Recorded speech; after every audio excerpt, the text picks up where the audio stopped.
A name echoes in his mind, one he knows very well. Feeling uncontrollable as a fragmented vision of himself appears, trapped within a crystal shard, his eyes glowing crimson. This vision is a nightmare, stuck deep within his mind. He sees himself, still fragmented, a man out of reach, trapped in the past. Alone, Cecil sits on a grand, throne-like chair, his expression heavy with the weight of these memories. The name echoes in his mind, Ghislain Perdium, Count Perdium's useless oldest son, a revelation that brings a surge of disbelief and frustration, as if questioning how such a person could be associated with the best knight of the North. He screams in fury, his face contorted and bloodied, unable to comprehend his defeat. His body is battered, covered in fresh wounds and splatters of crimson. Standing over him, a dark armored figure taunts. Pretty good, right? I put a lot of money into making that trap. The inferno rages around them, consuming everything in its path. Flames lick upwards, a chaotic dance of destruction. The armored figure, wielding a massive, jagged axe, stands as an imposing silhouette against the fiery backdrop. He leans in, his voice dripping with malice. Do you like it? His masked face, illuminated by piercing blue eyes, betrays no emotion. Cecil, battered and broken, finally recognizes his tormentor, gasping, Ghislain? A trap? Are you saying you knew of my plans beforehand?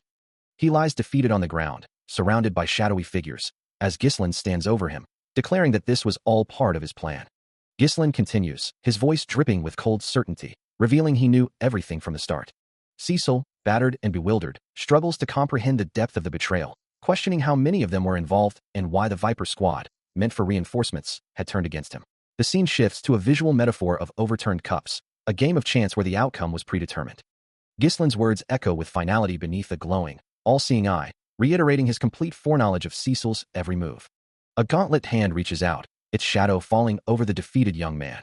Cecil's face contorts in a mix of shock and pain, a desperate energy flaring around him, as he protests the impossibility of the situation, clinging to the belief that he always held a hidden advantage. His scream of disbelief and agony rips through the air, his face bloodied and distorted. Ghislain's hand, now wreathed in sharp, crimson energy, closes around Cecil's head, his voice a venomous hiss, condemning him as a useless piece of shit. Still, he remains pinned, the weight of his opponent's victory pressing down. Ghislain Perdium stands over him, axe planted firmly in the ground, a chilling declaration of dominance. Try invading however many times you want, he sneers, his voice dripping with contempt. As his hand, crackling with malevolent red energy, clamps down on Cecil's head, Ghislain continues, do you know why that is? I'm going to be the one to win the war the first time, and every time after that, every single time. A blinding burst of crimson magic erupts, as he declares, it's because I've got all the plans. But through the pain and the overwhelming force, a faint, almost imperceptible smile begins to form on Cecil's lips. His crimson eye, once filled with despair, now glows with an intense, electric blue light. A year ago, the world was a different place. Far away, within the borders of the Lithania kingdom, life continued. Specifically, near the Perdium estate. Suddenly, a young man stirred from a deep slumber, his mind reeling as he wondered, what just happened?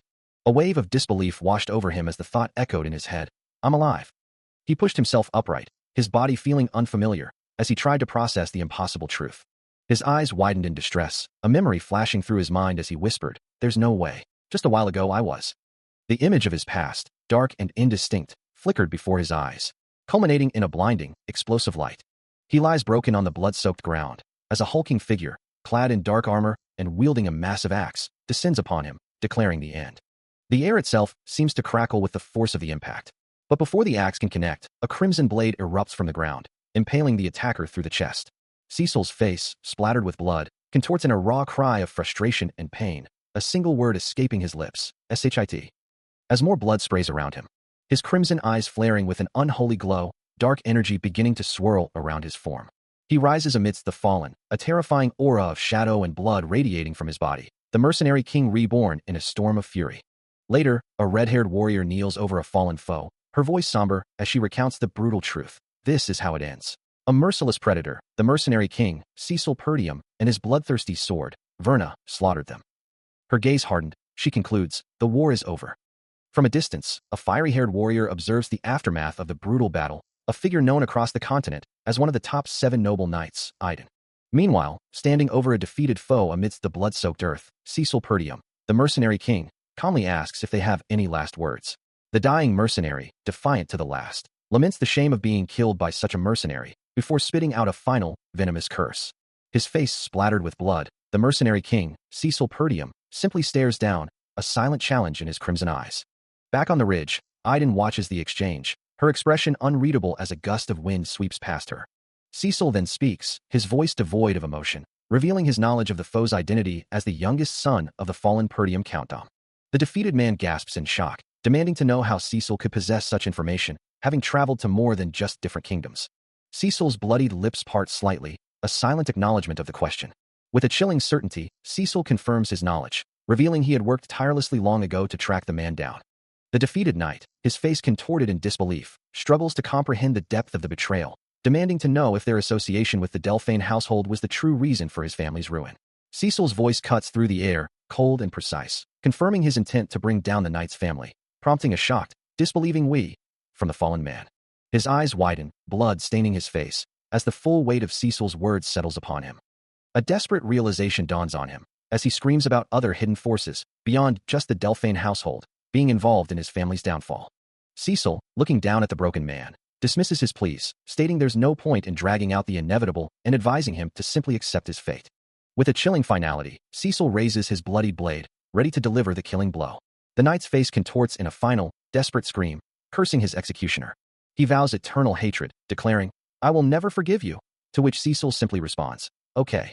The knight's bloodied face, eyes wide with terror and rage, reflects his final moments. A searing, bloody memory flashes through Cecil's mind, the sharp edge of a blade glinting in a crimson haze. A final, fatal blow that should have ended everything, leaving only a burning void in its wake. He stares at his reflection in the water, the memory still vivid, thinking how he was decapitated in that moment. Yet here he is, his head still firmly on his shoulders. His hands clench, a question forming in his mind.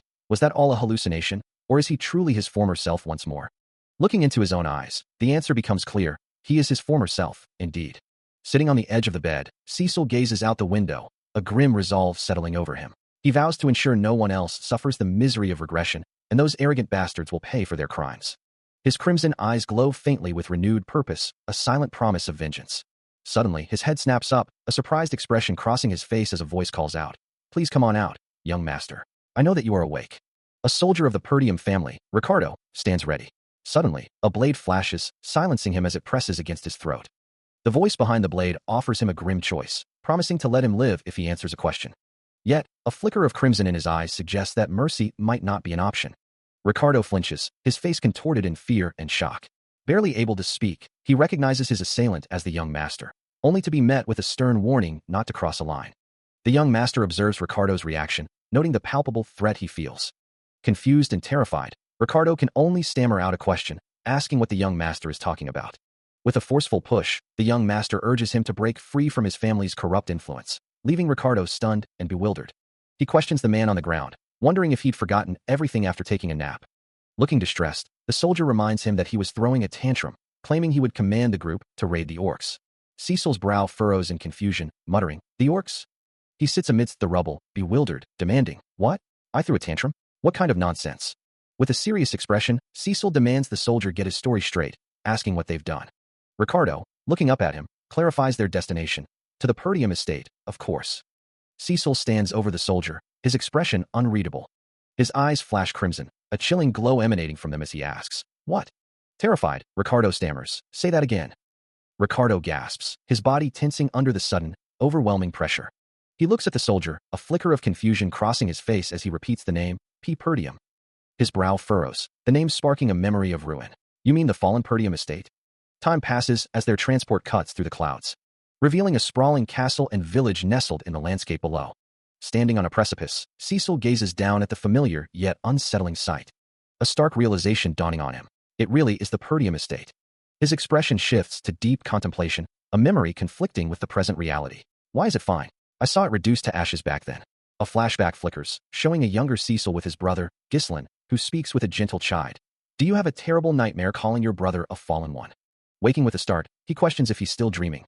Before dismissing the thought with a groan, Ricardo standing nearby. Suddenly, a younger version of himself flashes through his mind, along with the Perdium estate, appearing exactly as it once was. The pieces click into place, a chilling realization dawning on him. He has traveled back to the past. He remembers his younger self, filled with resentment for the household. A memory he had buried deep, now resurfacing. Why did he recall the memory he'd buried deep? The intense mana overflowing in this place must be the cause of this sudden recall, as he was unable to withstand the overwhelming energy. And so, after that initial moment of profound resentment, The memories continued to flood in, painting a vivid picture of a brutal past. Several years after those initial struggles, he had forged himself anew on countless battlefields. He became a mercenary, a warrior defined by his own will and strength. He slaughtered countless demons with his own hands, reclaiming the Perdium county he had once given up, a testament to his unwavering resolve. Through sheer force of will and countless victories, he became a hero. Yet, despite all that, the overwhelming sensation of mana and the vividness of his memories confirmed that it's still all here, every detail of his past, perfectly preserved. Standing there, his gaze fixed on the distant flag. A wave of disbelief washes over him, leaving him to marvel at the impossible truth, thinking, I can't even believe it. I want to sing a song in joy. He knows it's too early to rejoice, but even so, he can't forget that day. A flicker of memory crosses his crimson eyes, a day when it was indeed too early to rejoice. He recalls a conversation, a naive question from his past self. He said that we were here to raid the orcs, right? That day, the one that led to his death, was this day. It was the day he first joined the raid squad, the day he died, and the day he regressed. A pivotal moment in his past life. He had followed the orc raid squad, hoping to make a name for himself, believing the report that claimed there were only 3 orcs. He had thought it would be easy enough for someone like him, who had no experience commanding a squad. But the grim reality was that there were hundreds of them. Cecil recalls the devastating truth. Almost everyone died because of his stubborn decision to lead the squad, yet a part of him still believed it should have been manageable, given his initial underestimation of the orcs. As he walks alongside a companion, a question hangs in the air. Does he truly have a strategy? The problem, he muses, is finding those he can truly trust, especially when they all consider him a useless burden, as the memory of a soldier falling, struck down, flashes before his eyes. He looks down, his expression grim. His gaze hardens, focused on the unseen threat. His blade flashes, striking with brutal force. Suddenly, a soldier cries out, "It's the orcs!"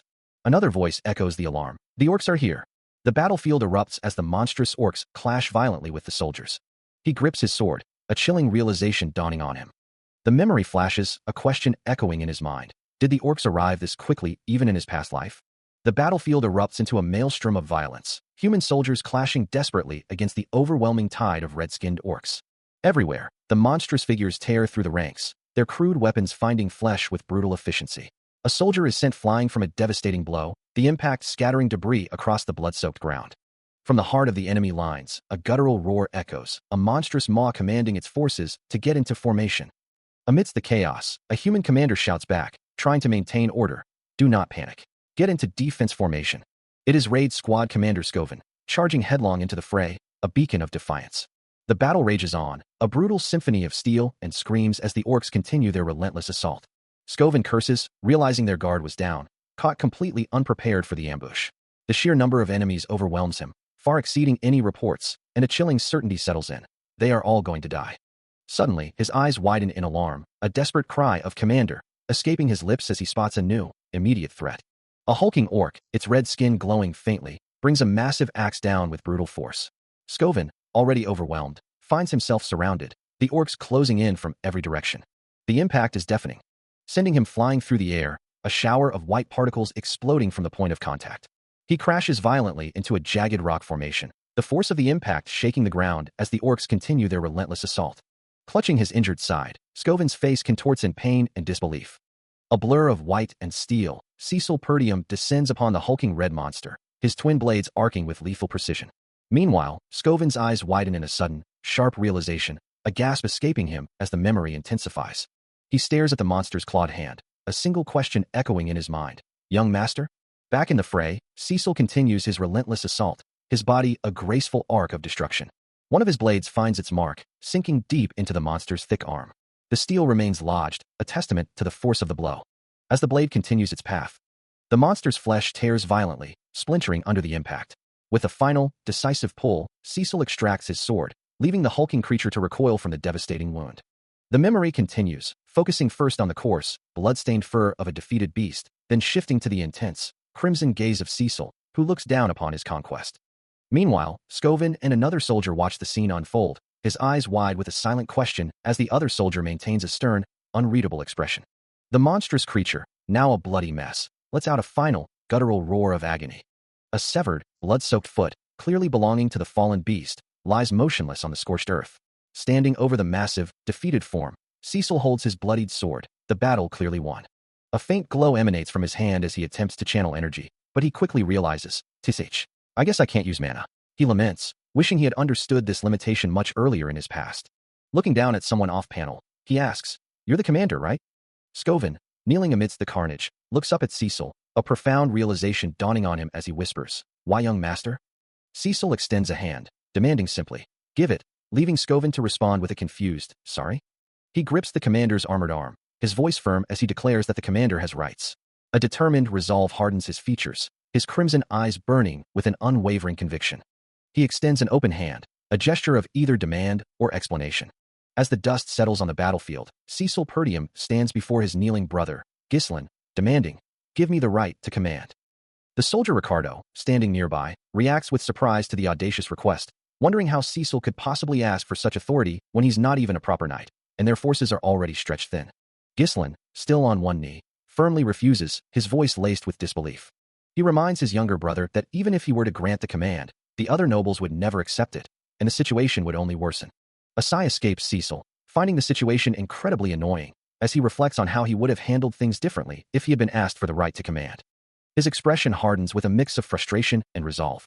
Just as a towering red monster, wielding a massive axe, suddenly lunges from the shadows, striking down a soldier with brutal force. "Fall back. Still take care of things here. You're still too inexperienced to lead our troops." Ghislain's voice booms, asserting his authority. As he lunges forward, his sword flashing in a swift, aggressive arc towards his younger brother. Cecil, facing the sudden attack, simply sighs, "I guess I have no choice." The blade slices through empty air, as his fist connects with Ghislain's face with a sharp, sickening impact, eliciting a surprised grunt from the older brother. The force of the blow sends Ghislain reeling, before Cecil grabs him by the collar, pulling him close. Ghislain's eyes widen in disbelief, sweat beading on his brow. "Huh?" He manages to stammer, utterly bewildered by the sudden turn of events. Ghislain's expression is one of utter disbelief, as a sword, plunged deep into the head of a red monster, draws his attention, causing him to move cautiously forward. The creature lets out a final, guttural roar of agony, before Ghislain and Scoven stand over its massive, twitching form. His eyes widen, a single question forming on his lips. "Double what?" Scoven, equally perplexed, wonders aloud. How did he hit his weak spot? Ghislain turns to his comrade, demanding, "Scoven, did you know something important that I didn't?" But their conversation is cut short as a new horde of red monsters, some bearing crude shields, emerges from the swirling dust, their glowing yellow eyes fixed on the two knights. The battlefield lay in ruin, a stark testament to the overwhelming fear that gripped the troops. Yet, amidst the despair, a determined resolve hardened Cecil's expression, knowing they desperately needed to regain momentum.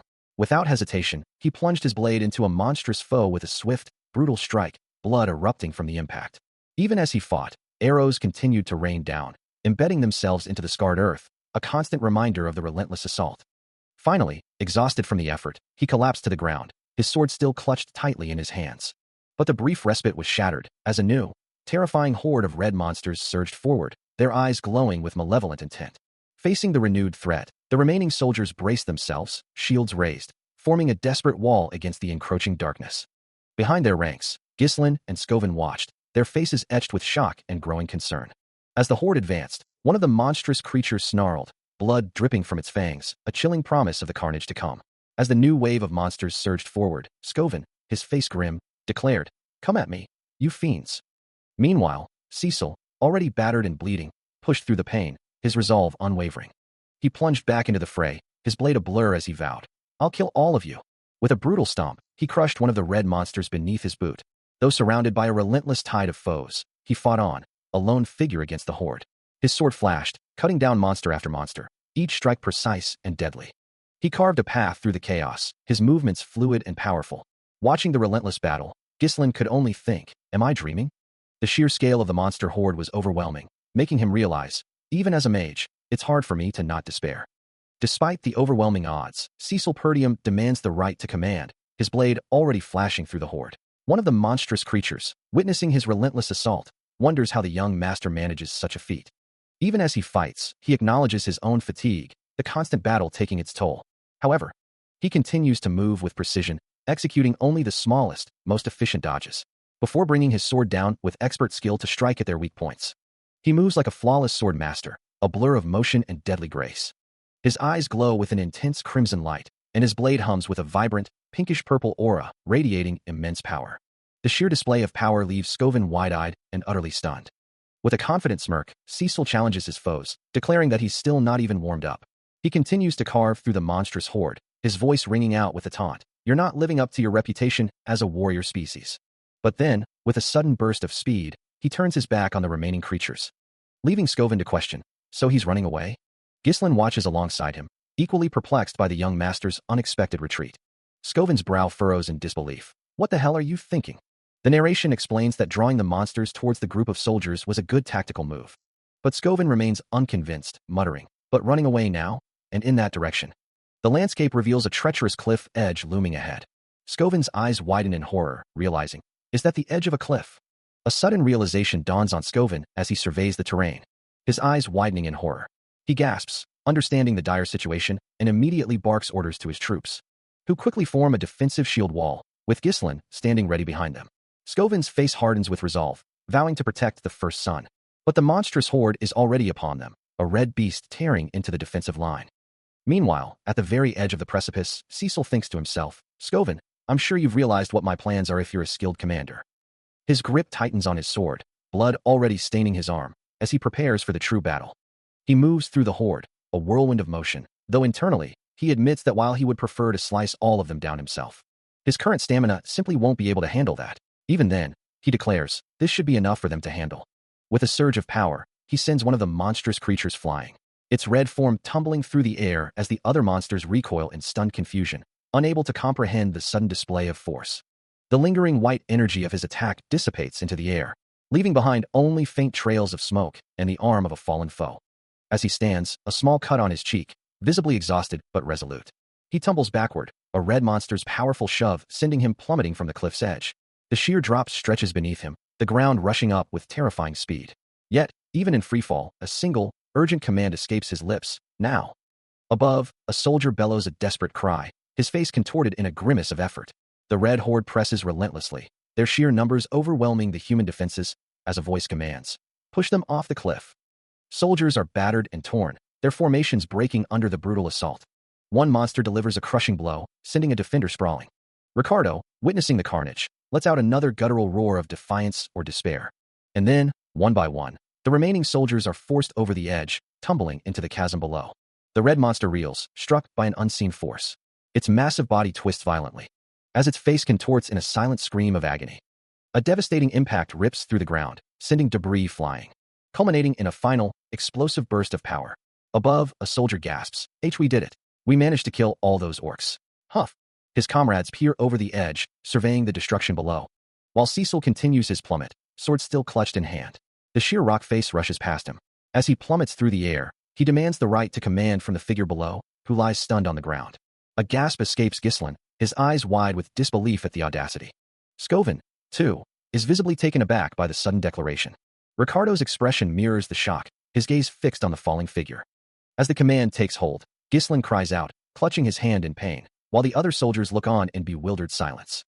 Unaware of the chaos he's caused above, Cecil continues his rapid descent, the ground rushing up to meet him.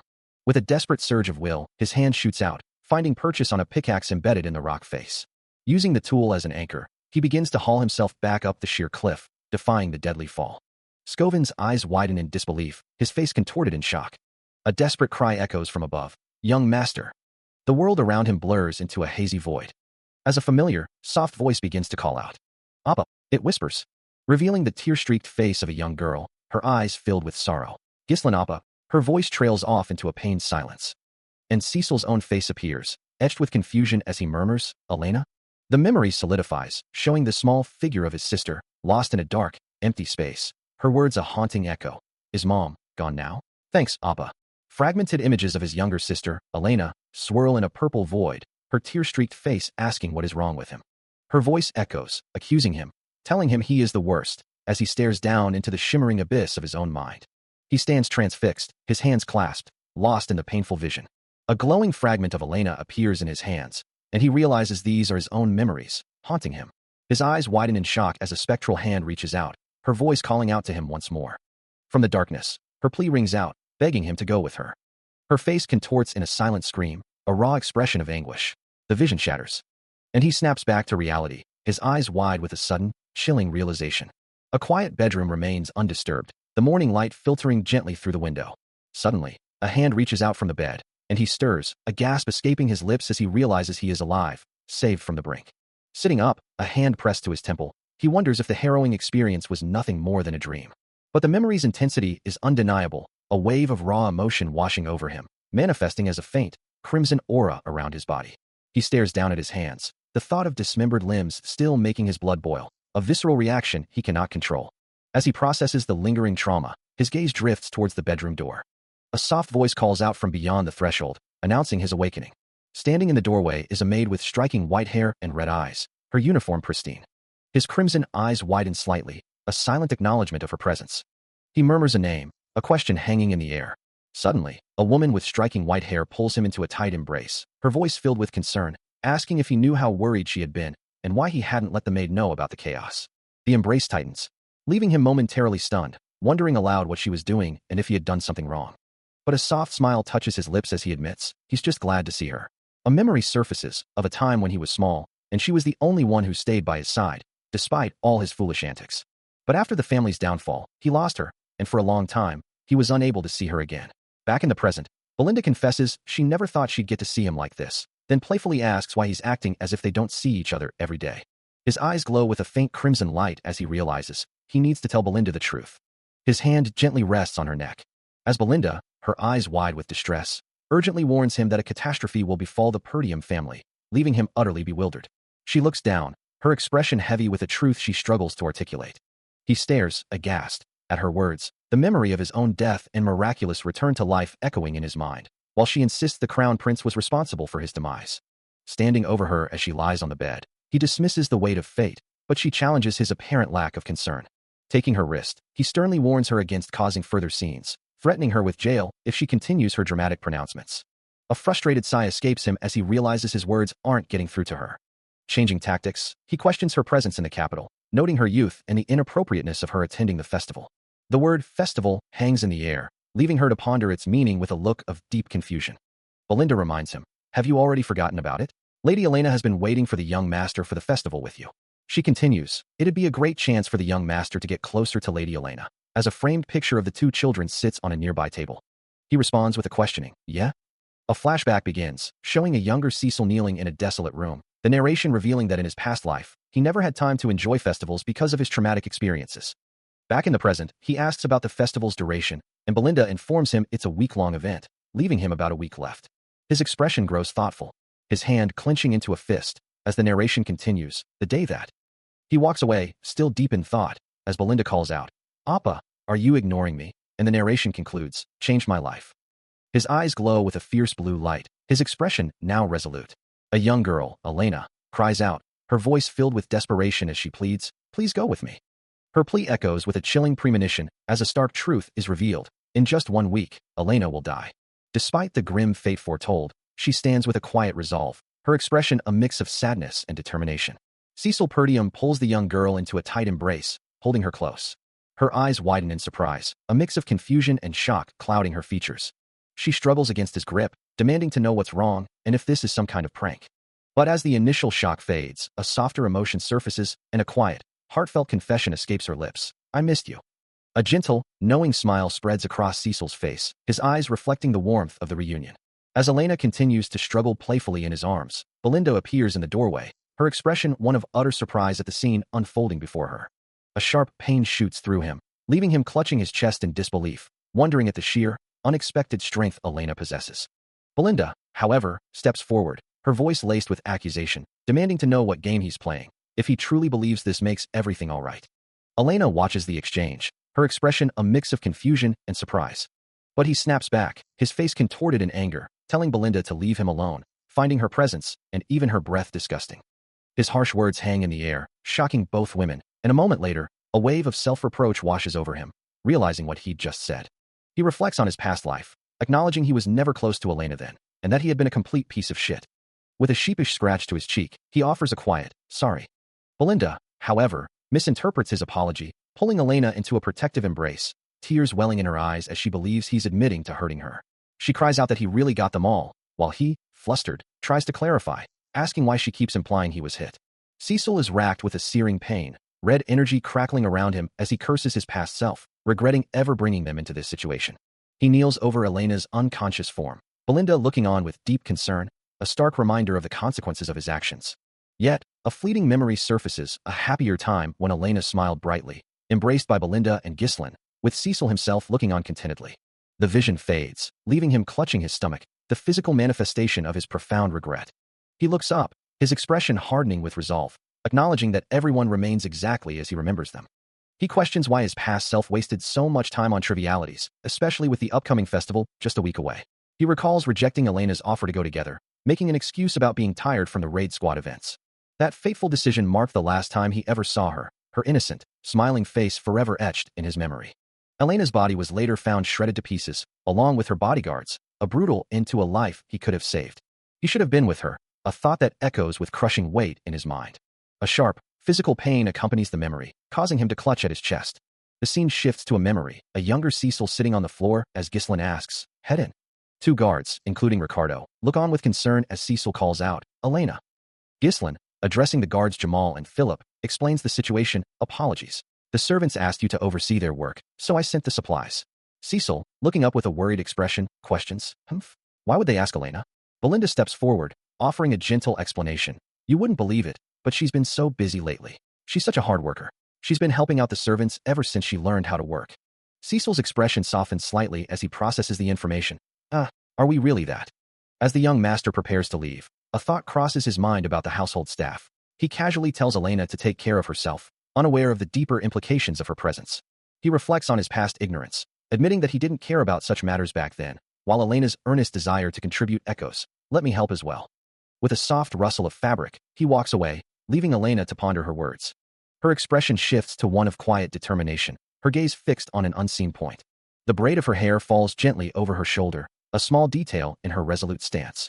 Later, Elena finds herself held back by Belinda, who scolds her for her recklessness, while another maid wonders if the young master's words have affected her. A soft sigh seems to drift across the distant village, as if the very air laments her situation. The bustling market below continues its daily rhythm, unaware of the small drama unfolding. Elena, still determined, tries to break free from the guards holding her back, insisting, "I said I'd help."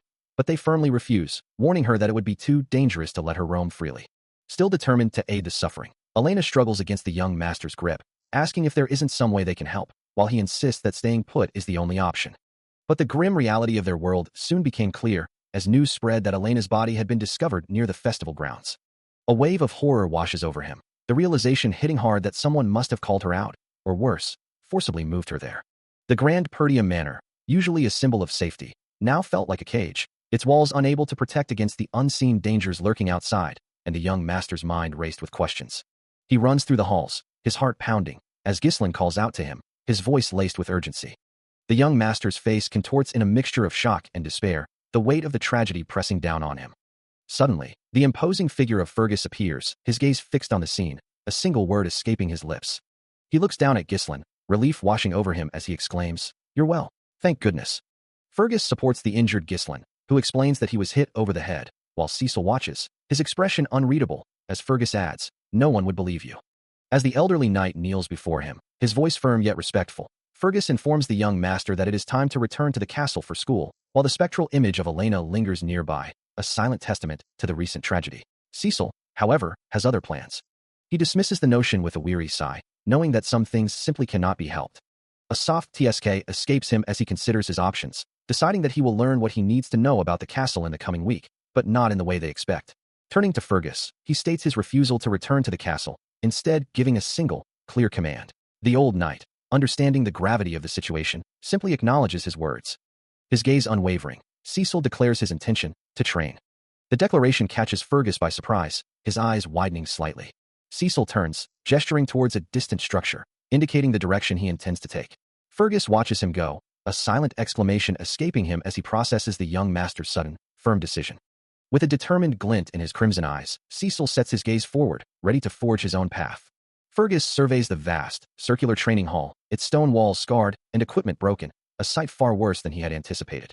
Cecil, standing amidst the debris, offers a quiet apology, acknowledging the terrible state of the facility. The older man, however, reassures him that it was kept maintained, just in case he ever wished to use it. The vast hall, once a place of rigorous training, now stands as a testament to neglect. And Cecil, his expression somber, acknowledges the difficulty of Fergus's situation, understanding the burden he carries. A haunting thought crosses his mind, wondering if in his past life, the same fate had befallen someone else. He watches Fergus settle onto a stone block, who then looks up, a knowing expression on his face, having seemingly pieced together the truth of Cecil's words. Cecil's resolve hardens, the weight of his past life pressing down on him as he reaffirms his need to truly live, because dying, he knows, truly feels like dying. He looks down at the kneeling man, a wry smile playing on his lips, acknowledging the old knight's sharp perception. As expected, you're sharp, he muses, before revealing a profound truth. I actually did die and was resurrected. A playful glint in his eyes, he continues. I'm thinking that's enough tomfoolery, my lord. The revelation clearly catches Fergus off guard, his expression shifting to one of utter surprise. Fergus, still processing, can only retort. Anyways, you're still young, old man. As Cecil turns to leave, stating his intention to train. I will train outside. Walking through the castle's grand halls, his thoughts drift to his past life, a time when he was constantly on guard. I always treated everyone around me like they're my enemies. He reflects, a memory of his younger self, Elena, and another child smiling brightly, flashing through his mind. But I was just short-sighted. Standing alone, gazing out a window, the weight of his past decisions settles upon him. His hands tucked into his pockets, he remains lost in thought. The narrative shifts to a pivotal moment in the Purdium family's history, revealing that the true culprit behind Elena's tragic death was a lord from a neighboring territory, a truth Ghislain likely bore the burden of. This devastating revelation plunged the Purdium family into a brutal war, its tattered banner a stark reminder of the conflict. He understood now that Elena's death was the pivotal event that ultimately led to his family's downfall. Her passing was, in essence, the starting point of their house's collapse. And with that realization, he knew what he had to do. A fierce resolve hardened his gaze as he declared, I need to get stronger, starting from here. His first priority was clear, he needed to improve his physique. Settling into a meditative pose within the grand hall, he acknowledged the unfortunate truth that he didn't have a lot of time. Even so, he reasoned, but I should at least be able to control mana? As glowing particles began to swirl around him, he focused intently on the elusive energy. It was a challenging endeavor, for as many would say, noticing and taking in the mana is the hardest part.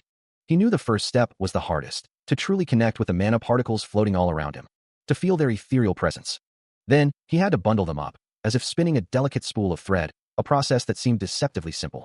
Forming a mana core, in theory, was a piece of cake, but the reality was far more complex. If it were truly that easy, he wouldn't have been counted among the strongest 7 of the land in his past life, his brow furrowing with the effort. He recalled the methods he'd picked up from his previous experiences with magic, techniques that allowed him to manipulate even the densest forms of mana. The natural mana core of humans was a delicate thing, and he needed to approach it with precision. With a surge of effort, his eyes glowed with an intense green light as the mana coalesced, forming a vibrant, pulsating core between his hands, the strain evident on his face. Pushing his limits, Cecil focuses on creating not just one, but a second, and even a third mana core, each pulsing with vibrant red energy and crackling purple lightning. His hands glow with an ethereal blue light, as he meticulously weaves a connected mesh of these multiple cores. The sheer exertion twists his features into a pained grimace, veins bulging as a crimson aura of raw mana erupts around him. All that concentrated energy coalesces, ready to unleash an explosive force. With a guttural gasp, he collapses, utterly spent, a trickle of blood escaping his lips. Kneeling on the cold stone floor, he acknowledges his current limit, a stark contrast to the 5 cores he could manage in his past life. A single drop of blood falls from his hand, splattering onto the ornate floor, a testament to the technique's immense power, which allows one to create an explosive force in a short time. However, it also demands an extremely large amount of mana in return, a critical flaw that ultimately led to his defeat before. He remembers the humiliation of bringing an entire knight order to fight, only to run out of mana and be defeated. This technique, an ancient method, offers a way to eliminate mana entirely, a desperate measure he once considered. Standing before a grand, imposing structure, he vows, I'll have you pay for this time, Aiden. His thoughts drift to the shadowy figures who stood behind Aiden, those bastards who orchestrated his downfall. He remembers them clearly, the ones who helped destroy his country, their glowing eyes burning in his memory. His crimson eyes glow with fierce determination as he declares, I will destroy you all. 1 week later, the day of the festival arrives. The grand castle is illuminated by the night sky, with vibrant fireworks bursting overhead. Amidst the celebration, a hand grips a sword hilt, the metallic sound echoing a silent resolve. He fastens a pouch to his belt, securing his preparations. His gaze then drifting towards a grand building, before he moves with a determined stride through the bustling streets. A familiar face, his younger sister Elena, spots him, her eyes widening in disbelief. She approaches, expressing her surprise that he actually came to such an event, noting his usual disdain for these sorts of things, to which Cecil simply replies that as a Purdium, he should at least make an appearance once in a while. A knowing smile plays on her lips. As she presses him further, asking what's so strange about it, reminding him that the Perdium family is a night family, and he never cared for such matters before. He bristles at her words, while in her mind, she recalls his past complaints about the annoyance of being a Perdium lord. Elena, his younger sister, continues to tease him, remarking that some things have changed. She adds, with a knowing smile, that it seems like the old him is back. A soft smile plays on her lips, her eyes sparkling with amusement. Cecil listens, his expression thoughtful, as her words echo in his mind. His crimson eyes begin to glow with a faint purple light as he reflects that he has indeed realized something profound in the past week. His perception of events, and even the future itself, is slowly changing. He recalls a past conversation where someone warned that the 2 points of view he was trying to create would cause trouble, and that they couldn't afford any problems, especially with visitors arriving. Another voice, perhaps his own, reassured them not to worry, that they could trust him. His strategic mind, like a complex chessboard, processes information, understanding that the overall field of vision isn't just on the immediate board. But it's difficult to gauge the full impact of his actions on smaller, individual events. His task is to make good use of the future, and he needs to respond to each situation with even greater precision. With his eyes glowing a vibrant purple, he holds a chess piece, ready to make his next move, his resolve hardening. His preparations were complete. A soft click confirming everything was in place. Later, amidst the lively bustle of the festival, he walked hand in hand with Elena, the grand castle looming in the distance. As they rested on a bench, Elena sighed, finding the usual festivities a bit dull this year. He wondered if his presence was somehow dampening her enjoyment, then offered to explore other areas. His eyes, now glowing with a faint purple light, betrayed the depth of his strategic mind. He leans in, suggesting to his sister that according to a friend, there are new events elsewhere, asking her what she thinks of the idea. As his hand rests gently on her shoulder, Elena looks up, a thoughtful expression on her face. Her initial hesitation quickly gives way to excitement, and she eagerly pulls him along, declaring that it better be fun. His crimson eyes glowing with a subtle intensity, Cecil's gaze sharpens as he realizes the presence of 2 familiar figures, muttering, "So it was you two." As Elena continues to pull him forward, the 2 men in the background watch them approach, their faces alight with mischievous smiles. Young Elena was always accompanied by her loyal escort knights, Jamal and Philip, who had been her most trusted protectors since childhood, guarding her through every feud and danger. Yet, a chilling realization dawns, as a voice whispers, "So it was you two." Jamal's eyes, once filled with loyalty, now glow with a sinister purple light, his expression twisted into a cruel smirk.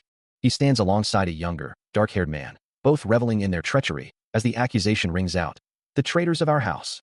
Unaware of the dark machinations unfolding around her, Elena sleeps peacefully in her bed, vulnerable and oblivious. As they arrive at their destination, a sense of unease settles over the group, with the air itself seeming to whisper, "We're here." Standing amidst a small contingent of guards, Elena, Philip, and Cecil Perdium survey the desolate surroundings. The town square below them lies eerily quiet, devoid of any life or activity. Elena voices her confusion, asking what kind of place this is, with nothing around, while Philip, looking equally perplexed, wonders if this is truly the right location, given the Perdium family's stature.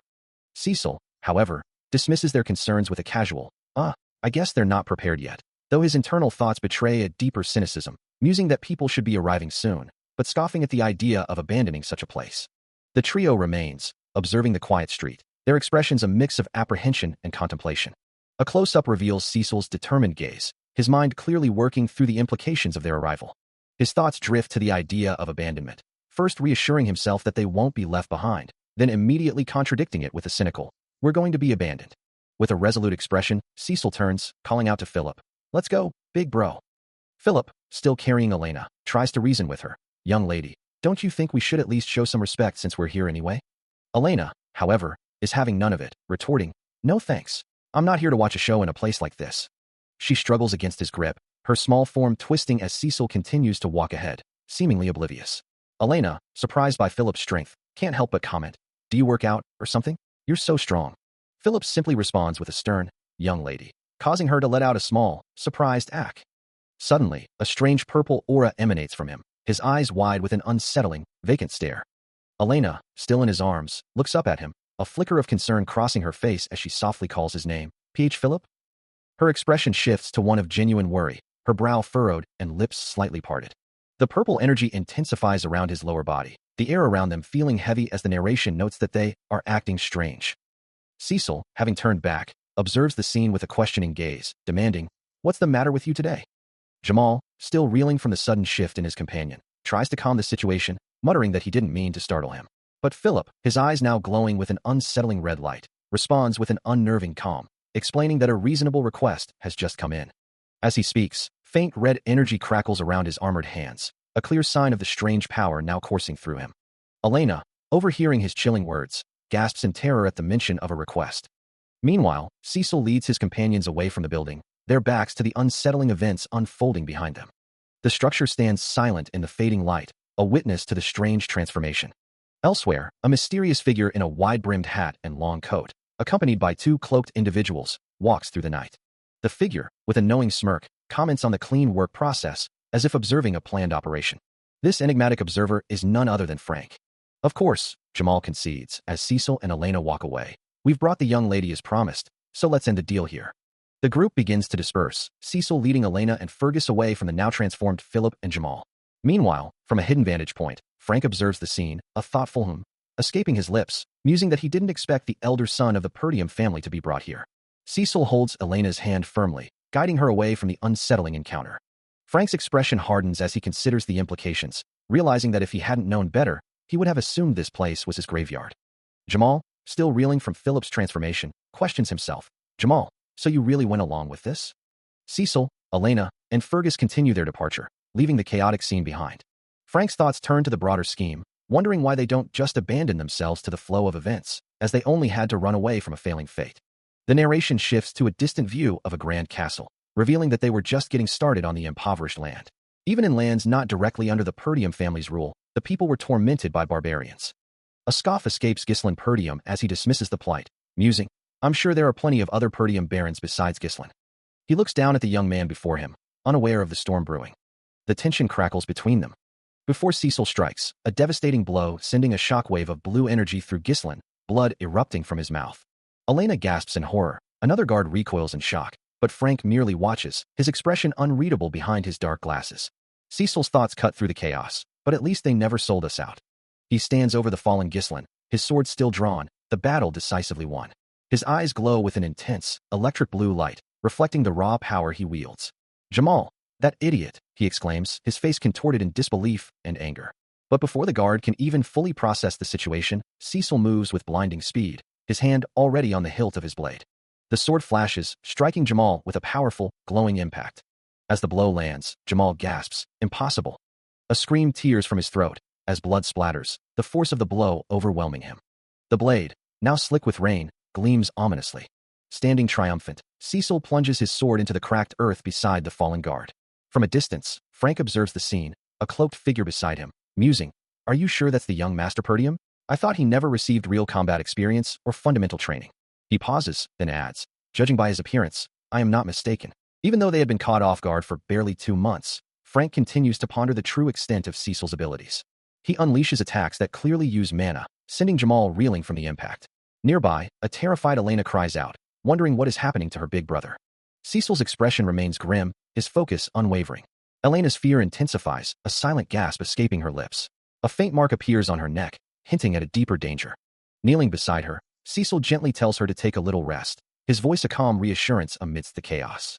As he rises, his eyes blaze with an intense electric blue, a clear sign of his awakened power. Standing over the defeated figures in the courtyard, one of them gasps, admitting they had planned on taking over the Perdium household, a stark contrast to what they had heard about Cecil. As a defeated armored figure lies prone on the ground, a voice echoes, questioning if he had been hiding his true power. Meanwhile, a distinguished older man, puffing on a pipe, observes the scene with an air of detached amusement. He turns away from another fallen opponent, dismissing the question with a casual, "And what does that matter to you?" Cecil, witnessing the exchange, reacts with a surprised, "Three, huh?" Standing over 2 more defeated figures, his body still radiating a faint blue mana, he understands that while the 2 regressors are nothing, the Middle Kings are on a different level entirely. 3 cloaked figures, presumably these Middle Kings, walk away from the scene, their intentions unclear. Cecil, his eyes still glowing with activated power, extends a hand, a silent challenge in his posture. The older man, now accompanied by 2 of the cloaked figures, confronts him, asking, "Let me ask you one thing. Your request was a trap." Cecil, unfazed, retorts, "Well, there's no need for the likes of you to know that." Looking down, Cecil concludes, "I knew you wouldn't say it, so it doesn't matter." Cecil's crimson eyes blaze with an inner light, his voice cutting through the tension as he demands the right to command.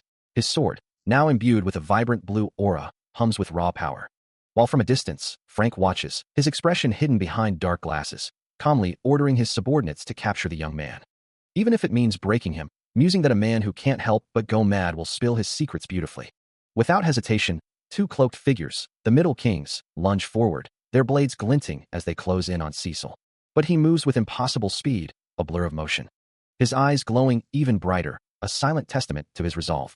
A sharp, metallic clang echoes through the air as Cecil's glowing blade connects, deflecting one attack and striking a cloaked assailant with devastating force. A cloaked figure lunges forward, a chilling taunt of fresh meat, escaping their lips as a blade flashes. The assailant's weapon connects with Cecil Purdium's arm, its edge pressing in as dark purple energy crackles around the impact point. But before the blow can fully land, he retaliates with a swift, powerful kick, dismissing the attack as nothing more than a shallow trick. The cloaked figure, undeterred, unleashes a torrent of purple energy, sending it surging towards him, but Cecil meets the assault head-on, his mana-infused sword glowing with brilliant blue light. His counterattack pushes the dark energy back, forcing the assailant to recoil under the sheer force of his mana. He lands a powerful kick, sending the cloaked figure reeling back from the impact, the momentum carrying them further across the ruined ground. Cecil's crimson eyes narrow, his expression a mask of intense focus. But before he can press his advantage, the cloaked assailant retaliates, striking back with a swift, brutal attack that forces him to recoil. The impact sends debris flying. The Middle King lunges forward, a glinting blade aimed directly at Cecil. From a distance, an older man with a pipe observes the exchange, noting the assailant's preemptive strike. But Cecil is quicker, his sword flaring with blue mana as he parries the blade, pushing the cloaked figure back once more. The clash of their powers creates a vibrant burst of energy. Cecil Purdium, his mana-infused blade still humming, drives the cloaked Middle King back, creating a momentary distance between them. The Middle King, however, quickly recovers, a silent exclamation of surprise or frustration escaping him as blue energy crackles around his hand. A small, swift projectile launches from his position, striking the ground with a sharp clatter. Before he blurs into motion, closing the distance with impossible speed. The suddenness of the counterattack catches Cecil off guard, his eyes widening in surprise. The Middle King's blades flash towards his neck. He barely manages to defend, realizing with a jolt that any lapse in his mana would have meant instant decapitation. The Middle King, his eyes glowing with an eerie blue light, is equally stunned, wondering how his precise blow to the neck could have been survived. Cecil, feeling the cold steel against his skin, can only theorize that he must have instinctively focused his mana to reduce the damage. The Middle King's hand grips his sword, its blade glowing with an ominous blue energy, as he muses on Cecil's unexpected defense, wondering how he managed to evade such a precise attack. Blue particles swirl around him, his presence radiating an even more intense, chilling aura. A cruel, scarred grin spreads across his face as he declares, "You shall die here." The scarred man with glowing blue eyes registers a flicker of surprise, acknowledging his opponent's unexpected resilience and the potent mana emanating from them. Still, he wonders aloud, where such an unusual swordsmanship could have been learned. As if in response, the cloaked figure descends with blinding speed, a surge of glowing blue energy trailing in their wake, impacting the ground with a shattering force. The assailant's voice cuts through the air, taunting their opponent. A glowing blue blade arcs downward in a devastating strike, the cloaked figure declaring that such feeble mana cannot hope to win. But the scarred man's eyes blaze with renewed intensity, his own fierce declaration echoing through the battle-scarred landscape. "You will die here." The cloaked figure continues their relentless assault, enveloped in a shimmering aura of blue energy. With his glowing blue blade arcing wide, the scarred man prepares to unleash a devastating attack. A faint, determined smile playing on his lips as his electric blue eyes glow with fierce resolve. He's smiling, even as the battle rages.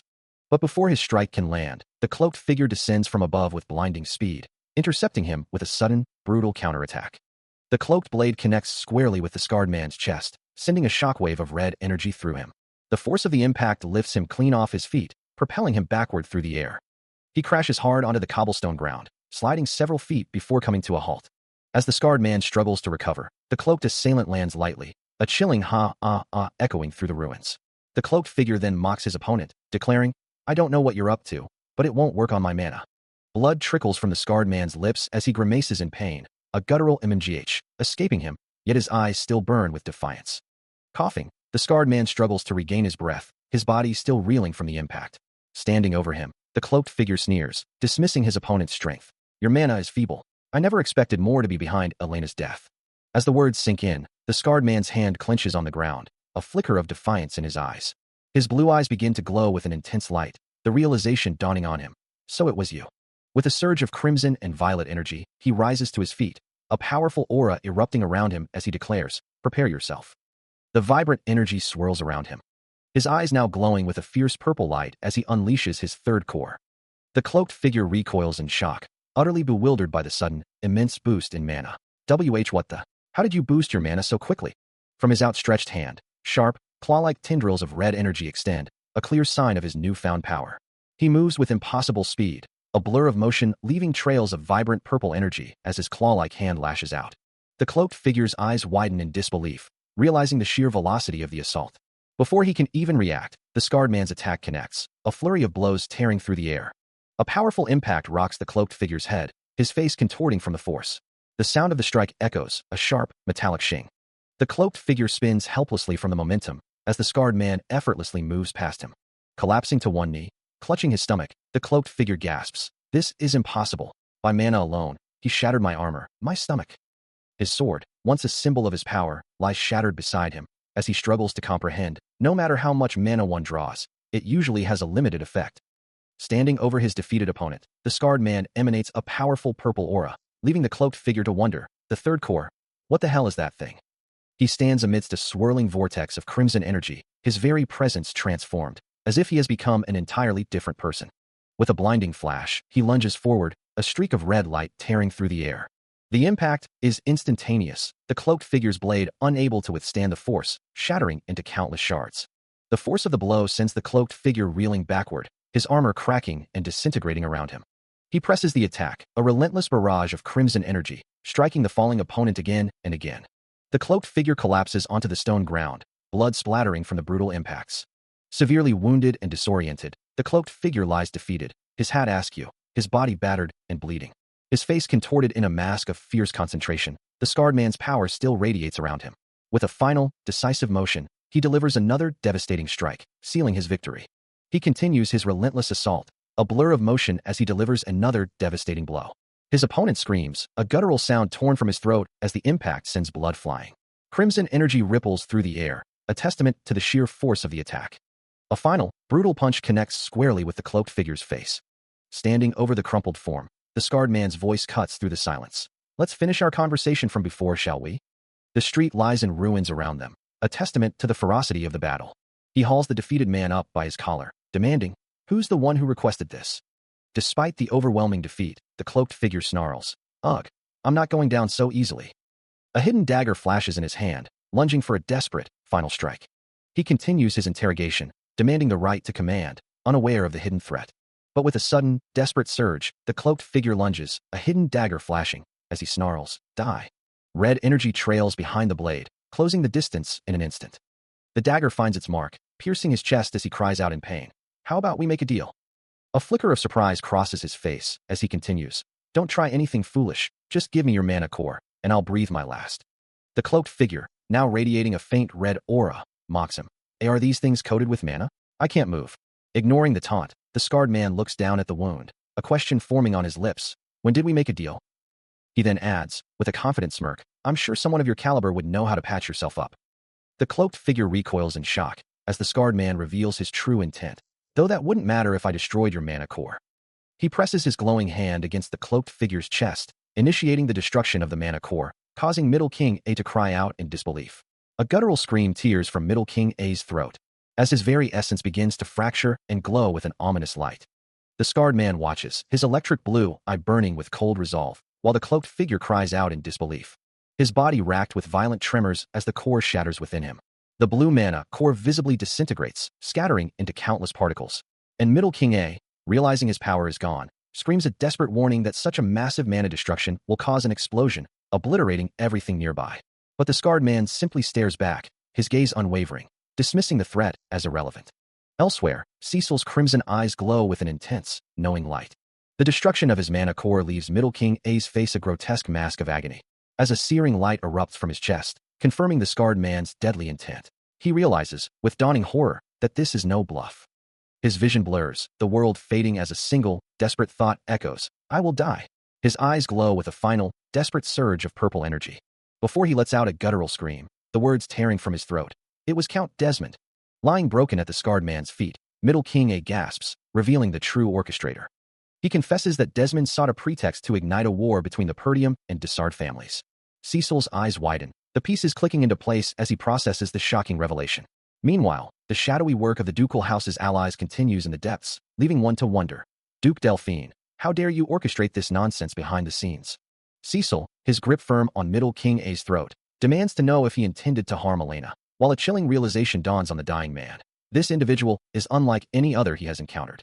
As his grip tightens, blood splatters violently. The crushing force continues, distorting Middle King A's face beyond recognition. Yet, a gurgling, desperate laugh escapes him, even as his face is mangled. Cecil stares down at the dying man, his voice cold and accusatory, questioning his hesitation now that he faces his own demise, despite having taken so many lives himself. His eyes, now glowing with an intense, electric blue light, reflect his unwavering resolve. Defiantly, Middle King A manages to declare that his death will change nothing, for his work with the Dessards is already complete, purple energy crackling around his words.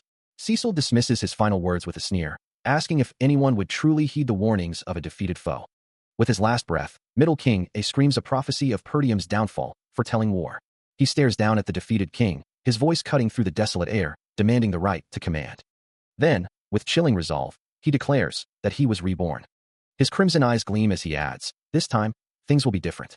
A violent, unseen force erupts within the king, his face contorting in a silent scream of agony as his eye glows with a final, desperate light, and a surge of red and purple energy bursts from his hand. Far in the distance, over the ruined city, a brilliant purple light ignites the night sky, expanding rapidly as shimmering particles scatter across the darkness. The energy culminates in a colossal explosion, bathing the world in a fleeting, ethereal glow. He stands amidst the carnage, his back to the viewer, the weight of his actions settling heavily upon him.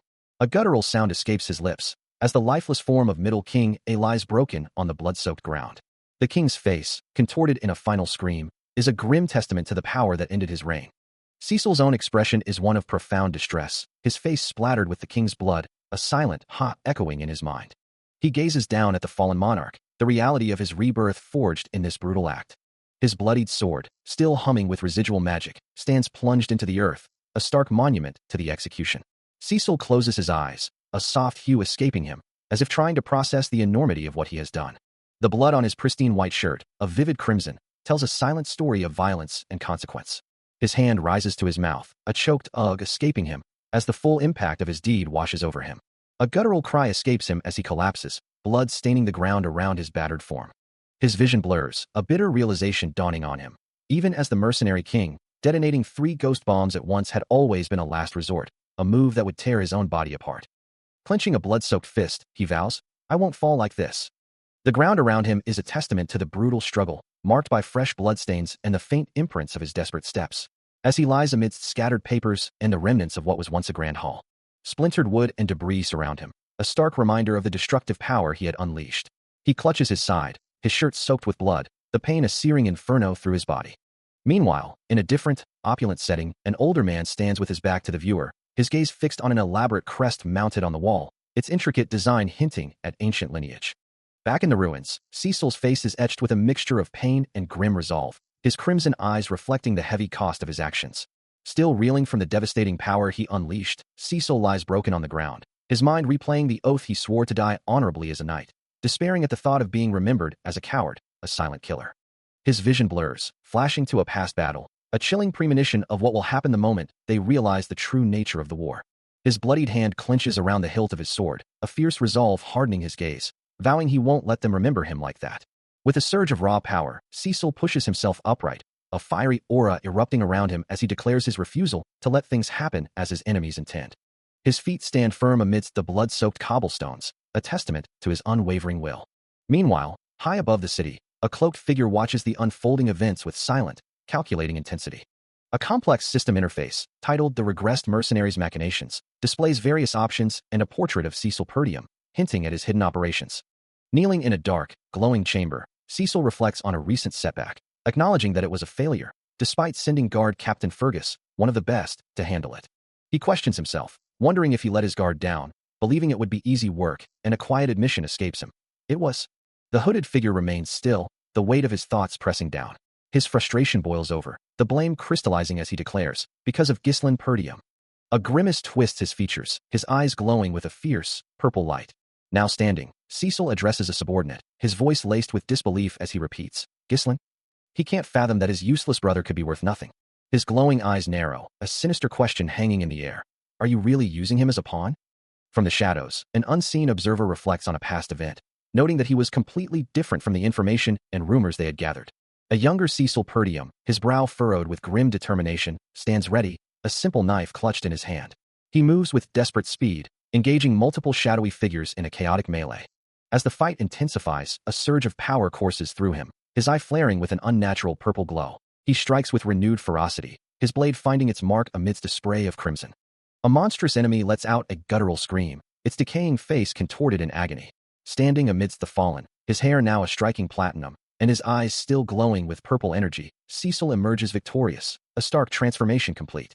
The observer continues, reflecting that it was as if he was a completely different person. Yet, despite the change, the path ahead remains arduous, for he had already taken the first step with death, so it would not be easy.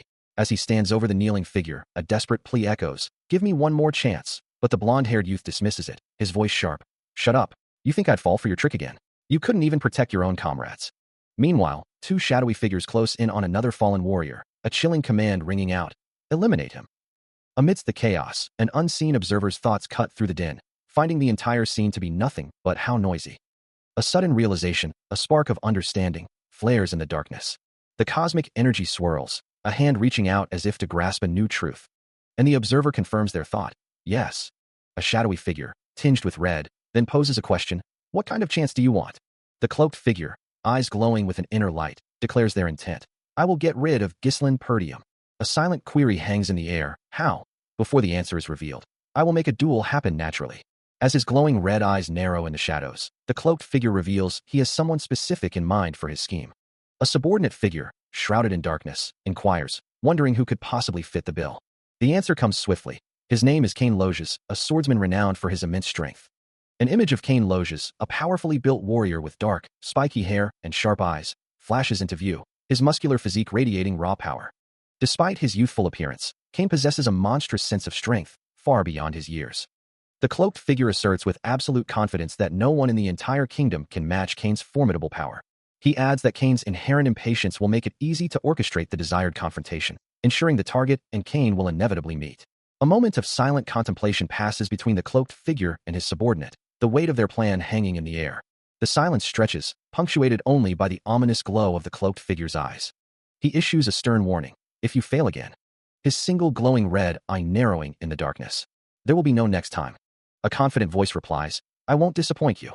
Meanwhile, at the Perdium Castle Training Hall, Ghislaine Perdium stands ready, purple energy tendrils rising from the ground around him as he senses something approaching. It's approaching Meagle Dash. A powerful vortex of blue energy erupts, swirling with immense force. He recoils, a swirling vortex of brilliant blue energy erupting around him. The powerful magical force engulfs him entirely. Its source a small, glowing pen-like artifact held firmly in a hand. Blue particles dance and reflect off a nearby sword blade. A voice declares, "All right, that should do." Cecil Perdium stands, the pen still clutched in his hand, faint blue energy trails swirling around him. He watches the aftermath with a focused gaze. "Oh, old man Fergus," he calls out, turning slightly towards the elderly knight, while Ghislaine remains in the background, still recovering. Fergus, his expression one of utter bewilderment, asks, "How did you do that just now?" As he focuses, a faint blue thread of energy appears, and he muses, "Ah, this?" He calls it a thread, observing how it uses mana like a string. He'd been at this his entire life, using it in the past all the time, yet his mana level was so low he couldn't use it properly, accustomed to his own weakness. But what if he could just make one thread, to use less mana? The glowing blue threads solidify, proving he can still use it despite having less mana. Watching the display, Fergus admits he thought he had trained himself for a long time, but he'd never seen magic like this. Just a while ago, Cecil didn't even have mana, let alone train. And the elderly knight wonders aloud. How was he able to come up with a method of using mana like this? Breaking the silence, Cecil asks, "Anyway, did you want something from me?" A slight pause hangs in the air as Cecil continues, "Ah well." He then clarifies his earlier statement, adding, "I just wanted to stop by to say this." Fergus, still reeling from the display of power, can only manage a bewildered, "What?" Kneeling before Cecil, the older knight offers a sincere apology, saying, "Thank you for saving me, young lady." Cecil, with a slight frown, dismisses the gratitude. "It was just something I could have done." With the immediate matter settled, he then suggests, "Let's go eat." The scene shifts to a grand, imposing castle, its spires reaching towards a cloudy sky.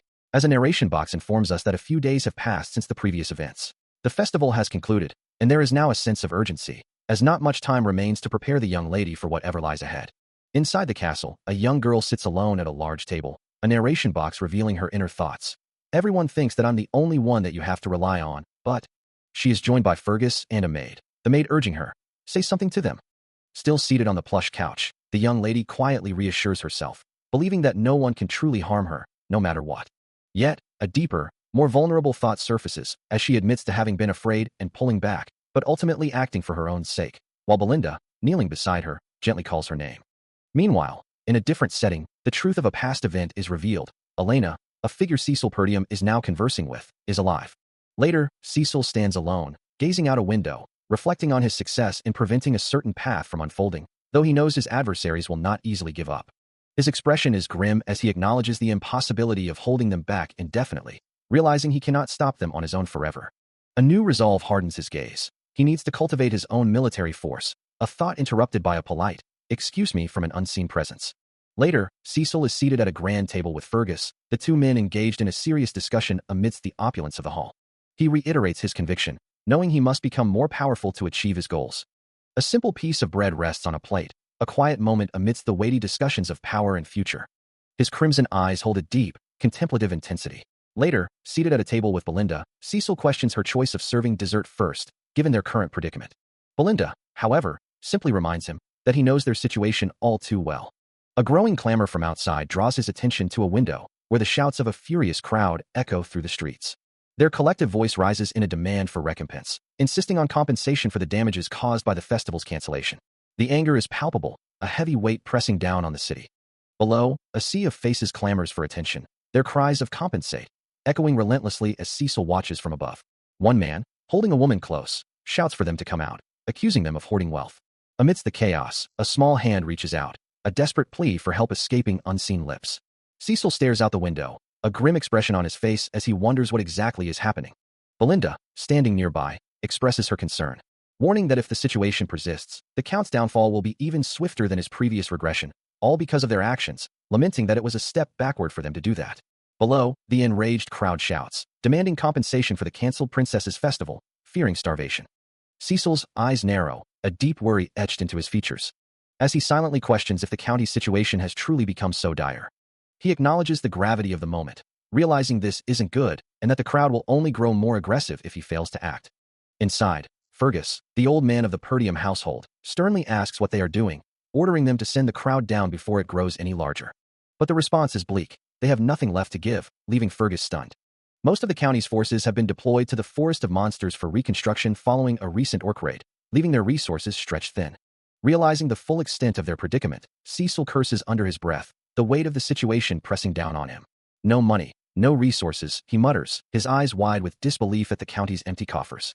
He grabs Belinda by the arm, demanding they talk, his voice laced with urgency. Looking at him with a slight blush, Belinda asks if he's the one with the money, right? He suggests using whatever funds they have to calm the agitated merchants, but she quickly cuts him off, revealing there isn't any money left. Her expression turns serious, her crimson eyes fixed on him. When he questions why, she delivers the crushing blow. He forgot because of his alcoholism. Cecil's mind races, grappling with the implications of their dire situation, realizing that if the county is truly broke, then he has no money at all. He desperately thinks of a solution, even considering asking someone to lend him some. Belinda stands nearby, observing his distress. He turns away, gazing out a window at the sprawling estate, the weight of his responsibilities pressing down. Sitting by the window, he laments their lack of funds and soldiers, wondering what resources they even possess. A hand reaches out, a gesture of frustration or resolve, as he rises and walks with determined steps. Suddenly, a voice calls out, "Young master," pulling him from his thoughts. He pauses, looking towards a poster that might hold an answer. A young man named Ricardo kneels before him, his voice laced with urgency, asking what could possibly have him in such a hurry. His face contorted in panic, Ricardo gasps that there's a serious problem. The words barely escape his lips as he addresses the young master. A flicker of recognition crosses Cecil's face as he utters a single name, Kane. Before Ricardo can react, a brutal punch connects with his face, sending blood spraying from the impact as the assailant's fist drives into him. The force lifts him off his feet, leaving behind a bloodied fist, the clear sign of a devastating strike. Ricardo collapses to the ground, his body crumpling from the sudden, violent assault. He doesn't hesitate, his hand closing around Kane's with crushing force, sending blood spraying into the air. The grip tightens further, forcing more blood to gush from the mangled limb. A guttural scream tears from Kane's throat, his face contorted in pure agony. Standing victorious amidst the scattered debris, he looks down at the defeated Kane, who lies broken on the ground. Nearby, Ricardo stirs, his body still battered and bleeding. A weak voice escapes him, calling out to his young master. His gaze sharpens, a fierce determination hardening his features. He speaks with quiet intensity, acknowledging the situation. His crimson eye glows with an ominous light, particles of power swirling around it. The air crackles with residual energy, a dark, smoky haze clinging to the ground where the armored figure lies defeated amidst the debris. His gaze falls upon the aftermath, a grim satisfaction etched across his features. Suddenly, a voice cuts through the silence, calling out to him. The defeated enemy's chest, now exposed and bloodied, bears the brutal marks of the confrontation. Despite the narration proclaiming the appearance of Ghislain, Cecil Perdium stands, his gaze fixed, as if awaiting a confrontation. A grim, blood-stained atmosphere hangs heavy in the air, as he finds himself in unsettling proximity to Kane Loges, whose bare chest bears fresh, crimson marks. A voice echoes, tauntingly, "Hello, Ghislain." Kane Loges offers a chilling smirk. The blood on his skin a stark contrast to his unbothered expression. Cecil lets out a soft, surprised sound. As Kane Loges, looking down with an unnerving intensity, declares, "I remember that face." The narrative begins by detailing the alliance with the heir of Loges County, a figure whose presence radiates a menacing purple aura, none other than Kane Loges. A voice recalls that he was once his only friend. But now, the relationship has twisted, and he is his enemy. In the present, Cecil lies defeated on the ground, Kane Loges standing over him with an air of cold triumph. Later, Cecil finds Ricardo, battered and bruised, struggling to speak, barely able to utter a few words. He urgently demands to know the situation. Ghislain recounts the events, explaining how they had responded to a disturbance at the tavern. There, they found Kane Loges with an escort knight. Recognizing them, Kane had inquired if the rumors about young Master Ghislain were true. So, Ghislain had explained the situation to him, including the involvement of the traitorous escort knights. A hand clenches in frustration, as the memory of the betrayal lingers. The thought of Kane's status as the heir of Loges only complicated matters further. Ghislain concludes his account, confirming that was how it all happened. Meanwhile, a knight confronts Cecil, who stands over the injured Ricardo, insisting that if he's going to tell a story, he should tell the truth. The knight challenges Cecil's narrative, claiming he, who had never even seen orcs, took one down with his bare hands and dealt with the traitorous escort knights himself. Ghislain Perdium stands over the defeated Kane Loges, dismissing him as a fool who would never learn. His older brother's words echo from a memory, a younger Ghislain chastising a younger Cecil, claiming none of this would have happened if he hadn't interfered. The memory continues, showing the two brothers in a tense moment. A younger Cecil looks on, his crimson eyes sharp with a mix of defiance and understanding. He remembers Kane Loges, a man whose arrogance always seemed to cause trouble. Even then, Kane had treated him as nothing more than a subordinate. The recollection shifts to Kane's disruptive visits to the Perdium estate, leaving Cecil to deal with the aftermath of his messes. Yet, despite his behavior, no one ever seemed to look down on Kane, a stark contrast to his own past, burdened by a deep-seated inferiority complex. His confidence and boastfulness were praised as qualities, even when they were nothing more than pure provocation. That's why Cecil Perdium resented him more than anyone. He was always charged with high provocation, yet never once did he face any consequences. Looking at him, Cecil could only wonder if he would ever be able to surpass him. A while ago, in Loges County, Kane Loges had been charged with high provocation. He gave a chilling command, "Kill Ghislain." If they succeeded in this task, Loges would support the Loges family. Ghislain Perdium received the instructions. It is not a matter to be dealt with lightly, he considers, as the armored knight stands before him. Though the target is merely a boy, he is still an heir to his land. He ponders how to eliminate him without causing a royal dispute between heirs, suggesting they lure him into a duel and make it appear as an unfortunate accident. As Ghislain turns away from the seated, hooded figure, the figure assures him that he will personally accompany him, orchestrating the entire situation so there is no need for concern. The hooded figure, with eyes glowing a sinister yellow, emphasizes that this is an uncommon opportunity, even for Ghislain. Ghislain stands with his back to the viewer, contemplating the order, while his brother, the hooded figure, internally muses on the grim task of having to kill his own brother, Ghislain. Without hesitation, Ghislain agrees, ready to depart immediately. His armored chest rises and falls with a determined breath. Meanwhile, the hooded figure's thoughts drift to the deeper implications of the order, wondering if they wish to eliminate Ghislain because something has changed about him. With Ghislain ready to execute the mission, the hooded figure watches him, a complex web of ambition and betrayal forming in his mind. In that case, Cecil murmurs, a subtle smirk playing on his lips. His gaze fixed on the scene before him as he demands, "Hey, what are you doing?" Kane Loges stands over a defeated Ghislain Perdium, who lies prone in his armor, while other armored figures look on. As Kane declares, "I'm the only one who can stop the ritual of the Holy Knights from being completed. We've always been prepared to fight to the death to stop this." Cecil's crimson eyes flare with a sudden, intense yellow glow. his posture unwavering. A soft sound of realization escapes him. As he questions, "Are you talking about that?" Cain Loges, still standing over the incapacitated Ghislain, recalls, "Right. This guy always had his priorities straight. He'd chase women every time he came here." He recalls a past request, one he granted only to avoid a beating, but now, that weakness is behind him. Because of that past compliance, he had to spend his precious money. A memory flashes of a younger him, being questioned by a woman about the Count's financial support, implying his past extravagance. His gaze sharpens, a new resolve hardening his features. The intense blue light pulses, revealing the true source of his wealth, which had been hidden in plain sight all along. Meanwhile, a faint purple aura shimmers around Ghislain's prone form, a lingering magical effect. Cecil turns his attention to the fallen knight, calling out his name.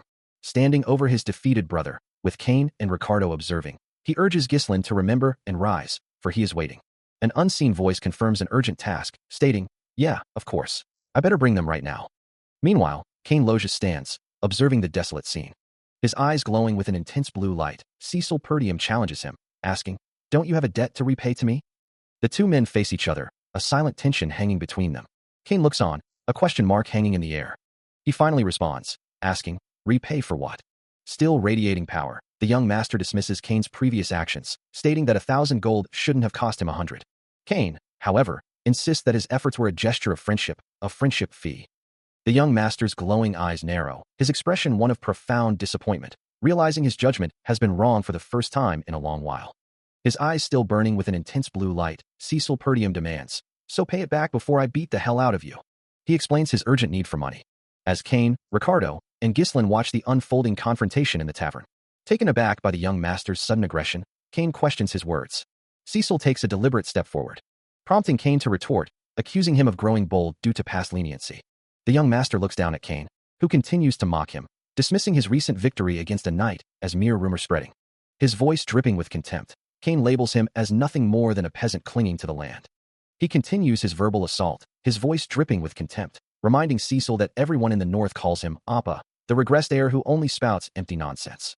His fist clenches tighter, the tension in his body palpable. Then, with a sudden lunge, Cain grabs Cecil by the collar, pulling him close and demanding he get himself together. Cecil's eyes widen in surprise, caught off guard by the physical aggression. Cain lifts him effortlessly, his feet dangling above the ground. As Cain continues to berate him, calling him "you little," Cecil's crimson eyes suddenly ignite with a fierce, electric blue glow, a subtle aura beginning to emanate from him. The sudden display of power catches Cain off guard, his own eyes widening in shock as the blue light reflects in their depths. But his surprise quickly turns to renewed aggression, as his own clenched fist begins to glow with a menacing red aura. Unfazed, Cecil stares back, his blue-glowing eyes burning with unwavering determination. Cain lunges forward, a crimson aura flaring around his fist. But the attack is met with an unseen force, sending him recoiling, a grimace twisting his features. Cecil stands firm, his electric blue eyes burning with intense focus. The force of his counterattack sends Cain flying backward, crashing to the ground in a heap as he stands victorious over him. A nearby soldier, Ricardo, rushes forward, concern etched on his face, asking if the young master is all right. Cecil, however, ignores him, looking down at his defeated opponent. "Get up," he commands. "Stop wondering how you blocked that shot." Suddenly, Ghislain Perdium bursts onto the scene, shouting for Cecil to stand back, demanding to know what he thinks he's doing. Two other men, observing from a distance, exchange bewildered glances, wondering if Ghislain just beat up Cain, and if anyone managed to witness the spectacle. A scoff escapes him, as he considers the unfolding situation, wondering if this is truly how they intend to proceed. Ghislain Perdium looms over the bound Cecil, a cruel smile playing on his lips, asking how he enjoys this performance. He muses that he never got to see the face of the one he defeated, but now, with Cecil helpless before him, he has the perfect opportunity. Holding a glowing orb, Ghislain declares his intent to demonstrate the vast difference between a genius and a mere piece of trash. He proclaims this moment is ideal for him to gain overwhelming power. As blue energy surges through his arm, veins bulging with the influx of magic. With his transformation complete, Ghislain Perdium announces his identity and his resolve to verify the truth of nobility, while Cecil, tied and helpless, can only internally lament his predicament. With his hand glowing, a clear sign of his recent transformation, Ghislain Perdium's voice rings out, filled with newfound authority. He issues a direct challenge, declaring a duel against Cain Loges. Standing tall, his gaze is unwavering, a grimace of indignation twisting his features as he continues his accusation. He accuses Cain of insulting him, the rightful heir, in front of the entire populace of Perdium, and worse, of assaulting his knight, trampling the very dignity of nobility. Ricardo, his injured knight, lies in his arms, a stark visual testament to the affront. Cain Loges, however, simply stares back, a hint of disdain in his eyes as he questions Gislin's judgment. He stands with an imposing presence, his companion observing silently from behind. Cain Loges, still dismissive of the challenge, demands the right to command. His voice dripping with disdain, he remarks on the foolishness of his opponent, believing Gislin has dug his own grave. Unwavering, Gislin Perdium's hand tightens on his sword hilt, accepting the duel without hesitation. Cain's expression hardens, a chilling warning escaping his lips. Don't regret it even if you die. The polished steel of Gislin's blade gleams, reflecting the tense atmosphere. Nearby, Cecil Perdium watches the unfolding drama, his blonde hair catching the light. His crimson eyes are reflected in the blade, a silent witness to the impending conflict. Turning his attention to Ricardo, who is still recovering, Cecil calls out his name, receiving a weak affirmation. With a new objective in mind, Cecil instructs Ricardo to show him the merchants protesting outside the castle. He extends a hand towards the fallen figure, his crimson eyes sharp with resolve, demanding the right to command. The grand festival was abruptly called off, and the once vibrant atmosphere, which had reached its peak, suddenly grew cold and quiet. Many tourists were left behind, unable to return home and filled with regret. They must be in a state of incomplete combustion, a simmering frustration beneath the surface. Cecil Perdium's expression is grim, his crimson eyes reflecting the unsettling mood. A loud, drawn-out cry echoes through the air. He stands amidst others, his gaze fixed downwards, a silent witness to the unfolding chaos. As the crowd roars, a duel unfolds on the elevated platform, a clash between young Master Cain and Ghislaine. With a sudden, brutal impact, Ghislaine is sent hurtling over the edge, his armored form plummeting towards the ground below. From the sidelines, Ricardo watches the spectacle, his thoughts echoing the crowd's sentiment. Bet your money on young Master Cain. That damned puppy's finally going to get what he deserves. The marketplace below buzzes with activity, merchants hawking their wares amidst the excitement. It's cheap. Buy one and get one free. Take a look. A betting man, eager to capitalize on the fervor, calls out to the eager onlookers. Now, bet your money, folks. Line up here. Coins fly through the air as bets are placed, the crowd confident in their choice. I'll bet on young Master Cain. Me too. It's the guaranteed safe bet. But then, with a sharp clang, a sword strikes the ground, signaling an unexpected turn in the duel. The scene is a chaotic blend of high stakes and public spectacle, as a voice laments, "How dare you turn a sacred duel into a marketplace like this?" And there, on the ground, lies Cain, his sword still clutched in his hand, defeated. Even as the duel concludes, a defiant thought echoes, as if Cain's resolve refuses to break, his voice asserting, "My sword will not stop even if." Meanwhile, Cecil stands amidst the murmuring crowd, his expression unreadable. A silent understanding of the true target of his opponent's unwavering will. And that must be what you're going after. Even as the blade finds its mark, piercing through him with a crimson flash. Cecil then turns away from the defeated figure, addressing the gathered spectators with a dismissive tone. "Since it seems like unnecessary people gathered, let's go."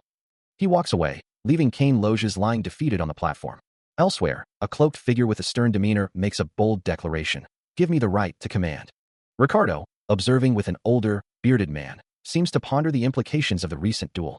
As the older man laments the lack of support for Gislin. Nobody bet their money on Duke Gislin, so... Standing over the defeated Cain Loges, a mysterious hooded figure extends a hand towards Cecil, demanding, "Give me the right to command." His crimson eyes narrowed. Cecil regards the figure with a sharp, calculating gaze. Meanwhile, elsewhere, the recent duel between Cecil and Cain is still the talk of the town, with onlookers recalling the spectacle, one exclaiming, "That punk is challenging against young Master Cain," while another dismisses the idea of anyone being foolish enough to bet against Cain. At a quiet table, Ricardo and an older man discuss the situation, the older man noting that the marketplace is ignoring them. Ricardo then proposes, "How about we change the conditions of the bet?" The older man considers this, suggesting they alter the wager to focus on how long Cain can last against young Master Cain.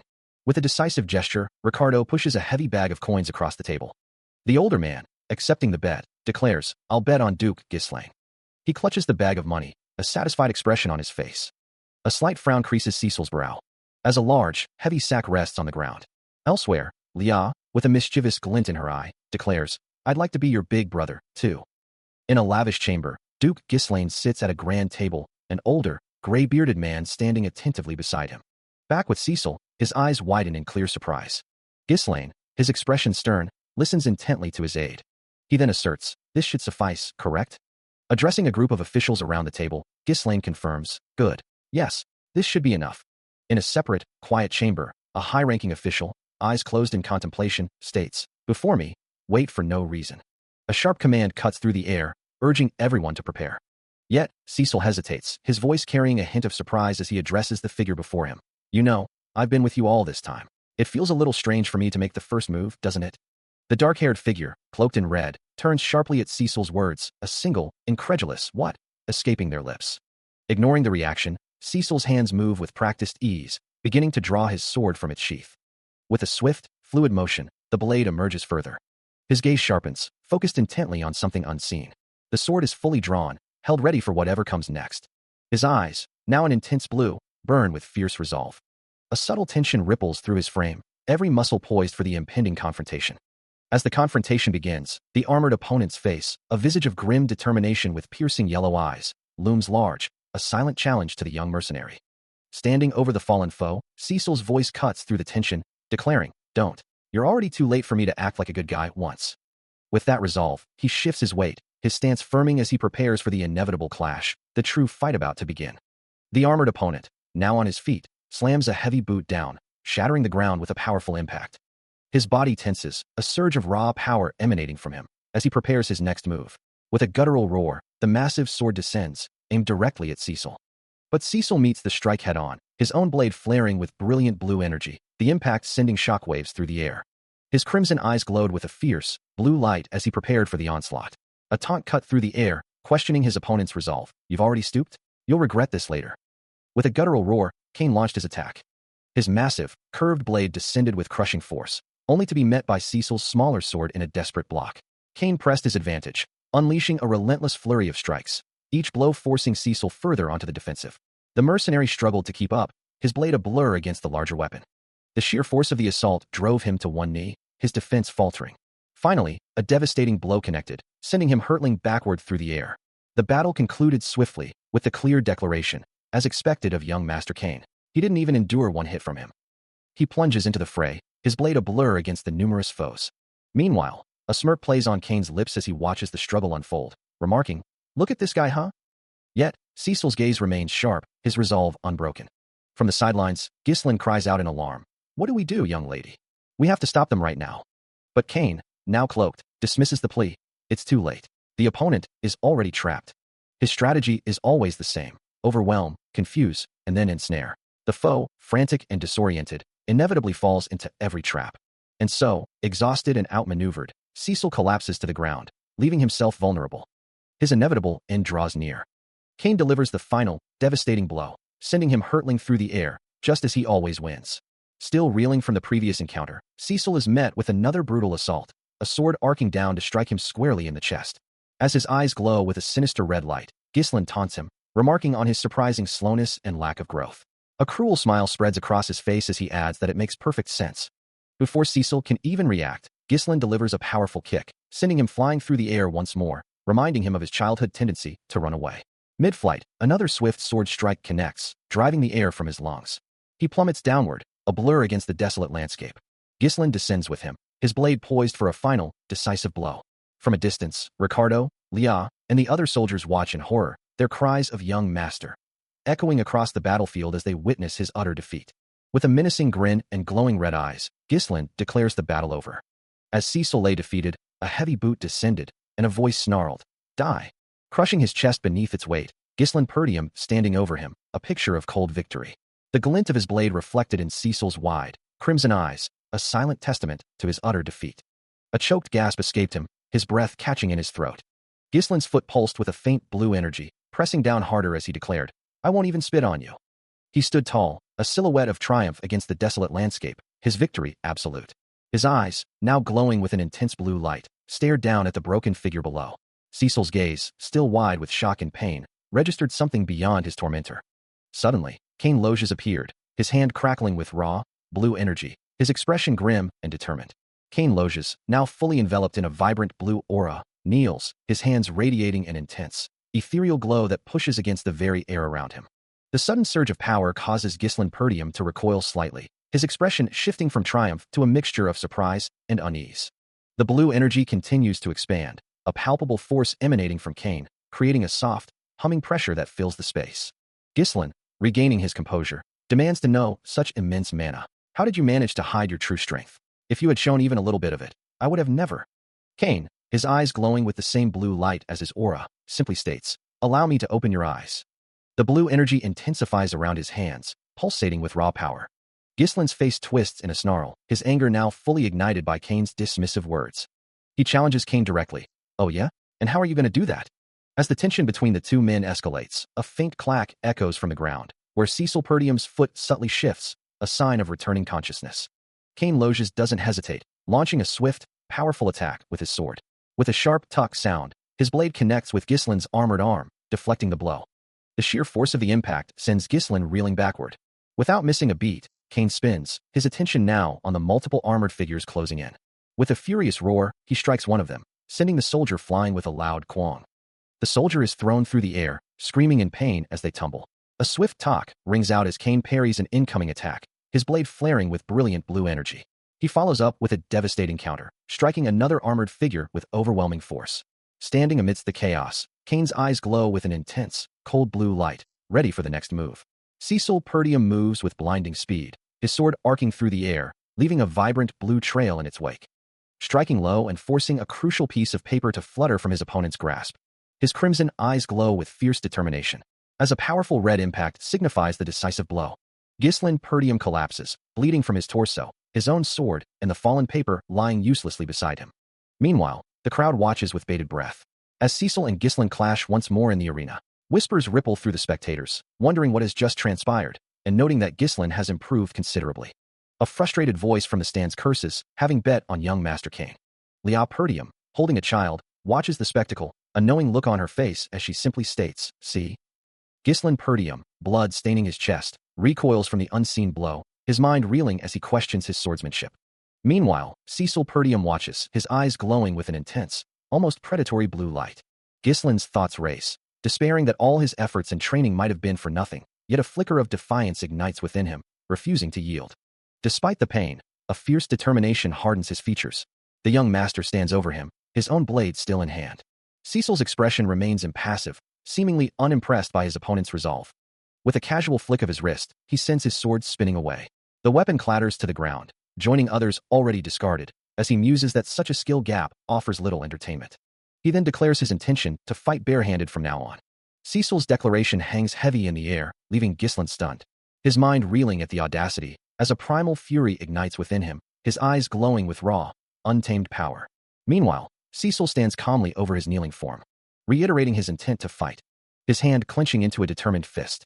With a challenging sneer, the man asks if he needs to be educated, then sarcastically offers a handicap, claiming his opponent is too skilled for a serious fight. As Cecil Perdium stands poised in the center of the arena, his sword resting by his side, facing the expectant crowd.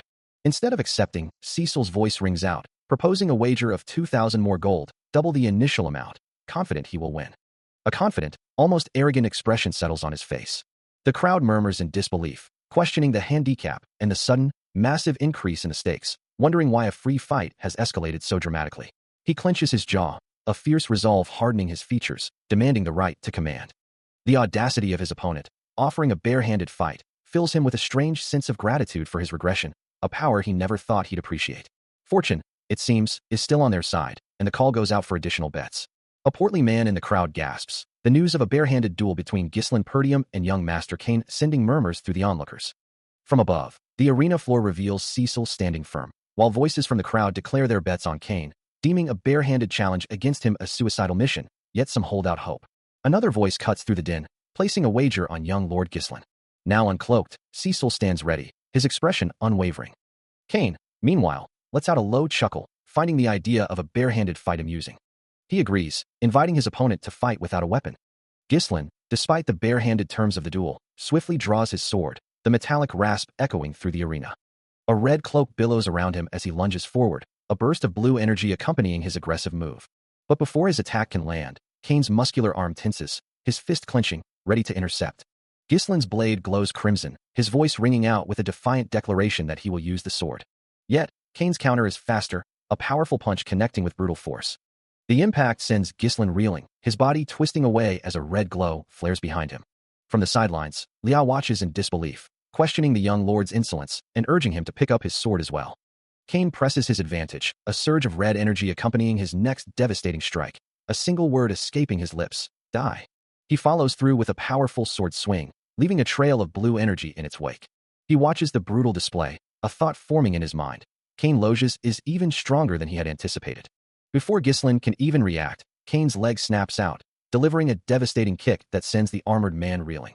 The force of the blow lifts Ghislain clean off his feet, his body twisting midair. Cain's foot remains planted firmly against him, driving the impact home. Then, with a swift, precise movement, Cain strikes Ghislain's sword, sending it clattering away. Before Ghislain can recover, a powerful punch connects with his face, blood erupting from the impact. Cain's fist glows with raw power, poised for the next strike. Another brutal punch lands squarely on Ghislain's jaw, his face contorting in pain as more blood sprays. Finally, Ghislain's legs give out beneath him, and he collapses, defeated. Still reeling from the unexpected assault, Ghislain's massive frame tenses. As he collapses onto his hands and knees, a pained groan escaping him. His head snaps back, eyes wide in disbelief at the sheer force he's facing. From a short distance, Cain Loges observes the unfolding scene, a masked expression hiding his thoughts as he wonders how this punk could display such movements. Cecil stands over the defeated Ghislain, sword held casually, while an unseen voice expresses surprise, believing young Lord Ghislain might actually win this. A cold resolve settles over Cecil's features, and Ghislain's face contorts in a fresh wave of agony, blood already splattering from the impact. A swift, brutal strike lands, sending Ghislain's armored body flying backward through the air. Despite Cecil's previous assertion of dominance, Ghislain brings his sword down in a swift arc, aiming for the prone figure of Cecil. The blade glows with a faint blue energy as it descends. But before the sword can connect, Ghislain shifts, burying a powerful fist into Cecil's face, a sneer twisting his lips as he reminds him, "You used to bow down on your own whenever." He then grabs Cecil by the collar, lifting him effortlessly, his voice booming, "I showed up." Yet, in a flash, a crimson-tinged blade appears, striking with impossible speed. Ghislain, still holding Cecil, looks down with a grim determination, convinced of his grim duty. "I have to kill you to save the Loges family's future." But his words are cut short as a sudden, brutal impact sends blood spraying from his face. Cecil's hand, now free, delivers another crushing blow, tearing through his defenses. The force sends him hurtling backward, enveloped in a surge of raw, purple energy. The devastating force of his attack continued to ripple outwards, tearing through the air with explosive power, as purple energy erupted in a chaotic display, shattering the very ground beneath them, before finally beginning to dissipate, leaving behind a lingering, dark haze. The smoke slowly cleared, revealing the devastation. A blinding flash momentarily obscured everything. Lying broken and bloodied on the ground, Ghislain could only utter a bewildered, "Why?" His head was then roughly yanked upwards by a firm grip on his hair. He holds the defeated man by his hair, forcing his gaze upward, and a cold pity laces his voice. The narrative shifts, revealing that Count Loges, near death, was rescued by his father, and Ricardo was also rescued alongside him. Yet, the young man's thoughts drift to another, whose son harbored a very different ambition. The brutal aftermath of the confrontation is etched onto Ghislain's battered face, a testament to the overwhelming power he just faced. The scene abruptly shifts, transporting the narrative back in time. Outside a grand estate, a voice questions the continued aid being sent to Perdium. Cain Loges stands in the pouring rain, lamenting the situation, arguing that even with their own struggles, continuing to support the already failing Perdium is like pouring water into a broken bucket.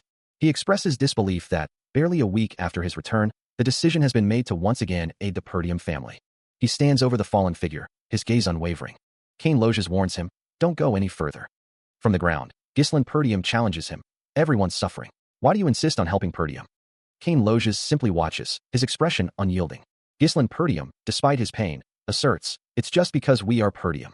The aftermath is brutal, Ghislain's face a mangled mess of blood and bruises. A hand glows with an eerie green light, as a voice states, "There's no other reason." Ghislain's battered features are starkly visible, each wound a testament to the merciless encounter.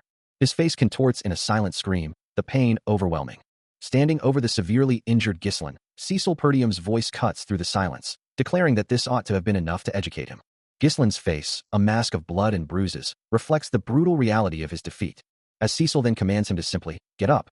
A hand reaches out, not in aid, but in a gesture of dominance. The full extent of Ghislain's injuries laid bare, his armor shattered and flesh torn, with deep gashes and dark bruises covering his shoulder and torso.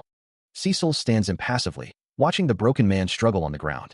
While a crowd of onlookers watches the brutal scene unfold, their faces etched with shock and horror. Elsewhere, or perhaps in a different moment, Cain Loges' face is revealed beneath a dark hood, his eyes glowing with an eerie, malevolent light. A collective gasp ripples through the onlookers, their voices rising in bewildered cries, unable to comprehend the outcome. Standing over the defeated Ghislain, his voice rings out with undeniable finality. Cecil declares his victory. Among the stunned faces, Kane Loges watches, his eyes burning with an unnatural, crimson glow, a silent fury simmering beneath his hooded gaze as the crowd laments their losses. The onlookers continue to reel in disbelief, their expressions a mix of shock and dismay. A final, decisive gesture of dominance. Cecil's boot presses down on Ghislaine's outstretched hand, a stark reminder of his defeat.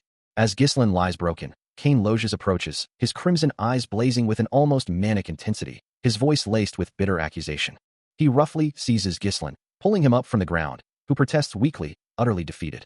A moment of raw anguish crosses Kane's face, his hand clutching his head as if battling an internal torment. But the distress quickly fades, replaced by a chilling resolve as his eyes glow once more, a new, dangerous determination hardening his features. Cecil, having just secured his victory, muses to himself, acknowledging the necessity of his actions. Meanwhile, Kane Loges, his eyes still burning with a faint crimson glow, reacts with a startled exclamation to an unseen development. He then turns to the assembled crowd, his voice booming as he declares that he will volunteer to pay for all the food and drinks for everyone present. The two stand in the arena, Kane still kneeling before Cecil, the implications of Kane's public statement hanging in the air. A slight smirk plays on Cecil's lips as he internally acknowledges Kane's gesture, finding amusement in the unexpected turn of events. Kane, his crimson eyes flaring with renewed intensity, angrily confronts Cecil, demanding he retract his statement. With a frustrated slam of his hand, Kane expresses his disbelief at Cecil's audacity. He then clarifies the terms of the duel's outcome, stating that this public generosity is the price for losing, and it will not be deducted from their original bet. With the terms settled, the two stand side by side, facing the expectant crowd, a new, uneasy alliance forged between them. An echo from the past, a stern voice reminds him to always keep his eyes on the prey, never letting go once he has a grip. The warning resonates, a chilling promise of what will happen if he ever runs. His hand flares with a potent, crimson energy, as a blue-skinned adversary recoils from the force. A silent scream tears from his throat, his face contorted in agony or immense exertion, bathed in the same fierce red glow. The vision shatters, and Cecil finds himself kneeling alongside Ghislaine before a magnificent, towering structure, a soft grunt escaping his lips. He rises, moving forward with purpose. A mystical blue symbol manifests in the air, before the full grandeur of a majestic castle comes into view. The following day, the scene shifts to the grand estate of Lord Perdium. Inside, a table is laden with a shimmering pile of gold coins, a sight that draws a soft exclamation. Cecil Perdium gazes intently at the treasure, his expression thoughtful. He sits, contemplating the wealth before him, muttering that he could achieve so much more if only he possessed greater funds, acknowledging that this current amount simply isn't enough. A determined look crosses his face as he realizes that while money takes time to accumulate, his goals won't wait for him. As he stands, lost in thought within Lord Perdium's home, a young girl, held by a maid, approaches him, her bright eyes fixed on his face. She asks him what's wrong, then playfully wonders if her big brother is worried about the money.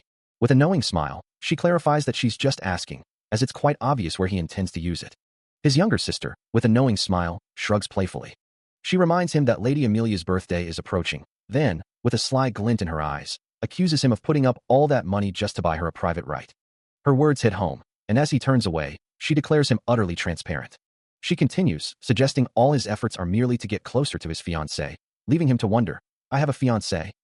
The realization dawns on him, his eyes widening in utter shock. A quiet thump echoes as Cecil sits alone at a wooden table, lost in thought. Suddenly, two women appear before him, one with flowing white hair and the other with dark, covering one eye, as the white-haired woman remarks, You don't have to be so careful. We're playing some because we're bored. We can read your mind, you know? His gaze sharpens, a flicker of concern crossing his features as he responds, We're the ones who know about Amelia from. A sudden, sharp realization hits him, causing a web-like pattern of crimson energy to spread across the space before him. The glowing red web intensifies, highlighting a name that resonates with a sense of urgency. That woman. From the depths of the crimson web, a menacing spider-like symbol emerges, its single red eye glowing ominously. The name solidifies, emblazoned in stark red letters, Amelia Rayfold. A mirror reflects a single red apple, symbolizing the description of Amelia Rayfold as a noble among nobles, known for her kind nature and beauty, earning deep respect from everyone in her territory, regardless of status. However, the respected noblewoman would later incite rebellion, earning her the infamous title of the Witch of the North.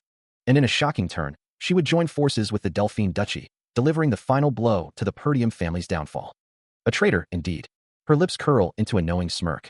Back in the present, Cecil inquires about his father's return, to which Amelia replies that it won't be soon, perhaps a week.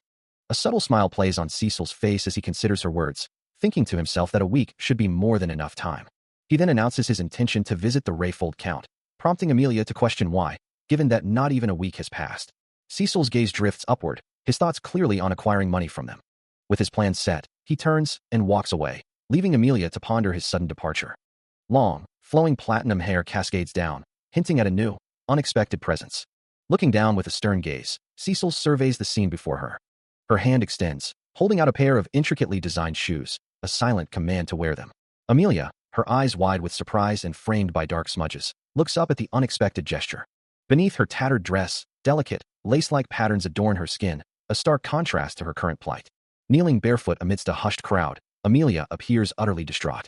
Her gaze lifts, a desperate plea in her eyes as she recognizes her benefactor, muttering, "Lady Amelia." Cecil's expression remains firm, her voice cutting through the silence with an unwavering declaration. "If anyone has to walk barefooted on my land, it will not be you." With unwavering resolve, Cecil declares that the responsibility for Amelia's protection falls to him. He confronts the onlookers, his voice sharp with indignation, demanding to know if they truly expected him to stand by while they shamed her.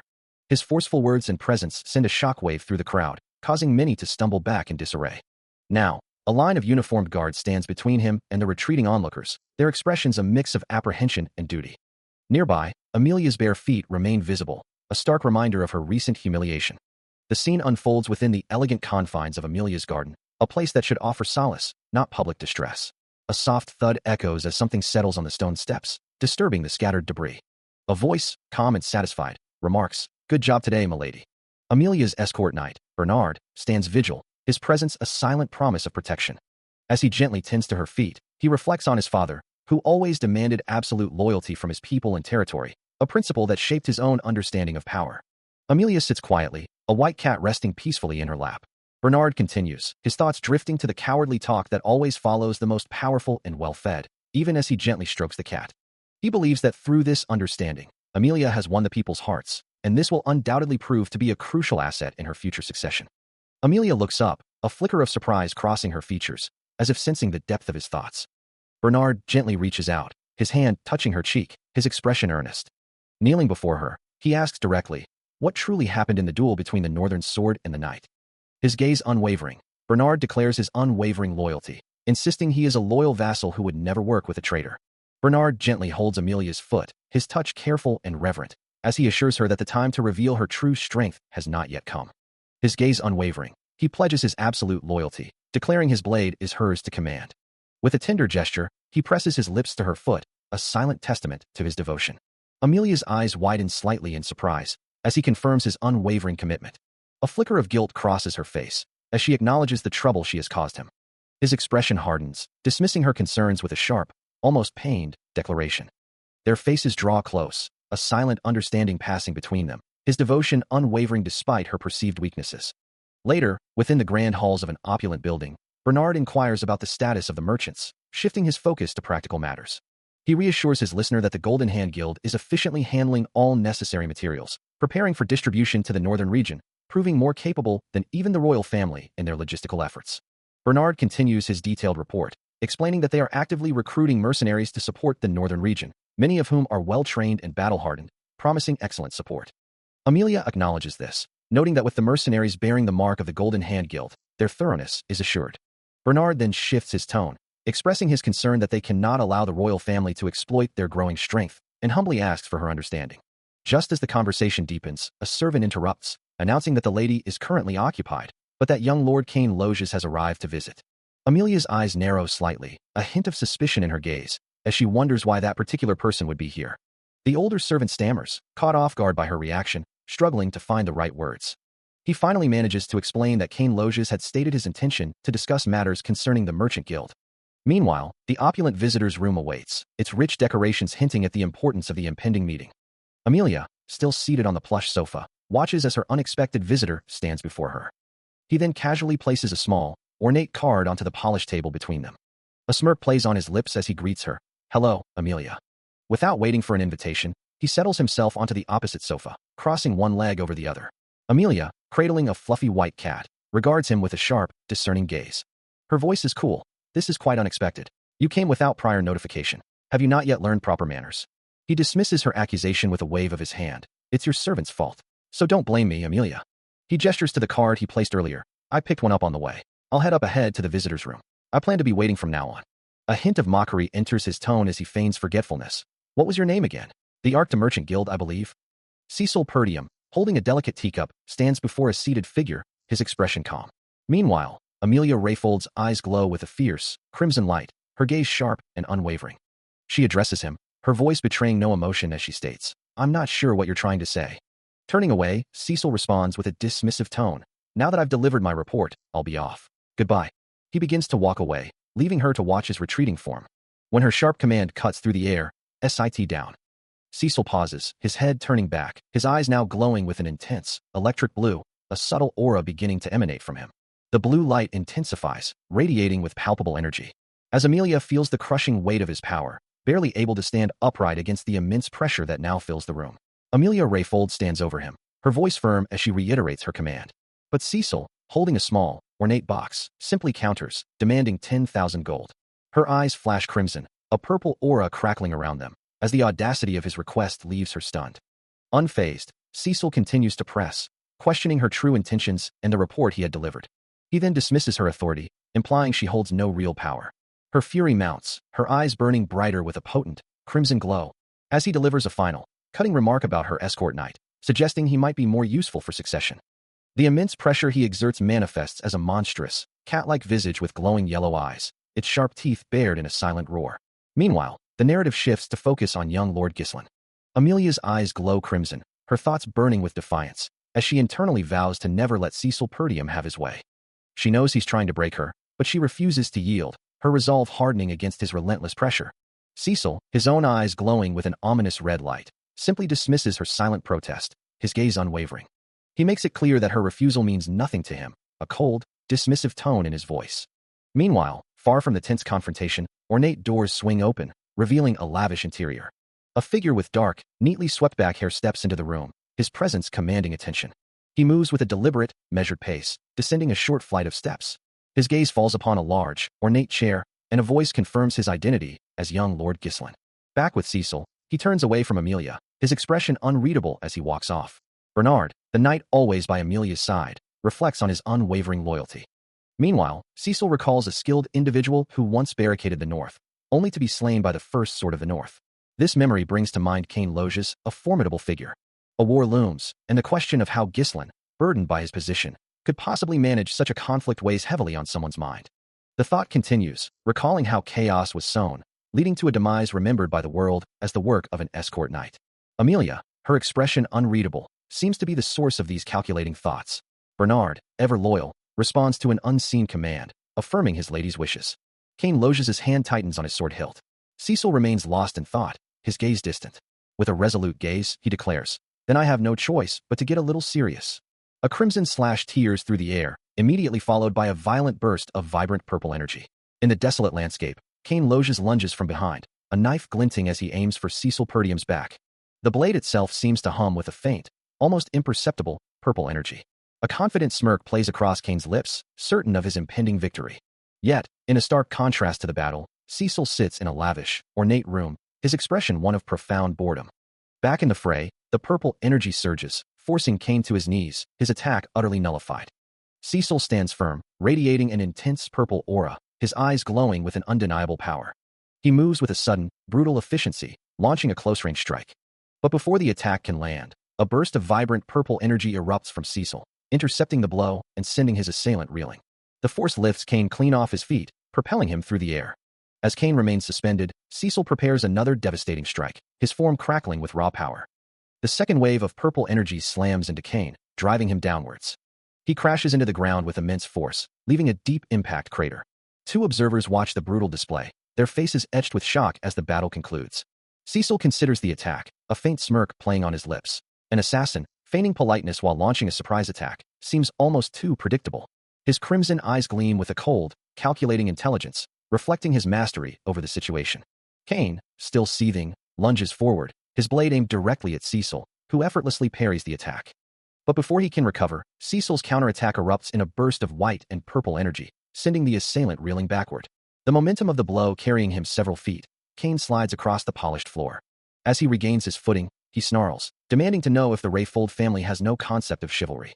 Cecil, however, remains unfazed, calmly stating that he isn't the one who made Cain wait, and that they should simply get this over with. Enraged by the dismissal, Kane lunges once more, his sword a blur of motion.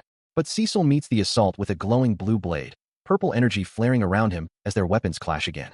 He effortlessly deflects the attack, his glowing blue blade meeting the opponent's weapon with a sharp clang, purple energy trailing from the impact. The force of the counter sends his adversary spinning through the air, before he crashes to the ground, leaving Cecil standing victorious over the fallen figure. From a distance, Bernard watches the display, a thought forming in his mind. He had assumed this was just a rookie, but the sheer skill on display proves otherwise. Cecil remains poised, his sword held ready. Beside Bernard, Amelia's patience wears thin. "What are you doing, Bernard? Hurry up and get him," she demands, to which he can only respond, lady." Her eyes glow with a fierce red light, a dark mark appearing on her face as she presses, "Hurry and bring me his head, if you really consider yourself my knight." Bernard's expression hardens, his resolve clear. He grips his sword, a silent vow of unwavering loyalty and determination echoing in his mind. With a fierce command, he lunges forward, his intent clear. His blade ignites with a vibrant blue aura, glowing particles swirling around it as he channels his power. Taken aback by the sudden, aggressive move, Cecil questions the audacity of an escort knight daring to challenge him. Before he can fully react, Bernard closes the distance, his glowing sword arcing towards him. Cecil barely manages to bring his own blade up, meeting the powerful strike head-on. The impact sends a shockwave of blue and white energy, the force of Bernard's attack visibly overwhelming Cecil's defense. His eyes wide with strain, Cecil struggles to hold his ground against the relentless pressure. The sheer power of the blow pushes him back, his feet scraping across the ground as he slides away. He struggles to keep up with the relentless assault, his eyes flaring with a surprised blue light as the speed of his opponent overwhelms him. Meanwhile, Bernard presses his attack with fierce determination. His blade, wreathed in a brilliant blue aura, slamming into Cecil's sword and driving him back. The force of the blow sends him skidding across the ground, struggling to maintain his footing against the relentless pressure. Watching the fierce exchange, Amelia Rayfold's expression shifts to one of disbelief, glowing particles swirling around her as she processes the scene. She can't comprehend how someone once dismissed as a mere punk could possibly contend with Bernard's power, yet the evidence of his resilience is undeniable. But a new resolve hardens in Cecil's gaze, his crimson eyes burning with fierce determination. With a sudden burst of speed, he counters Bernard's attack, his blade flashing with a red energy as it connects. The impact sends Bernard reeling, his own momentum now turned against him. He presses his advantage, his blade striking with precision and forcing his opponent to recoil. Bernard's own weapon flashes out in a swift, desperate counter. But Cecil parries the blow, immediately following up with another powerful strike that sends the knight stumbling back. A brilliant blue aura flares around him as he unleashes a devastating, arcing slash. "That again?" he asks, a hint of challenge in his crimson gaze. He spins, his momentum carrying him into another wide, sweeping attack. Yet, a sudden impact jars him, his eyes flaring brighter with renewed resolve. With a surge of strength, he grapples Bernard, twisting and throwing him across the chamber.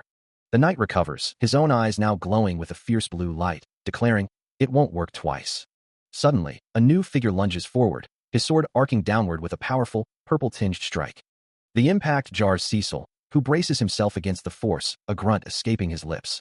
Undeterred, Ghislain follows up instantly, his blade now glowing with a vibrant blue energy as he lunges again. He presses the assault, forcing Cecil into a defensive crouch, his back to the ground. But in a flash, Cecil reverses the momentum, countering with unexpected speed and sending Ghislain flying backward. Ghislain recovers his footing, his gaze fixed on Cecil as he acknowledges the resilience of his defense. A thoughtful expression crosses his face as he remarks, "Young Lord Ghislain, you're quite different from what I've heard. The saying that you don't truly know them yourself until you've fought them yourself really is true." Without warning, he unleashes a volley of glowing blue projectiles, sending them hurtling across the chamber. Cecil watches the incoming attack, a calm resolve settling on his features as he processes Ghislain's words and renewed assault. He continues his relentless assault, his blade a blur as Cecil parries each strike, while Ghislain dismisses his opponent's fighting style, believing it ineffective against him. His expression hardens, a cold resolve in his eyes as he declares that Cecil's deviation ends now.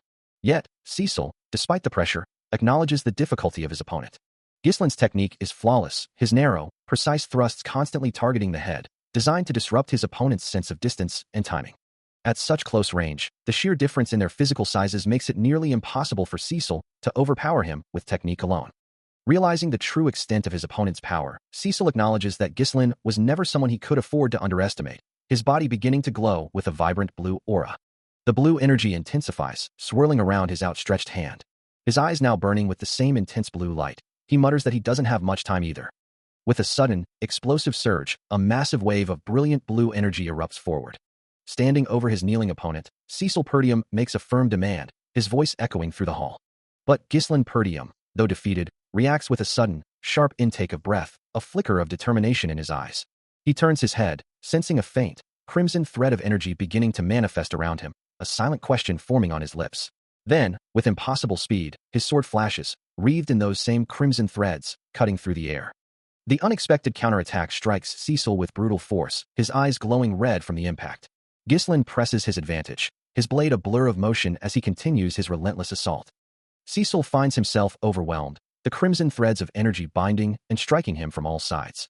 He recoils, shocked by the sudden reversal, struggling to comprehend how his opponent could possibly be this fast. From the sidelines, Amelia Rayfold cries out in alarm, her face streaked with blood as she witnesses the brutal turn of events. He presses his attack, a blur of motion as his blade flashes towards his opponent. His sword arcs with incredible speed, leaving trails of light in its wake. But Ghislain meets the assault with a swift parry, his blade flaring with crimson, thread-like energy. His eyes narrow with fierce determination, the red energy on his sword pulsing with raw power. Then, with a sudden, explosive counterattack, he sends Cecil reeling, knocking him off his feet. Ghislain stands over the defeated mercenary, who lies sprawled amidst the debris. Turning to Amelia, who watches in distress, Ghislain warns her, "Milady, you should get out of here. I cannot guarantee your safety." His gaze hardening, he declares, "From now on, I'll give it my all." The massive, intricate mechanism of his weapon hums with potent blue energy, its power radiating outwards. A slight smirk plays on his lips, as Ghislain looks down, finding amusement in the unfolding events, musing that he hasn't encountered such an entertaining opponent in a long time. With a determined expression, Cecil Perdium declares he will handle the situation, his form a blur as he moves through the armored knights, dispatching them with ruthless efficiency. Soon, the chamber is silent once more, the young master standing amidst the fallen, his task complete. His attention then shifts to a grand, ornate coffin, its ancient design hinting at a forgotten past. A faint, crimson glow emanates from within, pulsing with an unsettling energy. As Cecil observes the strange artifact, Bernard approaches him with concern, asking if the young master is unharmed. Bernard then turns to Amelia Rayfold, offering his apologies, while she acknowledges the strength of the fallen knight, regretting her inability to intervene sooner. He adds that the young master's mana had instantly surged to the level of an advanced knight. Amelia's expression remains troubled, her eyes glowing with a subtle, crimson light as she processes the implications of Cecil's power. Amelia muses, a hint of calculation in her tone. "Ghislain Perdium, he's charged, huh?" Bernard's expression remains stoic, as Amelia continues to address the younger man, who stands before her, seemingly defeated. "Watch your mouth," she warns, her voice dropping to a dangerous whisper. "Don't you understand how scary of a person I am, you pig-headed fool?" Her thoughts drift to the consequences of exposure. If her father were to discover today's incident, they would both be ruined. The reason she secretly allied with the rebels, without her father's knowledge, was because they shared a common goal. She believed that by supporting the rebellion, she could lead it to victory and succeed in bending Perdium to her will. The moment this truth is exposed, she knows with certainty that Count Perdium will kill her. Her eyes glow with a fierce, crimson light as she declares, "We have to do whatever it takes to." Bernard, his face unreadable, simply responds, "Understood." Meanwhile, Ghislain has been left with light injuries across many parts of his body, and a heavy one on his shoulder. The strategist explains that not only had the enemy spent too much mana, but they would also not be in their best condition for some time. Amelia Rayfold confirms their success, stating that to leave no traces, they had cleaned up the knights from their land.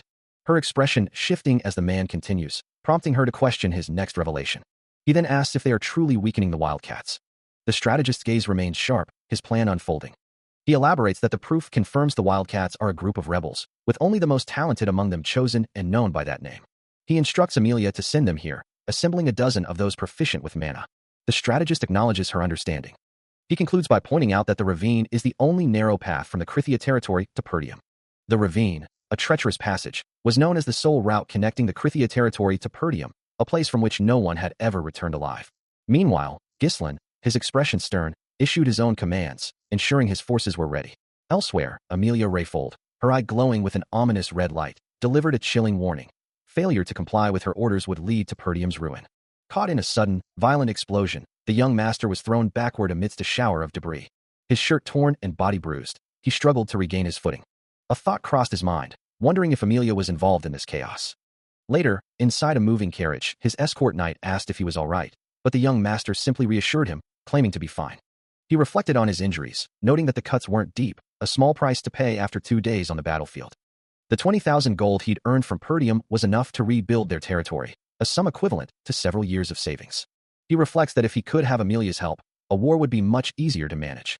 But the fact that he knows about the secret of the Arctia Merchants Guild would make her a burden, so he muses that perhaps having a secret that could destroy her would make her more useful.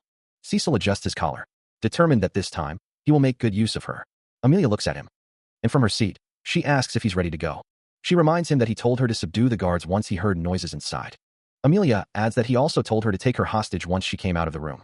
Cecil acknowledges her words, admitting he did say that, but then clarifies that he told her to pretend to do that. His crimson eyes snap open, a flicker of determination crossing his face. As Bernard steadies Amelia, who appears somewhat weakened, he hears the knight's concerned voice. Holding a small, glowing red orb, Cecil muses that while it's an improvement from last time, he simply doesn't have the luxury of going through this arduous mana recovery process every single time he uses his power. He glances at a nearby table, his thoughts consumed by the urgent need to discover a faster method for mana restoration. Taking Amelia's hand, he looks at her expectantly, her expression calm and composed.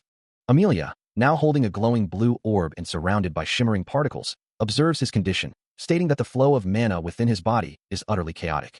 As she unleashes a torrent of vibrant blue magic, illuminating the room and drawing Cecil's full attention, Bernard watches from behind, a silent guardian. A reflection of the intense blue light dances in his wide, crimson eye as he utters a single, stunned word. His face contorts in utter astonishment, overwhelmed by the sheer power he witnesses. He stares down, a single name echoing in his mind, Belinda. As his hand glows with a soft purple light, he realizes his controlled mana has opened, a method only usable by the royal family. His eye glows with a faint blue energy, the name Belinda still lingering in his thoughts. He knew she wasn't just an ordinary maid his mother brought home, but the question remains, just who is she? A dark aura surrounds the mysterious woman, leaving him to wonder why such a skilled individual would be working as a head maid in the countryside. Meanwhile, Bernard speaks to the woman, assuring her it's good to have as many people as possible on their land.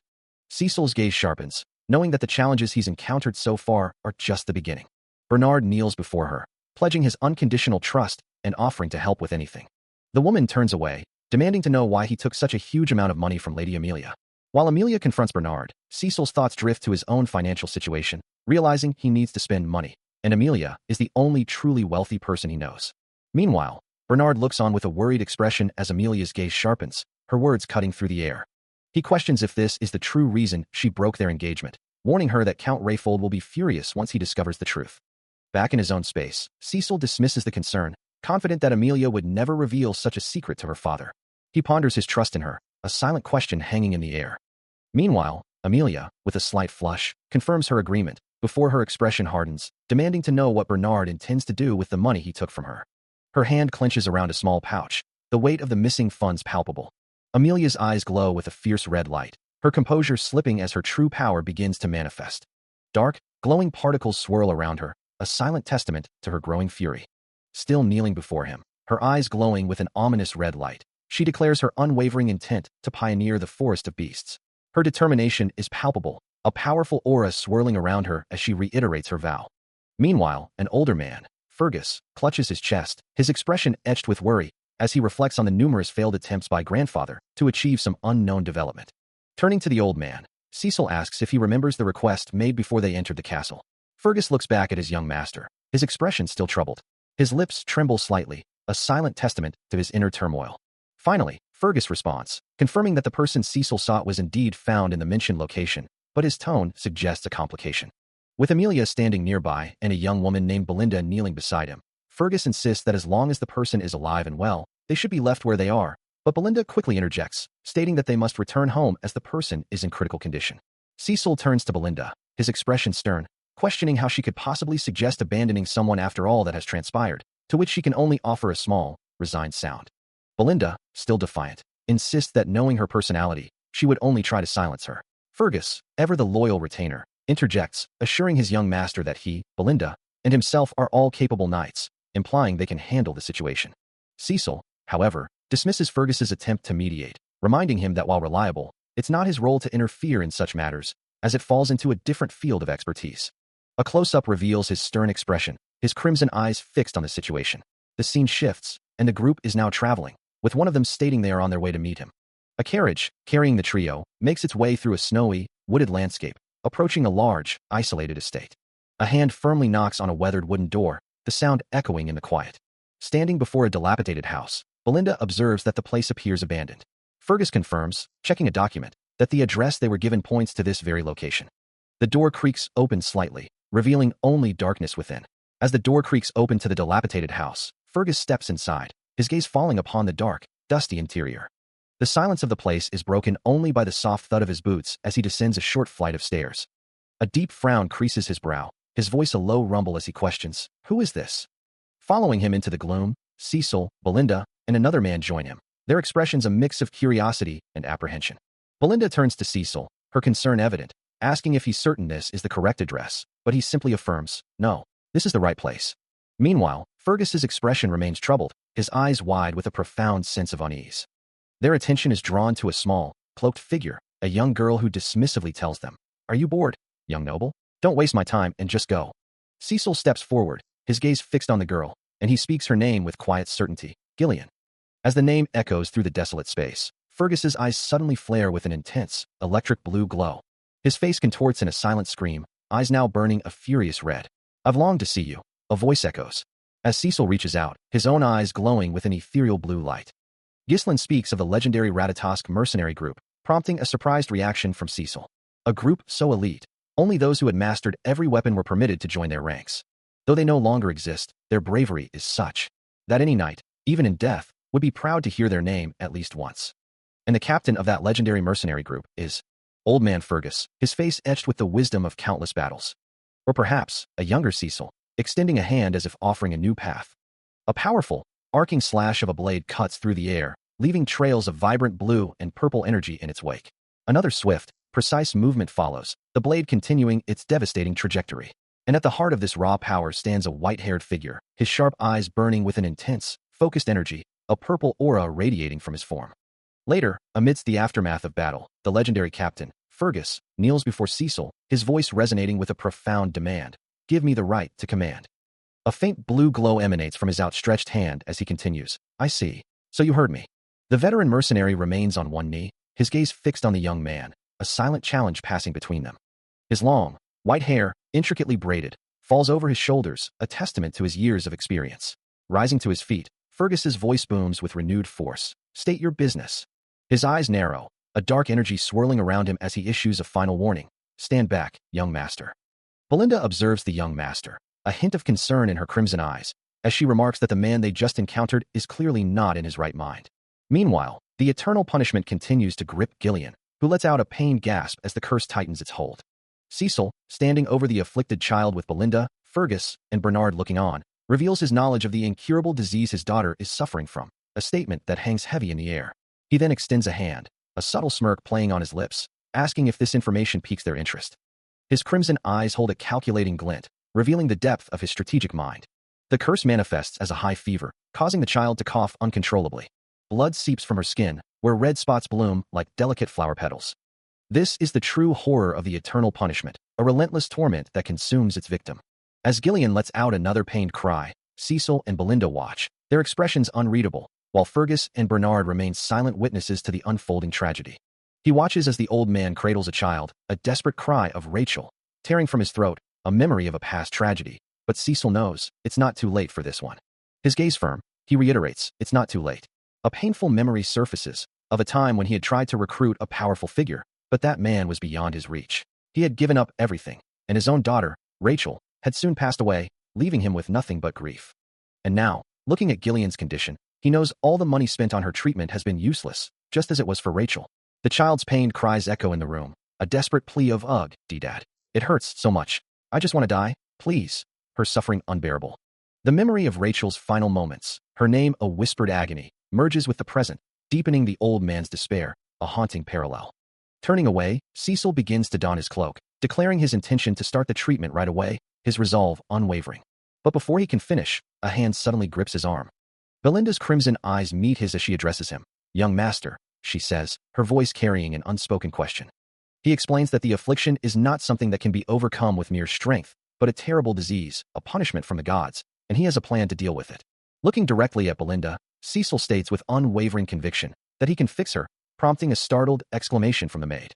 He reminds her of her earlier promise, asking if she had not pledged to help. Belinda's eyes widen, her expression tightening with a mix of surprise and apprehension as she processes his words. Cecil then reveals the core of his strategy. He intends to purchase all the wandering mercenaries on the spot, binding them to his cause through their very survival. Belinda gasps, uttering a shocked, incomplete phrase.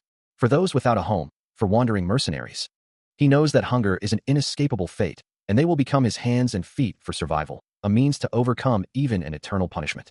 He moves with practiced ease over a collection of herbs and bottles, a testament to the knowledge he still retains from his past life. He remembers clearly the exorbitant cost of these rare ingredients. His expression focused as he carefully examines a delicate purple flower.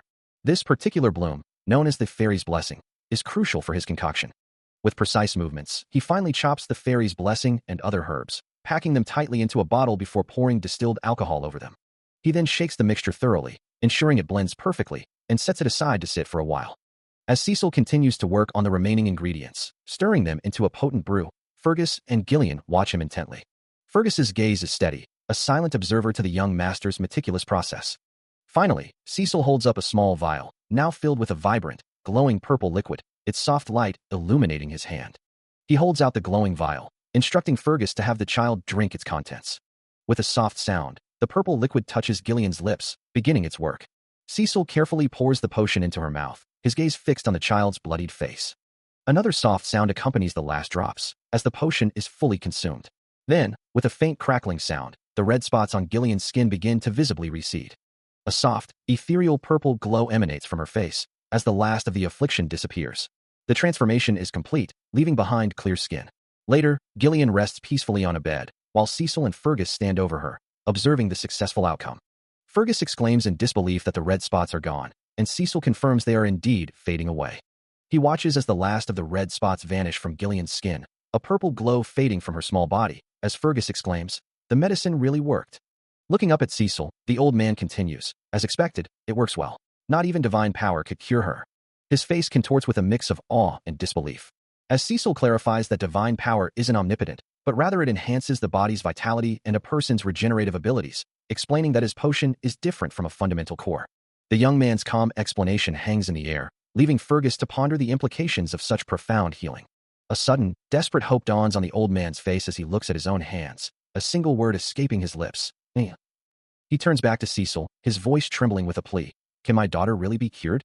Cecil meets his gaze with unwavering confidence, assuring him, "I guarantee you, she will be cured." The old man's face, etched with worry and now a glimmer of hope, reflects the profound impact of Cecil's words, a silent testament to the young man's extraordinary abilities. Still bowed low, the old man remained in his supplicant position. As Cecil looked down upon him, his expression unreadable. The elder's face, etched with wrinkles and a thick beard, was a mask of profound despair. He spoke with a heavy heart, lamenting that all I have left is this useless body of mine. His eyes, however, held a fierce, unwavering resolve, a stark contrast to his words. He continued, clarifying his true intention. "No, I don't need a slave. What I need is Gillian, the captain of the mercenary for mercenaries." To meet the old man's gaze directly, Cecil knelt down, his own crimson eyes now level with Fergus's. A soft gasp escaped him, a quiet sound of surprise. He found himself captivated by the intensity of those eyes. His eyes, the windows to a dreamer's soul, begin to glow with an otherworldly light. A vibrant purple energy radiating from their depths, reflecting a profound shift within him. Old man Fergus watches, his expression shifting from surprise to a dawning realization. As Cecil rises from his kneeling position and begins to walk forward, his heavy boots echoing softly on the desolate ground, he approaches the small gathering, his presence commanding attention from the stunned onlookers, who can only murmur in disbelief, wondering, how could it be? Fergus, however, processes the scene with a deeper understanding, muttering, "This is different from what I heard." His gaze hardens, a faint blue aura flickering around him as he resolves himself to the new reality. He walks alongside the young man, the silence between them heavy with unspoken questions. Finally, the older man breaks the quiet, his gaze sharp as he asks if anyone else might be accompanying him or looking for him. Cecil meets his gaze steadily, confirming that it is just the two of them. Fergus then challenges him for proof of his mercenary claim, specifically a license, which Cecil readily affirms he possesses, adding that there is one more thing he needs to show him. With a sharp crackle, Cecil's hand tightens around the staff, blue energy flaring around it. He swings the weapon in a powerful arc, a brilliant trail of azure light following its path. The energy explodes outwards, a concentrated burst of force impacting the ground. The very earth shatters and cracks under the immense pressure, residual blue particles dissipating into the air. Where the attack landed, a deep, swirling crater forms, its depth still faintly glowing with the lingering magical energy. The blue energy Cecil unleashed slams into the armored figure, sending a shockwave through the desolate landscape. He recoils violently, pushed back by the sheer force of the impact. The magical explosion expands, engulfing the area in a blinding azure light. The armored man is lifted off his feet, tumbling through the air. He crashes hard onto the ground, leaving a deep impression in the earth. But before the dust can settle, Cecil's attention shifts, his hand gripping a staff, which in turn holds another figure by the throat. Virgil. He demands to know who sent him, his crimson eyes burning with intensity. The captured man struggles, his face contorted in pain and defiance, but the grip on his neck is unyielding. Fergus, now recovered, approaches, asking what should be done with the prisoner, but Cecil already knows the answer. Cecil, holding his staff firmly, looks down at his captive, declaring his intent to sharpen his blade on a day like this. Meanwhile, Fergus, his expression earnest, pleads with his young master to leave the matter to him.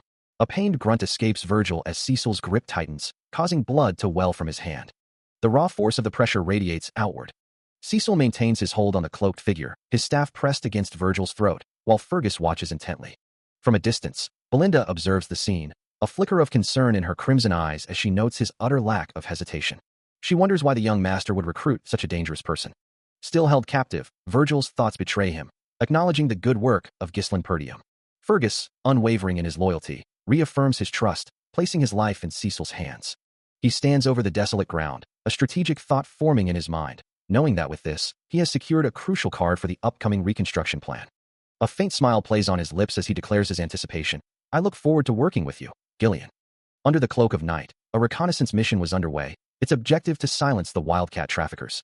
Inside a dimly lit hideout, a cloaked figure, their face partially obscured by a mask, turns to their subordinates, who stand in silence, one of them questioning, what? With crimson eyes glinting from beneath his hood, the captain dismisses the subordinate's surprise, muttering, how foolish. Quiet. This leader, known as Virgil, moves through the night, a heavy sack slung over his shoulder, his presence a silent threat to the wildcat traffickers. One of his subordinates, bowing slightly, offers an apology. Apologies, Captain. As they walk away from the building, the subordinate continues, expressing doubt about the mission's value, given that Sir Bernard believed Ghislain shouldn't even be able to find a single trafficker, let alone eliminate them, wondering aloud, is the reconnaissance mission even going to be useful, Captain? Virgil's masked face remains impassive, his crimson eyes fixed forward, betraying no hint of his thoughts. Suddenly, with a sharp impact, he is struck from an unseen assailant, the force of the blow sending him reeling.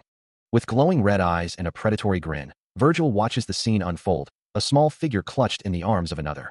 He mutters, almost to himself, yes, I saw it with my own eyes. His gaze sharpens, acknowledging the child. Gillian, finally, you've decided to make a move. From an unseen location, a voice cries out in recognition, my former captain. Meanwhile, a thick, oppressive dust hangs heavy in the air, obscuring the desolate landscape. Through the haze, a horse-drawn carriage races forward, driven by the armored figures of Fergus and Bernard. Inside another carriage, Cecil holds the unconscious Gillian close, remarking on the stifling atmosphere. A companion asks about the cost of their current predicament, wondering if the man who spoke so much of Gillian was a noble, and why they had to pay him off. Inside the moving carriage, Belinda reassures Cecil, explaining that they needed to acquire the child to bring Rachel back comfortably, so the cost was acceptable. Meanwhile, the rearguard, consisting of Fergus and Ricardo, follows closely behind. Cecil, considering the situation, acknowledges that the individual they dealt with had complete control over the child, making the transaction a break-even for them. As the carriage speeds through the dark, forested night, the most crucial task at hand remains their escape from this dangerous location. The vehicle glides through the misty landscape, a soft, ethereal sound accompanying its swift passage. Belinda then inquires about the child they rescued, asking if they were from the Amelia Knight faction, to which Cecil confirms it is almost certainly the case. A look of concern crosses Belinda's face, as she murmurs that this situation could lead to trouble. The mask worn by the individual they encountered was a distinctive item, a special mask used by the wildcat traffickers, a notorious group of slavers operating in Rayfold. Processing this new information, Cecil repeats the name. The wildcat traffickers, huh? The wildcat traffickers are a vile organization, notorious for human trafficking and other heinous acts, truly filthy scum who prey on everyone. Among their ranks, many are skilled fighters, often hailing from shadowy guilds armed with convenient resources. Belinda, how do you know all this? Cecil asks, wondering if she used to stay in the castle, but she simply replies that as a maid, she knew everything even before she started working there. In any case, she warns him, they are persistent, so he should be careful. A slight smile plays on his lips as he assures her it will be fine. Belinda looks at him, a hint of concern still in her crimson eyes. He then reveals the source of his confidence, because they have Gillian. His gaze is firm, his resolve unwavering.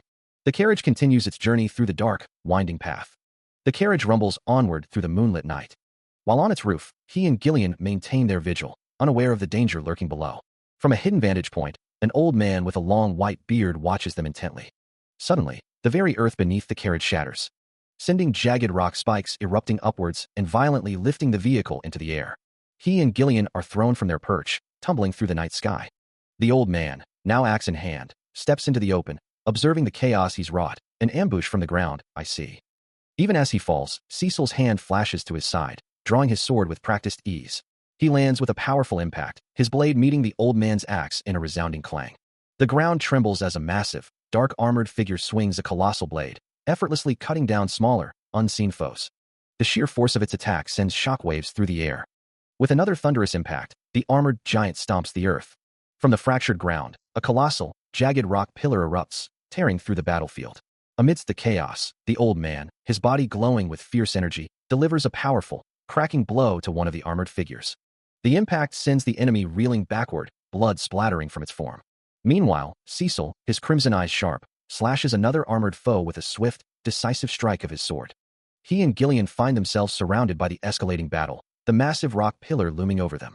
As the old man continues his assault, he warns them that at this rate, they will all be crushed. A sudden impact sends a horse and its rider tumbling through the air, crashing violently into the earth below. He lands amidst the debris, a grim realization dawning on him. This was an ambush, just as he had expected. More figures plummet from above, their heavy forms striking the ground with dull thuds. A voice from above cuts through the chaos, its words laced with contempt. The former captain of the Catarask mercenaries. The name Gillian is then uttered, causing the old man to look up, his expression a mix of surprise and confusion. The unseen speaker continues. A coward who disbanded an entire group of mercenaries because of his daughter. Amidst the wreckage, a cloaked figure begins to move, stepping through the dust and broken earth. The old man, his face etched with regret, laments how he ended up losing a life he truly wanted because of them. He continues, his voice heavy with self-reproach, admitting it's a shame he can't even remember their former glory, as shadowy, wolf-like figures emerge from the darkness. His gaze hardens, a silent resolve settling upon his features. While the ambush leader, cloaked in shadow, responds with chilling indifference, declaring that if the old man won't remember them, then he will make him. With a fierce cry to kill them, the old man charges forward, his hands glowing with blue energy as he plunges into the horde of shadowy monsters. As he fights, he reassures Cecil and Gillian, who stand behind him, that he should be fine on his own, adding that he has business with the young master, and asks them to please rest in the meantime. True to his word, the old man unleashes a devastating blue energy claw attack, shredding through the monstrous forms with brutal efficiency. He follows up with a powerful swing of his massive axe, cleaving through more of the shadowy enemies. One of the creatures recoils, its body visibly torn by the force of his assault, red energy slashes marking its demise. The old man, his muscles taut, prepares to unleash a devastating strike with his massive axe. As shadowy figures swarm him, the ambush leader curses, demanding the old man's demise. Ignoring their numbers, he brings his axe down in a wide, powerful arc. A brilliant blue energy erupts from the blade, cleaving through the monstrous forms with ease. He continues his relentless assault, the blue aura of his attacks tearing through the horde. With each swing, the blue energy bursts outward, scattering crimson particles of defeated foes. Standing amidst the dissipating shadows, he remains unyielding, his axe still glowing faintly. From a distance, the ambush leader observes, acknowledging that the old man is indeed as strong as he once was. However, his resolve unbroken, he commands his remaining units to split into two groups and attack from both sides. He barely has time to recover before a new threat emerges, a shadowy figure on horseback, charging with incredible speed, its mount's hooves glowing with an ominous blue energy. The rider's eyes burn with the same chilling blue light, as the old man watches the relentless charge, knowing this is no ordinary foe. With a surge of power, the rider's hand glows, tightening its grip on the reins. The mounted assailant closes the distance, a blur of dark armor and blue light. But the old man, Fergus, stands his ground, his axe held firm, ready to meet the onslaught. With a thunderous impact, his axe meets the charging horse, a burst of blue energy erupting at the point of collision. The force of the counterattack sends the horse rearing back, its rider struggling to maintain control, as the ambush leader, watching from afar, curses the old man's resilience. A new command rings out, sharp and decisive. Target the horse. Responding instantly, Fergus unleashes a concentrated burst of blue energy, striking the horse and sending it into a violent, uncontrolled buck, throwing its rider to the ground. Still reeling from being dismounted, the old man is immediately struck by a blinding surge of purple-blue energy. The magical force rips through the air, carrying him further back. He cries out as dark, shadowy tendrils erupt around him, the impact shaking his entire frame. Before he can even recover, Virgil descends from above, a blur of green and brown, his sword already arcing down. The assassin closes the distance with terrifying speed, his blade poised to strike. Steel clashes against armor, sending a shower of sparks across the ruined ground. Looking down at his opponent, Virgil's voice is cold and devoid of emotion, declaring that since his plans were ruined, he would at least ensure his work wasn't hindered. His masked face reveals nothing as he promises to kill the old man. With that chilling vow, Virgil brings his sword down again, a relentless assault of steel and intent.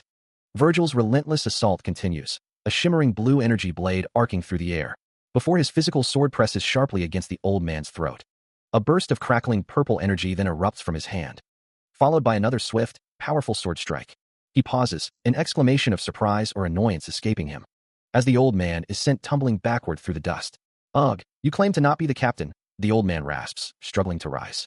Virgil watches him, his expression cold and unwavering. "I have discarded my past," he declares, his glowing axe now firmly in hand. The old man, still reeling from the brutal assault, declares his new allegiance, stating that he is now nothing but young Lord Gislin's subordinate.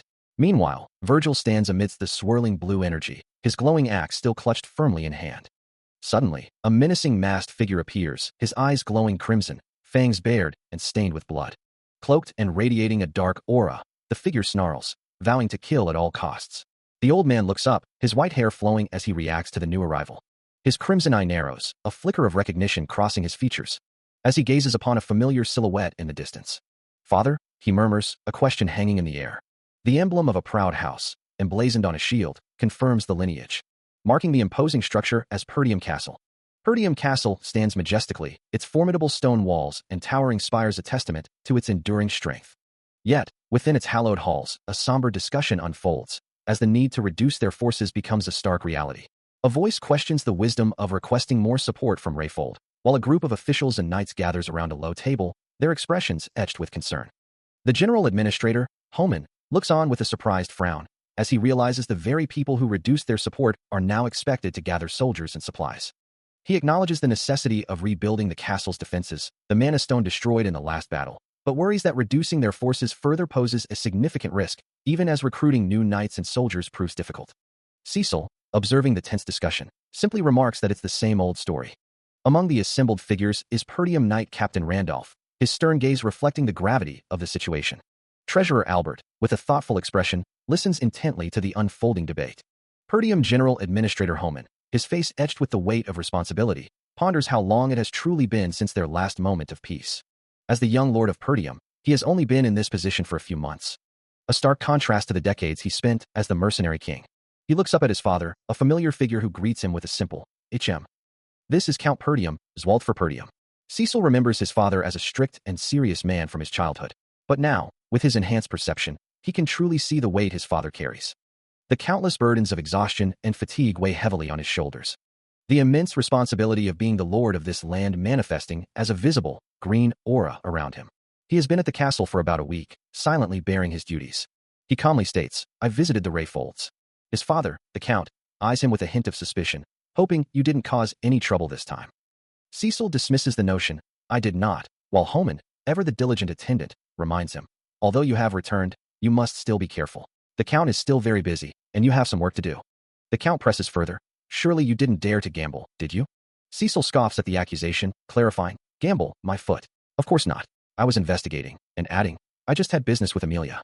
Homan reiterates his warning, "I say this every time, but please be careful. You are a recognized person, so you must be careful," but Cecil waves it off, "Don't worry about it," leaving Homan to internally fret over the young lord's troublesome nature. The Count cuts through the pleasantries, his voice firm, "That's enough." He then shifts, acknowledging, "From what I heard, it seems you've made quite a few achievements while I was away." His gaze sharpens as he reveals the true subject of his concern. "I heard you executed James and Philip for trying to sell Elena away." The Perdium Patriarch's gaze sharpens, demanding to know if Cecil's audacious claim is true. Cecil, however, seems lost in thought, recalling the men he had dealt with, thinking, "All those guys." His father, observing his son's composure, muses that there was no real reason to kill them, yet Cecil did. He must have been incredibly prepared, knowing that the Lord would not punish him, and that he would get away with it. Cecil then explains that Knight Captain Randolph had been warned not to touch his knights, but they hadn't listened, making trouble inevitable. He concludes with a casual, "Yes, well, something like that." A slight smirk plays on the Patriarch's lips, a silent acknowledgement of his son's cunning, as he states, "Humph, I knew it." Then, to Cecil's surprise, his father offers a rare word of praise, "Great job." Cecil's eyes widen in disbelief, his mind racing, as he realizes that no matter the process, the important thing is that Elena is alive. The Perdium patriarch watches his son, a complex expression on his face, perhaps a mix of pride and concern for the path Cecil is forging. For Cecil, the moment is profound, a rare validation from his stern father, as he thinks, "This is the first compliment I've ever gotten from father." He approaches his father, the Perdium patriarch, with a request. The patriarch, looking at him with a dismissive air, wonders if he's come to ask for money or some other reward, while Homan stands by. His father's expression quickly sours, accusing him of squandering money on gambling, selling off parts of their estate, or even forging a legendary sword. Cecil, reflecting on the trouble he's caused, simply asks for permission.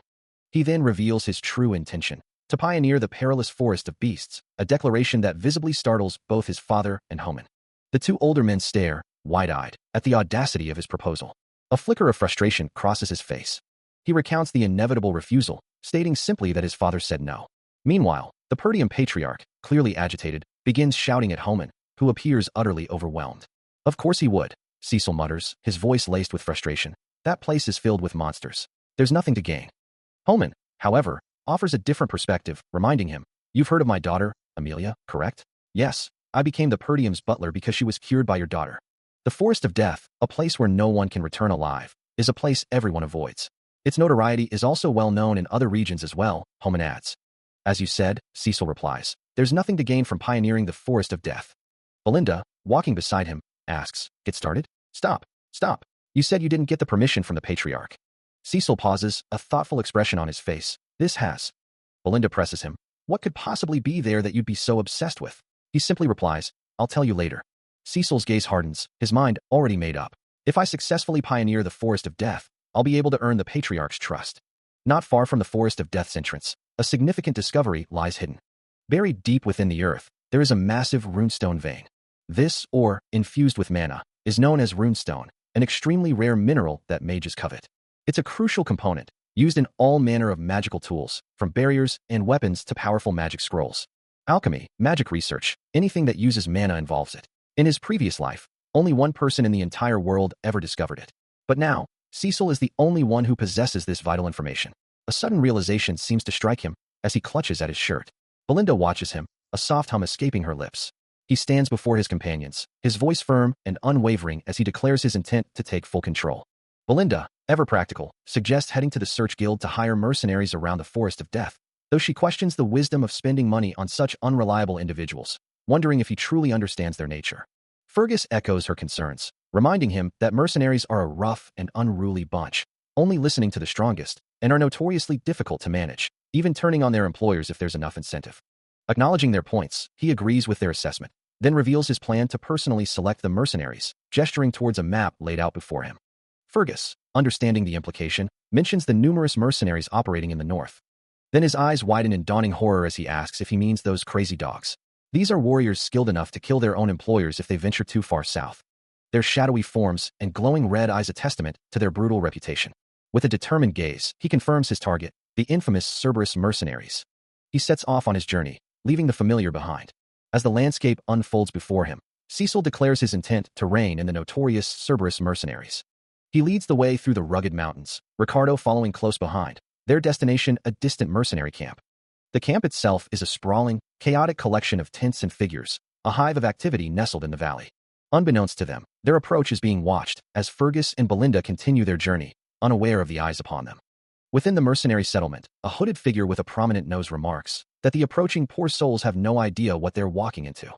Through a spyglass, the mercenary leader observes Cecil, judging him to be a noble brat from whom they could extract a significant sum. A red glow emanates from his outstretched hand, a silent promise of the power he wields.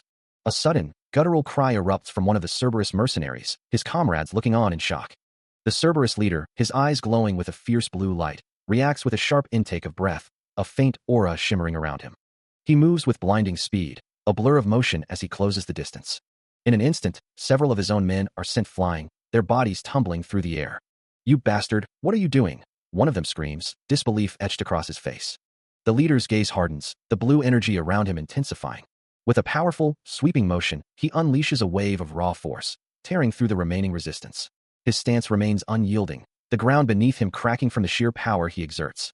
Moments later, the leader stands alone, his subordinates lying defeated and unconscious around him, a silent testament to his absolute authority.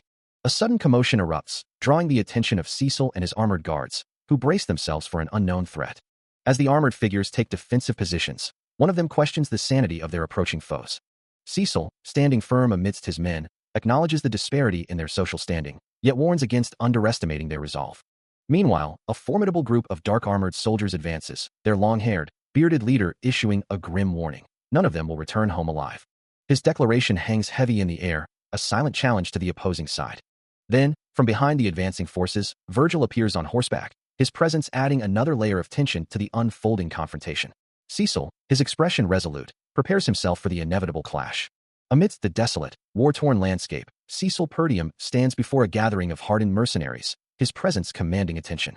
He looks directly at their leader, his voice cutting through the silence as he declares, "Give me the right to command." A mercenary leader, his face shadowed beneath a dark hat, lets out a low, mocking chuckle, a clear challenge to Cecil's authority. His eyes, glowing with a faint yellow light, narrow as he assesses the young man, a sneer forming on his lips as he remarks, "A noble brat has lost his mind, it seems." With a predatory grin, the mercenary leader leans forward, his voice dropping to a dangerous whisper, "It's time for you to learn." And with blinding speed, he lunges, a dark blur of motion closing the distance, his attack aimed directly at Cecil. The impact sends Cecil recoiling, the force of the blow rippling through him, a sharp grunt escaping his lips. The glowing blue chain whips through the air with incredible speed, striking him with a powerful impact that wraps around his arm and shoulder. The magical links tighten, a sword blade glinting just behind the ensnaring weapon. He finds himself fully restrained, held fast by the old man. The other mercenaries watch, their surprise evident. Their leader, a smirk playing on his lips, taunts. He showed his back to the chain. But before the words fully register, a sharp clang echoes as Cecil's sword slices through the chain, sending a shockwave through the ground. His jaw clenches, a fierce determination hardening his gaze. He resolves to hold back, ensuring his targets are merely incapacitated. With a surge of blue energy, he confirms his intent, his eyes burning with fierce determination. His hand tightens around the hilt of his sword, the blade shimmering with the same vibrant blue light. Then, in a blur of motion, he strikes the old mercenary with a devastating, energy-infused blow. As the old mercenary stumbles, the Cerberus leader retaliates, swinging his spiked chain in a wide, dangerous arc. But the young master's attack continues, the old mercenary screaming as the blue energy impacts him once more. The force sends him flying backward, a violent explosion of blue light erupting around his body. The Cerberus leader snarls, refusing to back down. "You bastards. We won't go easy on you just because you're a kid." With their leader's command echoing, the remaining mercenaries surge forward, their weapons raised, as the old mercenary lies defeated on the ground. He deflects an incoming strike with his blade, the impact ringing sharply. Poised for a counterattack, his form a blur of motion. He surges forward, enveloped in a vibrant blue aura, his sword raised high. His blade meets an opponent's weapon in a shower of sparks. Engaging multiple adversaries, he moves with ruthless efficiency, his sword a deadly arc. From a distance, the old mercenary watches the unfolding chaos, his eyes glowing with an eerie blue light. Other armored figures stand ready, their attention fixed on the battle. He lands firmly on the ground, the impact kicking up dust. Meanwhile, the Perdium Patriarch, clad in a striking red coat, turns to the Cerberus leader, demanding to know how much longer they plan to wait. "How long do you plan on making us wait?" Standing over a fallen, armored figure, Cecil Perdium issues a demand, his voice cutting through the desolate landscape. "Give me the right to command." Meanwhile, a muscular man with striking red hair stirs from his slumber, muttering about the disturbance. "I was sleeping well. What is this commotion?" His surroundings reveal a contingent of heavily armored mercenaries, their forms stark against the snowy backdrop. The red-haired man introduces himself, his voice firm. "I am the captain of the Cerberus, Kair." His gaze sharpens, questioning the reason for his summons. "Why are you looking for me?" Indeed, he is the formidable captain of the Cerberus mercenaries. Cecil, now facing Kair directly, responds with a hint of disdain. "What other reason would I have to give you a request?" He then adds, "A request? What kind of client would ask my subordinates?" Kair, unfazed, offers a subtle rebuke, suggesting, "Shouldn't you be a bit more knowledgeable when it comes to manners?" But Cecil merely smirks, his true intentions revealed. "This is my own way of greeting you. I thought this would be the best way to take you prisoner." He looks down at the defeated mercenary, a slight smirk playing on his lips as he questions the man's earlier boast, wondering what kind of person could truly tame such a beast. Later, seated across from the mercenary captain, he continues to press, asking what kind of person the captain truly is. The captain, with a confident air, simply replies, "The forest of beasts." A glint in his eye, Cecil then reveals his true intention, proposing to hire the captain to pioneer that very territory. Kair's composure falters, his eyes widening in disbelief as he repeats the name of the monster-filled forest, realizing Cecil is referring to the perilous region within the Perdium territory itself. A smirk returns to his face as he challenges Cecil, questioning what kind of person would dare make such a dangerous request. Cecil's expression hardens, his resolve unwavering. Kair maintains his defiant stance, surrounded by his guards. But the defiance is short-lived. Cecil stands over a now kneeling Kair, surrounded by guards, declaring that since the mercenary captain was once the strong lord of the Cerberus, he must have been out of his mind, and now he will be Cecil's dog.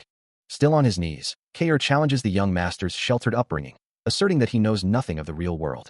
Cecil, however, has heard enough, cutting him off abruptly and declaring the negotiation concluded. A mercenary's blade gleams, reflecting the bound figure of Kair, now subdued. Fergus stands nearby, observing as Kair is forced into a seated position. Leaning closer, Cecil's voice drops, asking if he feels fear. He then mocks the captain's once feared reputation, dismissing him as merely a brute. A heavy boot descends, pressing firmly onto Kair's leg. Despite the pressure, Kair defiantly reminds him that mercenaries only act when there's profit. He concludes that there's no reason to engage in actions that yield no reward. He asserts his dominance, declaring that weakness only breeds excuses. A grimace crosses the mercenary captain's face, as he's offered a chance to leave, provided he pays for the trouble he's caused. But the young master's expression remains unyielding, as he dismisses the notion of a simple payment, reminding the captain of the Cerberus mercenaries, Kair, of his true position. Kair clenches his jaw, as Fergus kneels before Cecil, who stands with an air of absolute authority. The mercenary captain's eyes narrow, as he challenges Cecil, questioning his understanding of the situation. Cecil's gaze remains sharp and unwavering, a silent testament to his resolve. In the brutal mercenary world, when two individuals agree to a bet, they engage in a life-or-death struggle using only a single dagger, without relying on mana, forcing them into a brutal, limited confrontation. Often, not only the loser but even the victor ends up dead. The rules are clear. The defeated must cleanly admit their loss and absolutely obey the winner's every command. The loser becomes the winner's dog, a fate Cecil now dictates. His smirk widening as he asks, "How does that sound?" For in this world of mercenaries, rejecting such a challenge means losing all reputation, becoming a coward who can never be redeemed. His gaze sharpens, the weight of his words settling heavily on the kneeling figure. He addresses the assembled mercenaries, his voice cutting through the tense silence. "Boys," he declares, "we have a bad little habit that needs to be reformed in a very bloody way." His crimson eyes glow with an unnerving intensity, a silent promise of the violence to come. The blade of a dagger is pressed against the bound hands of the mercenary captain, a stark symbol of the brutal wager. The crowd murmurs, their faces a mix of shock and fear as the captain, stripped to the waist and restrained, stands before him. Cecil's boot descends, crushing the dagger beneath his heel, a definitive act of dominance. From the periphery, Fergus erupts in fury, his voice booming. "That insolent little noble brat. Kill him, Captain." Unfazed, Cecil turns his gaze back to the bound man. "It seems you've heard of this method from somewhere and decided to fight me," he observes, then adds, "You cannot back away from this now." With a firm grip, he forces the captain's hand into a shake, sealing the irreversible pact. Then, with a sudden, powerful shove, he sends the captain sprawling to the ground. Kair speaks, his voice strained, "Because I've already done this 5 times. Cecil listens, a slight smirk playing on his lips, as he firmly grips Kair's arm. 5 times? Cecil questions, twisting Kair's arm with a sharp, painful motion. "I've done this over 100 times, he declares, his eyes glowing with an intense blue light. Kair launches a fierce attack, his fist blurring through the air, but Cecil deftly blocks the blow, the impact echoing with a sharp crack. He stares up, a faint glow emanating from his form, this relentless training having been repeated over 100 times. Meanwhile, the mercenary captain rests, his face peaceful in slumber, unaware of the intensity brewing within his opponent. His eyes blaze with an electric blue light, a fierce determination hardening his expression as red energy crackles around him. The captain's face contorts into a snarl, his teeth bared in a moment of pure aggression during their spar. Cecil's foot slams down with brutal force, pinning the mercenary captain to the ground. The mercenary grimaces, his face etched with pain from the overwhelming impact. As the sparring continues, Kair lunges forward with a swift punch, but Cecil meets the attack, his arm flaring with a brilliant blue aura as he parries the blow. His crimson eyes now burning with an intense blue glow, Cecil's resolve hardens, preparing for his counterattack. Kair, sensing the shift, grimaces, anticipating the coming assault. Before Kair can react, Cecil closes the distance, burying a powerful punch into his opponent's side. Without pause, he follows up with another rapid strike, connecting squarely with Kair's jaw. Kair's body recoils, a faint green aura flickering around him as he tries to brace himself, but Cecil's relentless assault continues, landing yet another blow. The final, decisive impact sends Kair flying, the force of the blow echoing through the training ground. Kair's fist slams into his face, a powerful blow that sends a jolt through him. But Cecil swiftly parries the follow-up, his arm a blur of blue energy, before delivering a sharp counterpunch directly to Kair's jaw. A surge of blue energy emanates from his leg as he follows with a devastating kick, sending Kair reeling backward through the air. With eyes glowing in intense blue, Cecil looks down at his opponent, a taunt escaping his lips. "Oh, you're already giving up? I thought you were stronger than I expected." He continues, "If you're going to bluff, you gotta at least make it seem real." Then, with a final, explosive burst of blue energy, he delivers a decisive punch, leaving Kair utterly defeated as the surrounding crowd erupts in outrage, some shouting. "That noble brat has completely lost his mind. Kill him. This is Perdium's training grounds. What are you doing with us?"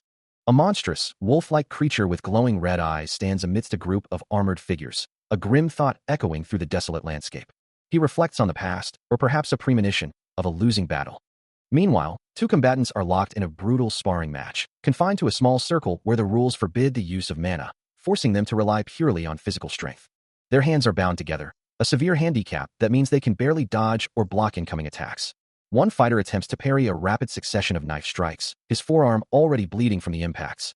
As the two continue their desperate, close-range struggle, knives flashing in the confined space. The wolf-like creature's glowing red eyes narrow, contemplating that if the situation becomes truly dire. Then, at that critical moment, the brutal sparring continues, a relentless exchange of blows and parries, each fighter pushing their physical limits. In a blur of motion, he descends, delivering a swift, powerful kick that sends his opponent reeling. The impact reverberates, and the other man collapses to the ground, leaving Cecil Perdium standing victorious over him. His gaze is sharp, a testament to his unwavering focus. With a firm grip, he pins Kair, who struggles beneath him. Cecil Perdium reminds him that damage is stacking up due to his lack of protection. Kair snarls back, demanding to know if he's already losing his nerve. His face contorted in defiance, he accuses Cecil Perdium of looking pathetic trying to hold back his strength. Cecil Perdium presses a knife to Kair's throat, acknowledging that among the nobles he's met, Kair is one of the few with guts, and offers to give him what he wants. But that's it. He stands over his opponent, asserting his dominance and demanding the right to command. His opponent, however, launches a furious counterattack, a blade striking with such force that it could deflect or dodge any weapon. Yet, as the fight progresses, the cumulative impacts inevitably stack up, especially in a battle that prohibits the use of mana. His opponent's face tightens, knowing the strain is building in his legs, a weakness Cecil can see right through. A cruel smile plays on Cecil's lips as he challenges him, urging him to struggle further. His crimson eyes glow with an intense, almost predatory light, finding amusement in the unfolding struggle. Then, with a sudden burst of speed, Cecil delivers a devastating blow to Kair's midsection, following up with a rapid flurry of strikes that force his opponent to recoil, each impact driving him further back. He continues his relentless assault, deflecting a powerful punch from Kair with a swift forearm block, then follows up with a blur of his own blade, forcing his opponent to guard desperately. A precise kick lands squarely in Kair's midsection, followed by a glowing, mana-infused punch that sends him reeling. Kair's body contorts under the sheer force, a red aura of pain flaring around him. Standing over his defeated opponent, Cecil declares, "All right, it's over." But Kair, refusing to yield, lunges upward with a hidden dagger, snarling, "Die." Before the blade can connect, Cecil effortlessly intercepts it with his bare hand, which glows with a fierce red energy. The sudden, unexpected turn of events draws a collective gasp from the armored observers. Despite his previous defeat, Kair lunges forward, axe blurring with speed, as a voice cries out in alarm, "Young lord." But Cecil merely offers a confident smirk, unfazed by the renewed assault. Before the axe can connect, Kair shifts tactics, thrusting a hidden dagger with lethal intent, pinning his opponent to the shallow, muddy ground, water splashing around them. But even as he's held down, Cecil's eye gleams with an unwavering, sharp focus, the dagger poised inches from his face. Suddenly, a surge of mana erupts from the young lord, blue and red energies intertwining, as he prepares a devastating counter. With blinding speed, he delivers a powerful kick, the force of the blow tearing into Kair's side, leaving a bloody wound. The old man's eyes widen in disbelief, as Cecil, moving with blinding speed, plunges a dagger into Kair's chest, the mercenary captain recoiling from the sudden, brutal strike. Again and again, the blade finds its mark, leaving Kair bleeding and vulnerable. He collapses to the ground, defeated, as the surrounding mercenaries watch in stunned silence, one of them muttering, "He wounded our captain again." The old man, his brow furrowed, observes the scene, remarking, "That noble beast of a captain has challenged him again with his life. Captain, show him what a mercenary's pride is." But Cecil shows no mercy, driving the dagger into Kair once more, a relentless assault that leaves the captain utterly broken. With the fight concluded, Cecil stands, the bloody blade still clutched firmly in his hand. He holds Kair firmly, a determined glint in his eyes, while in his hand, a small vial glows with an ominous purple light, and he swiftly injects its contents into Kair's arm. A surge of raw power erupts from Kair, his muscles bulging as a white aura flares around him. "What did you do?" Kair demands, his voice laced with disbelief. "You were struggling to withstand my strength just a moment ago." From a distance, the old man watches, a knowing look crossing his face. "I see." The narration explains that swinging with immense power stiffens the muscles and burdens the body with rigidity, causing a loss of flexibility. It continues, revealing that the young lord didn't fight against his opponent's momentum, but rather used his own to create a unique flow. To think he would overcome the disadvantage of size in such a way. "What are you doing, Captain?" One of Kair's men shouts, his voice laced with concern. "You're not making anyone laugh right now, man." Kair's muscles visibly swell, his body straining under the sudden influx of power. Cecil watches him, a calm expression on his face, explaining that while Kair's resolve is impressive, many opponents would ignore the rules and use mana when cornered. He continues, asserting that Kair isn't the only one who can use mana, and that he knows the rules, and more importantly, he knows Kair's method. A slight smirk plays on his lips as he prepares to break not only the rules, but Kair himself, and his entire way of working. He admits that in a direct, head-to-head battle, he might be at a slight disadvantage. Kair, his eyes glowing red with fury, snarls that this is the condition for him to be able to just overpower Cecil. But before Kair can even move, Cecil closes the distance in a blur, delivering a swift, precise strike to his chest. The blade of a knife, now revealed in Cecil's hand, plunges deep into Kair's flesh, blood splattering from the wound. A fundamental rule of Moriana's recognition dictates that if even one foot steps outside the designated circle, it results in an automatic loss. The blade, now stained crimson, gleams in the light, a testament to the swift, decisive strike.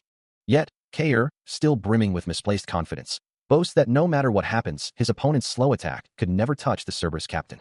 But as the full impact registers, his triumphant cry of "I win" turns into a gasp of shock, blood splattering across his face. The knife, now clean, is held steady, its work done. Kair, clutching his chest, begins to fall backward, his body recoiling from the unexpected wound. He tumbles through the air, before collapsing onto the ground, utterly defeated. Kair's arm tenses, muscles bulging as he winds up a powerful, desperate punch. But before it can connect, Cecil's hand shoots out, intercepting and gripping Kair's wrist with impossible speed. A sickening crunch echoes as he delivers a brutal counterpunch directly to Kair's face. Kair stumbles, his head snapping back, as Cecil follows up with another lightning-fast strike. The impact sends Kair reeling, his body twisting from the force of the blow. Cecil's fist, still stained with blood, hangs in the air, the fight decisively over. Kair lies unconscious on the ground, clearly defeated, his body sprawled outside the designated combat circle, while Cecil stands victorious over him. The old man and the other armored figures watch in stunned silence, realizing that Kair has been knocked out of the circle, signifying an automatic loss. Standing over his defeated opponent, Cecil Perdium declares his victory with unwavering certainty. As Cecil grips him by the collar, Kair, still reeling from the unexpected defeat, demands to know the identity of the one who possesses such skill. A faint purple glow emanates from his eye as Cecil dismisses the question, finding Kair's attitude disrespectful and reminding him of his place. With a swift, brutal strike, he delivers a final, decisive blow, sending blood spraying. Standing over the now thoroughly defeated Kair, Cecil questions his opponent's lingering presence, asserting that the fight is unequivocally over. As Kair struggles to comprehend, Cecil points out that he has been knocked outside the combat circle, confirming his automatic loss, much to Kair's disbelief. With a resolute expression, Cecil looks forward, his gaze firm. He declares his intention to personally decide who will serve as his subordinates. With a sharp glint in his crimson eyes, Cecil Perdium prepares himself. He moves with blinding speed, a powerful strike already launched, connecting squarely with Kair's head, sending blood spraying. The force lifts Kair off his feet, launching him violently through the air. His face contorted in a scream of agony as he reaches out desperately.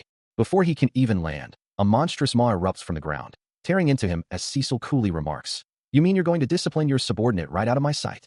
He stands over the fallen mercenary, his voice cutting through the dusty air, asking if he intends to fight by the rules even now. When the man on the ground dares to speak back, Cecil's tone hardens, reminding him not to talk back to his master. The previous blows have already left their mark, blood staining the mercenary's chest. And with a final, brutal impact, another punch lands squarely on his body. Suddenly, a monstrous form erupts from the dust, its shadowy claws tearing into the mercenary's flesh. The creature shows no mercy, continuing its savage assault. As the mercenary lies helpless, being ripped apart, an armored figure in the distance mutters, wondering if it's truly acceptable to let him die like this, acknowledging that the order has already been given. A guttural scream of pure agony escapes the mercenary's lips, his body convulsing under the relentless attack. The monster continues its gruesome work, shredding the last vestiges of his form. Standing over Kair's mangled body, Cecil Perdium's voice cuts through the din of battle, demanding the right to command.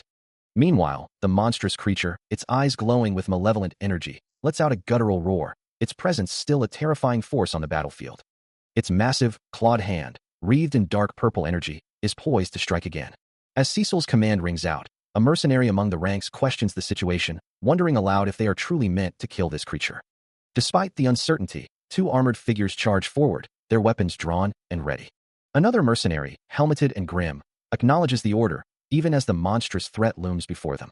The old man, his form wreathed in a subtle purple aura, observes the unfolding chaos with a keen, calculating gaze. A heavy axe, glowing faintly with the same ominous energy, is gripped tightly, ready for the coming confrontation. An armored leg stands firm on the debris-strewn ground, a testament to the mercenary's resolve.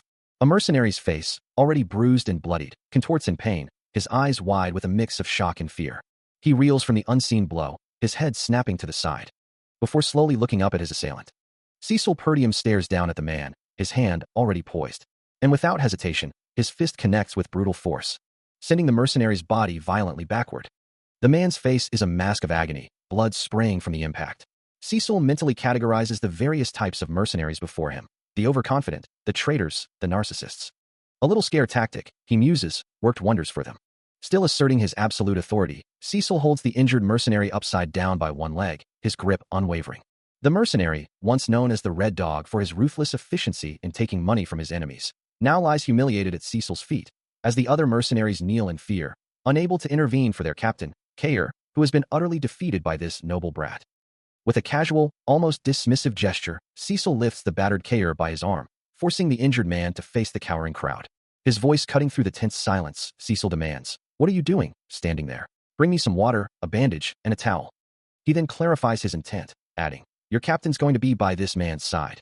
The armored mercenaries exchange uneasy glances, a silent acknowledgement of their new, brutal reality. The mercenaries, having witnessed Cecil's brutal display, now understood the new order. His pale hand, still gripping Kair's bruised wrist, was a stark reminder of the power he now wielded, as the old man watched on. Indeed, the unruly mercenaries were now listening to the young lord's words, their defiance broken by his ruthless efficiency. In the world of mercenaries, where fists are closer than the law, Cecil's glowing hand had delivered the ultimate verdict. The young lord had engraved his authority into their heads, using the most direct and surefire method imaginable. A snarling, wolf-like creature with piercing blue eyes seemed to materialize, a primal symbol of the power he had unleashed. Its form crackling with a vibrant purple and blue aura, it was clear he had shown them who the boss truly was.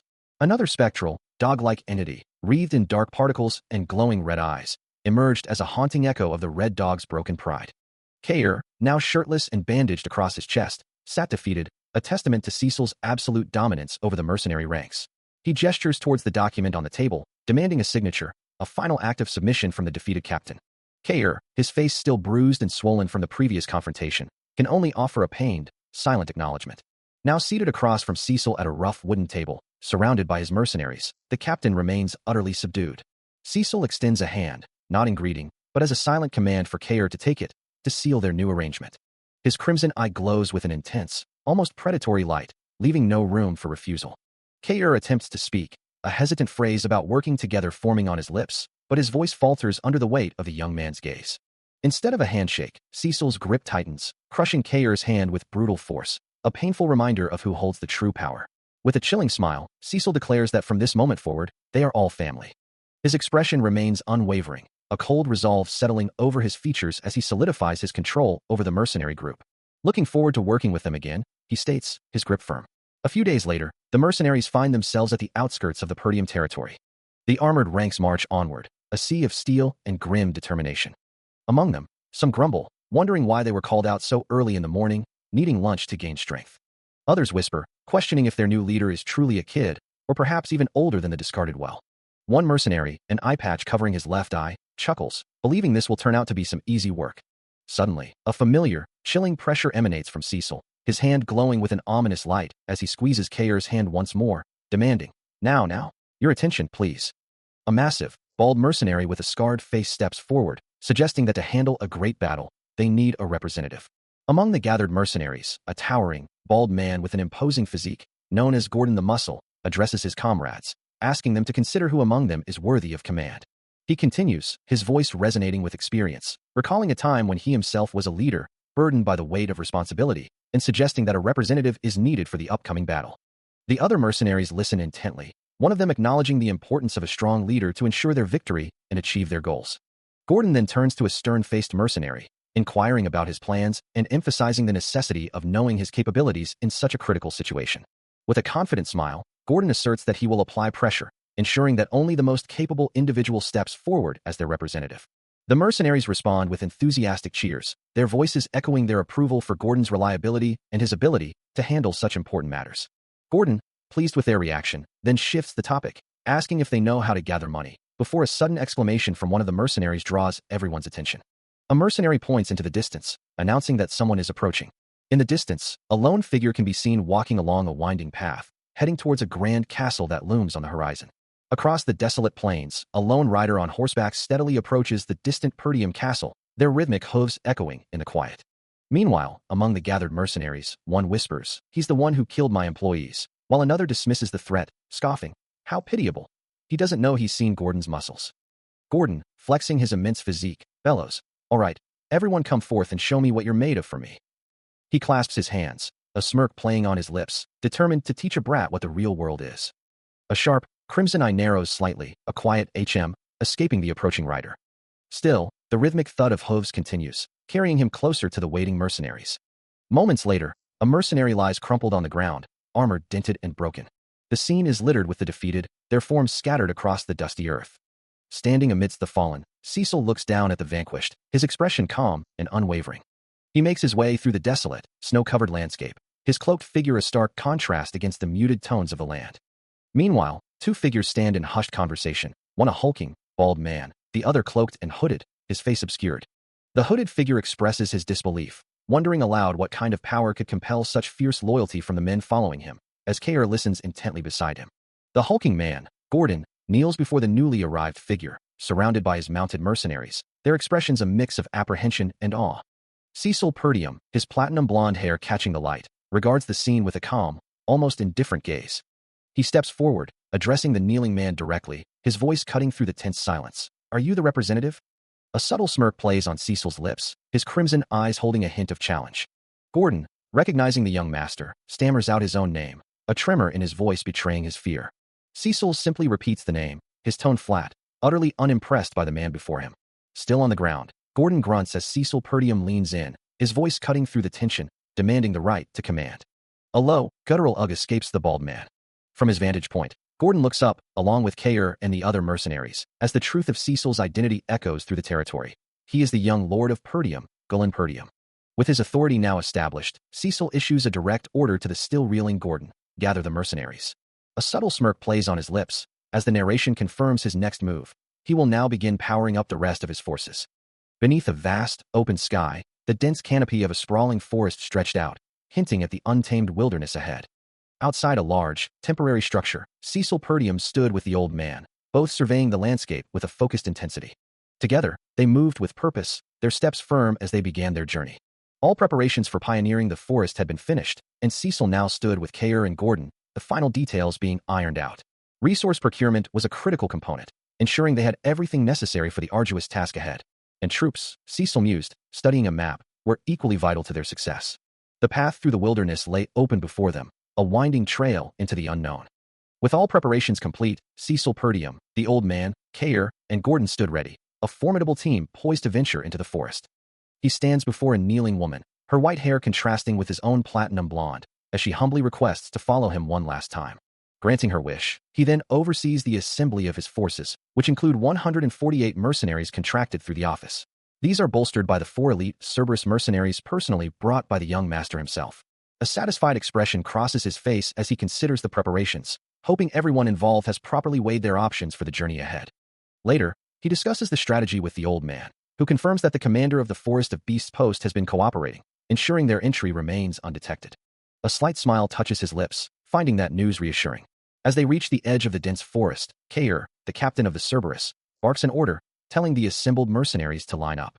The mercenaries quickly fall into formation, and he gazes out at the looming trees, knowing that ahead lies the Forest of Beasts, the land they will pioneer, a place filled with unknown dangers.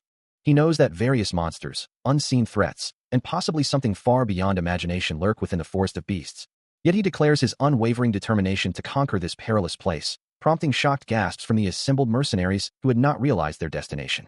Before their protests can escalate, Kair steps forward, sharply rebuking them for interrupting their young master. Cecil then offers a chance for those who wish to withdraw to do so now, but quickly follows with a promise to triple their current pay if the mission succeeds. The mercenaries, including the old man and Gordon, instantly shift their demeanor, their shock turning to eager anticipation at the prospect of such a reward. Kair, however, is taken aback, questioning Cecil's seemingly reckless spending, as they had already allocated all their funds for the expedition's preparation. Yet, Cecil's confidence suggests he can pay them and still have ample funds remaining if the mission proves successful. He then turns, a subtle smirk playing on his lips, and asks, "You trust me, right?" Cecil Perdium, his gaze downcast, acknowledges the gravity of his own decision, knowing he has no other choice but to proceed. Meanwhile, Kair expresses his disbelief at the exorbitant triple pay, wondering how such a promise could ever be fulfilled, while the old man, ever confident, simply states that Cecil always has a plan. With the mercenaries now rallied, Gordon declares the formation of the Forest of Beasts expedition team, their collective resolve hardening for the perilous journey ahead. The time for deliberation is over, it is time to move. Cecil leads the way, his cloak billowing behind him as he strides forward, a silent testament to his unwavering determination. They venture deeper into the ominous Forest of Beasts, where gnarled trees twist into grotesque shapes under a perpetually darkened sky. Cecil moves with swift precision, his form blurring as he navigates the treacherous terrain. The mercenary team presses onward, deeper into the Forest of Beasts, a dense, mist-shrouded expanse where gnarled trees loom like ancient sentinels. Cecil Perdium, at the forefront, carves a path with powerful, precise swings of his blade, the steel biting deep into thick trunks, felling the massive obstacles with relentless efficiency. He pauses, looking up as a faint, welcome light finally pierces the oppressive canopy above. A small smile touches his lips as he notes their progress, then his voice rings out, urging the others to maintain their pace and direction. He directs those without tasks to dig around the stumps, making the arduous process of uprooting them easier. The mercenaries follow his commands, axes ringing against wood as they chop down trees, turning them into logs for transport, all according to the detailed journal he'd acquired in his previous life. He surveys the seemingly endless expanse before them, acknowledging the sheer scale of the forest. The path through the Forest of Beasts is clearly marked, a glowing point indicating their current position. He studies the terrain, a thought forming in his mind. The wealthy exploiter will soon become the conspiracy's supporting figure. Meanwhile, Kair voices his exasperation, wondering if even their employer is now demanding action. Gordon, however, dismisses the notion of noble dignity, believing it to be a mere facade that will soon crumble. The mercenaries press onward, their footsteps echoing through the dense forest. A woman with striking white and red hair watches them, a hint of annoyance on her face. She falls into step beside him, their journey continuing through the shadowed woods. He explains his strategy, asserting that the more mana they expend, the faster their objective will be achieved, and that there's no benefit in lingering. The woman looks at him, a knowing glint in her eyes, remarking that he speaks as if he already possesses foreknowledge of events. As the mercenary team continues its journey, Kair voices his frustration, wondering if their employer is truly sane to send them into such a dangerous area, while Gordon expresses concern that someone might be jealous of Cecil's unusual foresight. Before Kair can press the issue further, Cecil abruptly shoves him back with a sudden burst of force, silencing him instantly. The unnamed mage looks on with a sharp gaze as Kair, regaining his balance, demands to know if Cecil is looking for a fight. Cecil simply stares ahead, his expression unreadable, as if already aware of the Duchy of Delphine's history, a kingdom that established a new dynasty and began large-scale development in the Forest of Beasts. He seems to possess knowledge of a development report detailing the locations of major resources and the ecosystem of the monsters within. The Duchy of Delphine, once a new kingdom, had initiated extensive development within the Forest of Beasts, a fact Cecil seems to know intimately. Thanks to that detailed report, the mercenaries are well prepared, but one of them wonders aloud if their employer would have sent them if they knew how much mana they'd expend. The group continues their trek through the forest, the absence of any incidents making Cecil feel uneasy. He reflects that he's only ever read about these events in journals and has never actually witnessed them firsthand. He looks down, his expression serious, reminding his companions not to let their guard down. As they press onward, the forest around them grows steadily deeper. Twisted branches loom overhead, and unseen eyes begin to glow from the shadows.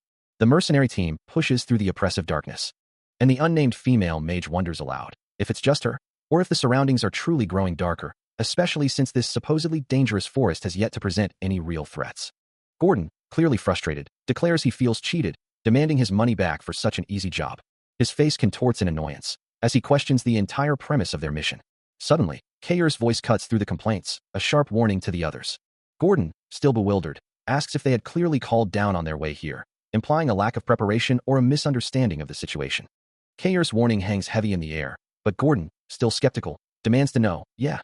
His voice echoing through the increasingly ominous forest as the darkness deepens, and crimson eyes begin to pierce the gloom, a silent, growing threat.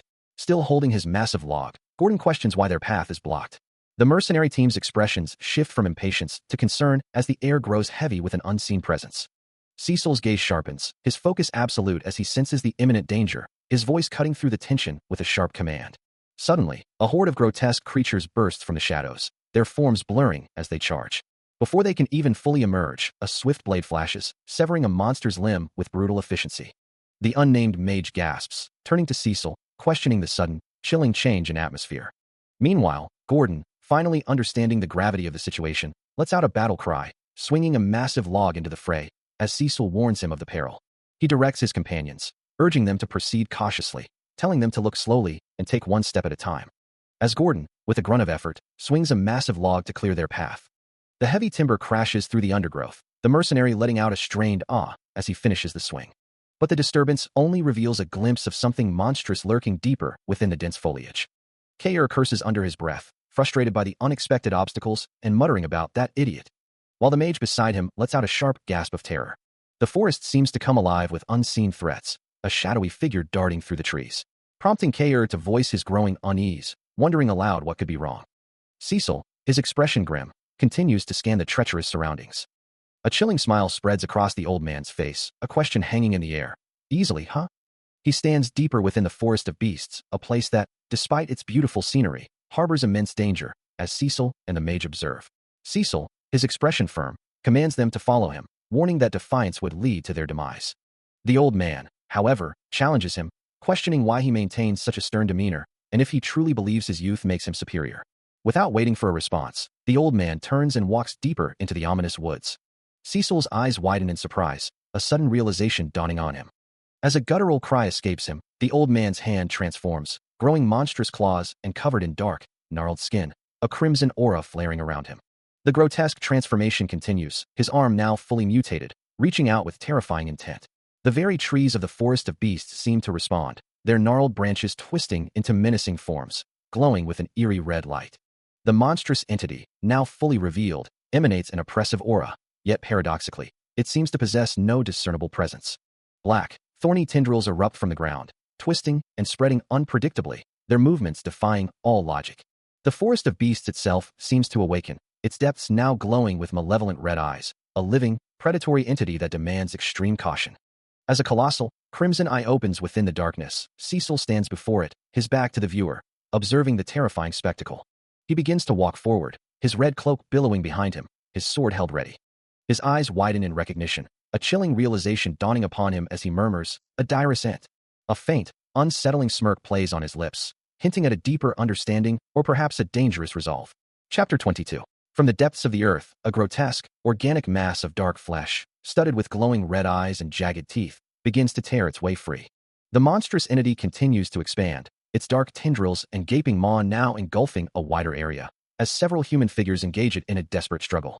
A close-up reveals the monster's terrifying maw, lined with rows of razor-sharp teeth, as a voice cries out in sheer terror, monsters. The colossal creature looms over a group of cowering humans, its multiple eyes fixed on them, radiating an oppressive aura of dread. Two of the terrified humans, their faces contorted in fear, scream for their lives, one yelling, "Huh, I'm gonna get eaten alive," while the other urges, "Run." Suddenly, a blur of motion, and Cecil Perdium, his blade glowing with a fierce red energy, slashes through the monstrous entity, interrupting its rampage. But instead of continuing his assault on the monster, Cecil, now enveloped in a crimson aura, turns his glowing red blade on Gordon, who recoils in shock, letting out a surprised, "Huh." Gordon is dragged deeper into the monstrous entity's gaping maw, its thorny tendrils tightening around him. The creature's red eyes glow with malevolent intent, as its dark, organic form engulfs him further. He struggles desperately against the crushing grip, a desperate cry for help escaping his lips. Another mercenary, axe in hand, rushes forward to intervene, while a comrade shouts Gordon's name, urging him to hold on. The mercenary brings his axe down with force, striking the monster's thick, vine-like tentacles. But the blow yields no effect, leaving the mercenary stunned and questioning its resilience. He stares in disbelief, wondering how such a vine could be so sturdy. Meanwhile, Gordon is pulled even deeper, his body contorting as the monster's grip tightens. The red glow from within the maw intensifies, as he is almost completely swallowed by the dark entity. Still impaled by the monstrous entity, Gordon struggles as its organic mass continues to consume him, the glowing blade-like appendage holding him captive. But a flash of blue energy cuts through the air as Cecil launches a concentrated attack directly at the monster's glowing eye. Simultaneously, Kair closes the distance, his sword flashing as he slashes at the creature's incredibly tough hide. Cecil's blue energy projectile streaks onward, impacting the monster with a burst of light and force, causing dark, corrupted energy to erupt from the wound. Despite their combined efforts, the monster remains steadfast, its grip on Gordon unwavering as Cecil and Kair continue their relentless assault. A fierce determination hardens Cecil's expression as he turns to the other mercenaries, his voice cutting through the din of battle. "Get yourselves together." Cecil Purdium stands over the kneeling old man, his voice cutting through the chaos, demanding the right to command, declaring that he will handle the rest. With a swift gesture, he barks orders to the surrounding mercenaries, instructing them to focus solely on defense until their next charge is ready. A chorus of hesitant but firm, "Yes, sir," echoes back from the ranks.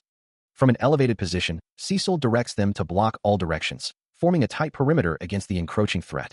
Surveying the horde below, he confirms their numbers, a grim satisfaction in his voice as he realizes they are all present. Turning to Kair, who stands beside him amidst barrels of unknown liquid, Cecil commands them to light up the monsters, to burn them down, revealing the purpose of the stored materials. Below, the monstrous eyes of the creatures glow with malevolent intent, having clearly spotted their prey. With a final, thunderous roar, Cecil unleashes his ultimate command.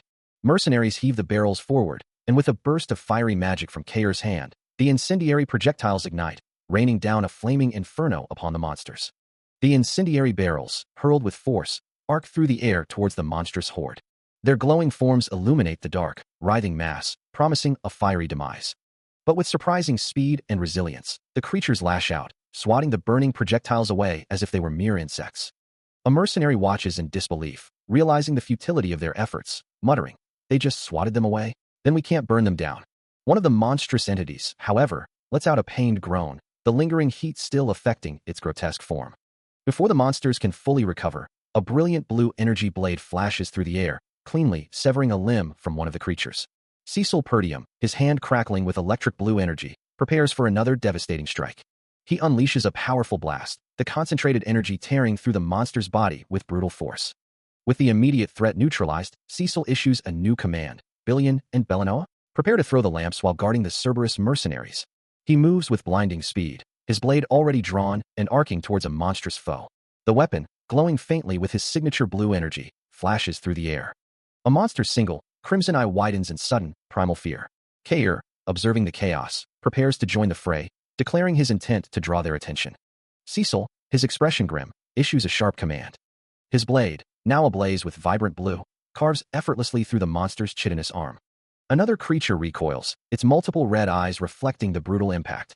He plunges deeper into the horde, a whirlwind of blue light and steel, engaging several monsters at once. Kair, true to his word, charges in, his own sword ablur as he diverts the attention of the remaining beasts. Despite the young master's earlier words, the mercenaries find themselves overwhelmed, one lamenting that they'll be wiped out if the situation continues. But a flash of brilliant blue energy cuts through the chaos, as Cecil Purdium, with a powerful swing, brings his mana-infused blade down. The glowing weapon cleaves through a monstrous foe, tearing it apart in a violent explosion of blue light and crimson particles. Meanwhile, other mercenaries notice a new threat, realizing the remaining monsters are all converging on their employer. From the back, the unnamed female mage shouts a command, urging them to throw all their lamps. A flurry of lamps arcs through the air, raining down on the advancing horde. The lamps, now ignited, explode into a furious inferno, engulfing the monstrous horde, with fiery tendrils lashing out and consuming the creatures in a vibrant, destructive blaze. A satisfied grin spreads across Kair's face. "Yes," he exclaims, witnessing the devastation. As Cecil's voice cuts through the roar of the flames, "Keep throwing. Don't stop." The young mercenary's resolve hardens, his gaze fixed on the burning horde, "Until we burn them all down." The conflagration intensifies, a monstrous silhouette swallowed whole by the raging fire, turning the entire area into a swirling vortex of orange and red, the heat radiating outwards. Amazing," one mercenary gasps, his voice filled with awe. "I didn't think we could fight back against them." Though another mercenary voices a growing concern. "But isn't the entire forest going to burn down at this rate?" As the monster horde burns, one mercenary remarks on their opponent's unpreparedness, while another, with a sinister grin, simply utters, "Shit, huh?" Kair, ever vigilant, reminds his troops, "Don't let your guard down. It's not over yet." Suddenly, a surge of purple energy erupts from the inferno, as the monsters begin to show their true forms. Cecil Perdium watches the spectacle with a grim, focused expression, the orange glow of the burning forest reflecting in his eyes. A thick, white smoke billows upwards, tinged with the lingering purple energy. From within the swirling mist, a colossal, ghostly white figure begins to materialize, surrounded by a host of smaller, equally ethereal monsters, shocking everyone present. The mercenaries recoil in confusion, questioning if the fire has been extinguished, wondering aloud. Was this smoke? Is this steam? As the new threat looms, his subordinates call out to him, pleading, "Young master, young lord." Cecil, his gaze unwavering, begins to explain the nature of these creatures. Their shells are weak against fire, but from the smoldering remains of the monster horde, a new, horrifying entity begins to coalesce, its moist flesh burning from within and causing small explosions as it takes shape. Shadowy tendrils stretch and writhe, as a monstrous, multi-mouthed head begins to emerge from the swirling purple mist, revealing an elongated, serpentine body covered in countless gaping maws, letting out a chilling, guttural sound as it fully manifests. The colossal, ethereal creature now looms over the mercenaries, its purple glow casting an ominous light on Cecil Perdium and Kair, who stare up in stunned silence. Panic ripples through the ranks as Gordon and the unnamed female mage join the chorus of terrified voices, questioning what kind of abomination stands before them, calling it a ghost rather than a monster. Amidst the chaos, a mercenary's sword flashes, reflecting the monstrous form as they prepare for the impossible fight. The ethereal mist hangs heavy in the air, a silent testament to the new, terrifying threat that has emerged. He raises his sword high, its blade shimmering with an inner light, as his voice cuts through the chaos, demanding that everyone prepare. With a powerful, sweeping motion, he brings the weapon down, leaving a vibrant blue trail of energy in its wake. The time for ranged attacks is over. Now, he declares, this is a close-quarters battle, and with a fierce command, he orders a charge.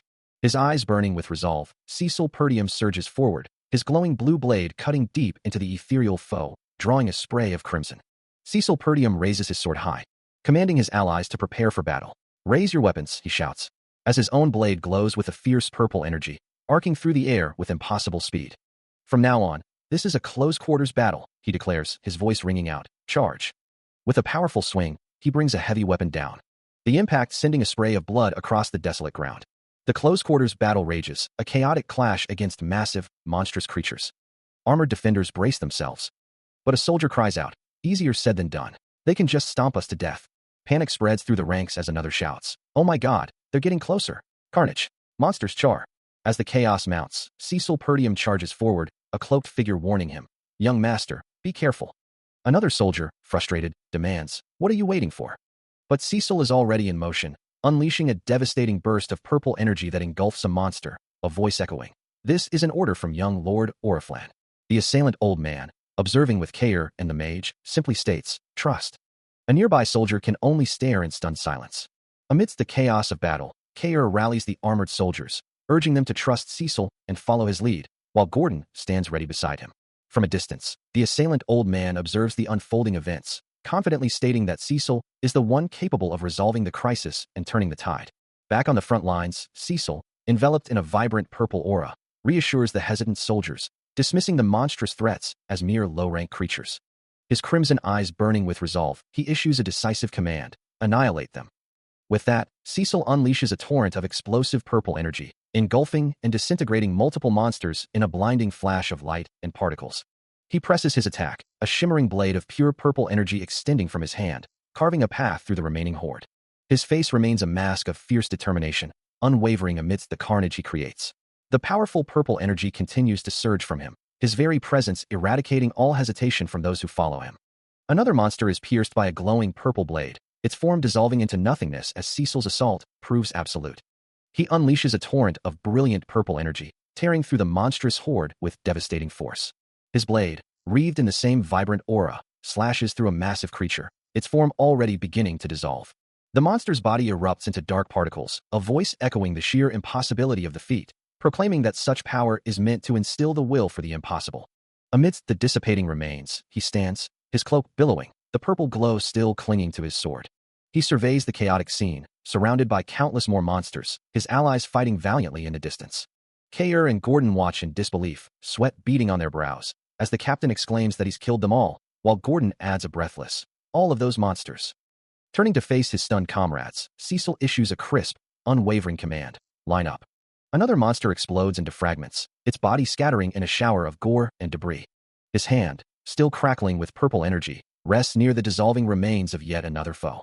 Deep within a dark, cavernous space, the mercenaries observe a nest teeming with monstrous creatures, noting that even at the entrance, high-ranked drudge ints already swarm.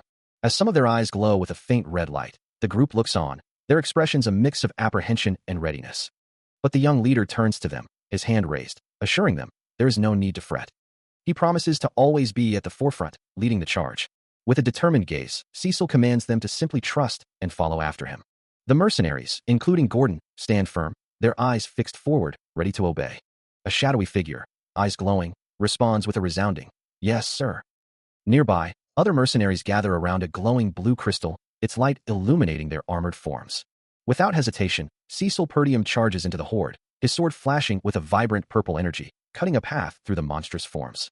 He surveys the chaotic scene, his gaze sharp and calculating. Then, with a burst of purple energy, he plunges into the monster horde. A monstrous red eye glares from the shadows, watching the carnage unfold. The creatures are relentless, their massive forms crashing into the mercenary ranks. The soldiers find themselves overwhelmed, exclaiming, "What the hell is that now?" The monsters are endless. Even seasoned fighters like Kayer and Gordon struggle against the tide, their combined efforts barely holding back a single beast. But Cecil is a whirlwind of motion, his blade flashing with purple light as he carves through the beasts. Yet, the sheer numbers prove too much, and a colossal monster topples, threatening to crush the mercenaries below, who cry out, "It's falling this way," only for him to intercept it with a powerful, purple-infused kick, sending the massive creature reeling. The purple energy blade, a signature of his power, descends with devastating force. It cleaves through a monstrous foe, splitting it in two with a sickening crunch. Below, the mercenaries, having narrowly escaped being crushed, confirm their survival, relieved to be alive. From a slight distance, Kayer and the old man observe the battle, noting the mercenaries' improving, albeit tough, performance. Cecil's voice cuts through the din of battle, urging them onward, to keep cleaving a path through the endless horde. A mercenary, spurred by the command, shouts his affirmation, ready to push forward. Another warrior stands firm, his face a mask of grim determination. Yet, the toll of the relentless fight begins to show, as one mercenary voices the exhaustion gripping them all, questioning how much longer they can endure. The ground beneath them was a tapestry of cracked, reddish earth, hinting at the volatile energies that once surged through this place. After navigating the treacherous terrain, they finally emerged under the cloak of night, finding solace beside a vast, tranquil lake. He pointed towards the shimmering surface, a sense of relief washing over the weary group as they realized it was a lake, its waters remarkably clear, a welcome sight for their parched throats. Yet, the mage remained cautious, reminding him that such pristine conditions often masked hidden dangers, warning that something sinister might emerge from the depths. Despite the warning, he felt a quiet confidence, acknowledging that their journey thus far had been on the right path. With the decision made, the command was given to establish their camp by the lake, allowing the exhausted mercenaries a much-needed respite. Soon, the lakeside transformed into a bustling camp, dotted with tents and the warm glow of a central fire. Around the crackling fire, Gordon grumbled about their detour, questioning the wisdom of not returning to the city for supplies, while Cecil, looking around at his resting comrades, expressed gratitude that the past few nights had passed without incident. The fire continued to burn, its flames offering warmth and a moment of peace in the wilderness. He remained silent, observing the campfire, while the mercenaries around him began to voice their concerns about their employer, the renowned mercenary king, Perdium.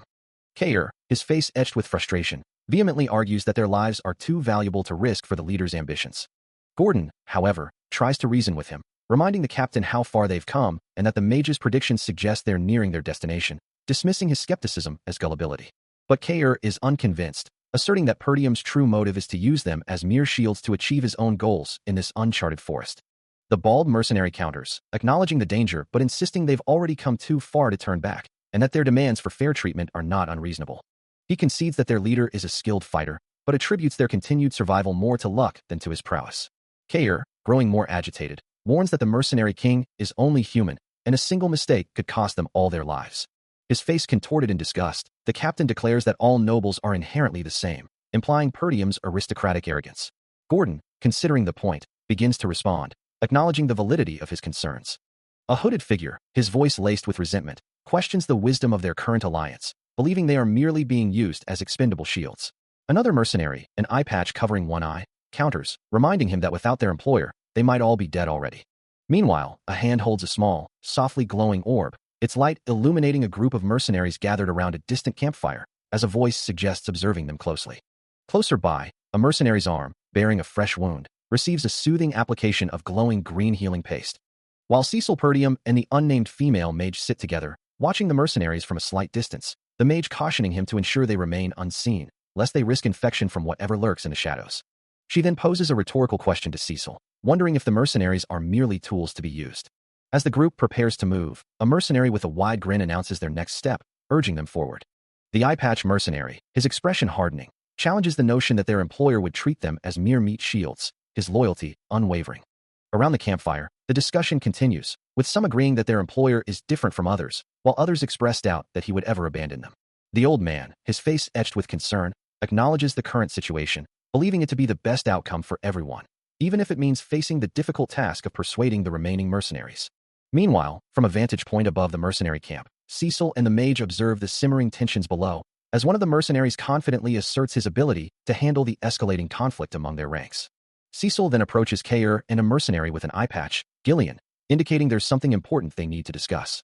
Kair confirms his understanding, but Gillian questions if he can truly manage the rest of the group alone, to which Kair responds with a confident affirmation, believing he can handle them while perhaps doing something else. More importantly, there's something Cecil needs to confirm right now, as the mage questions his decision to reduce the number of lamps in the camp, noting that only 24 remain.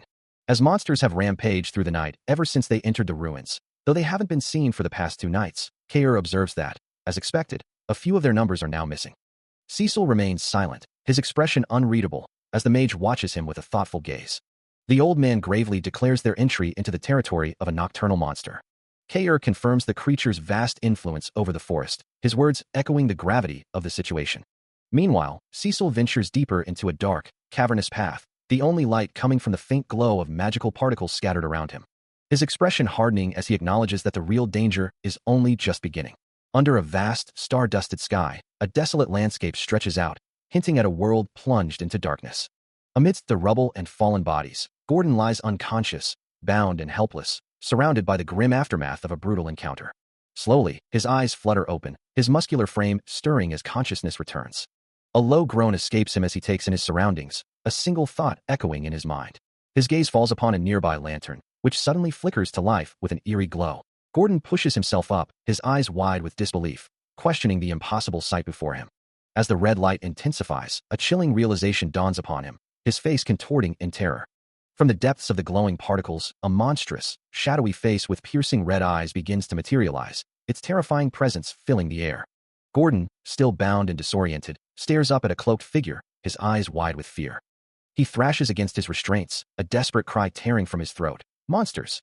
His tied hand strains against the rough ropes as he repeats, I said, get away from me.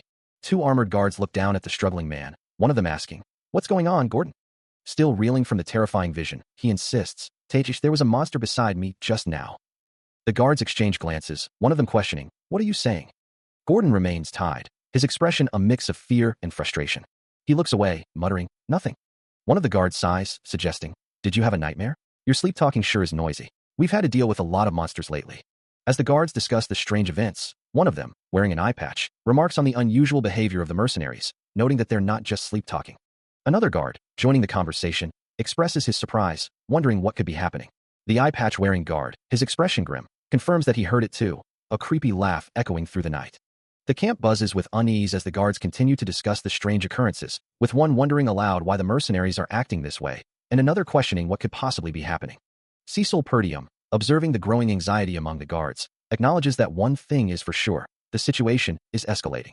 A voice from the shadows confirms the general sentiment, stating that there is certainly something strange happening here. Turning to the eye patch-wearing guard, Cecil Purdium remarks that he saw right through it, implying a deeper understanding of the situation. Then, addressing his companions, Cecil Purdium issues a command, telling everyone to gather up as he begins to walk away, followed by Gillian and the old man. With a determined expression, Cecil Purdium leads his group, his gaze fixed on their next destination.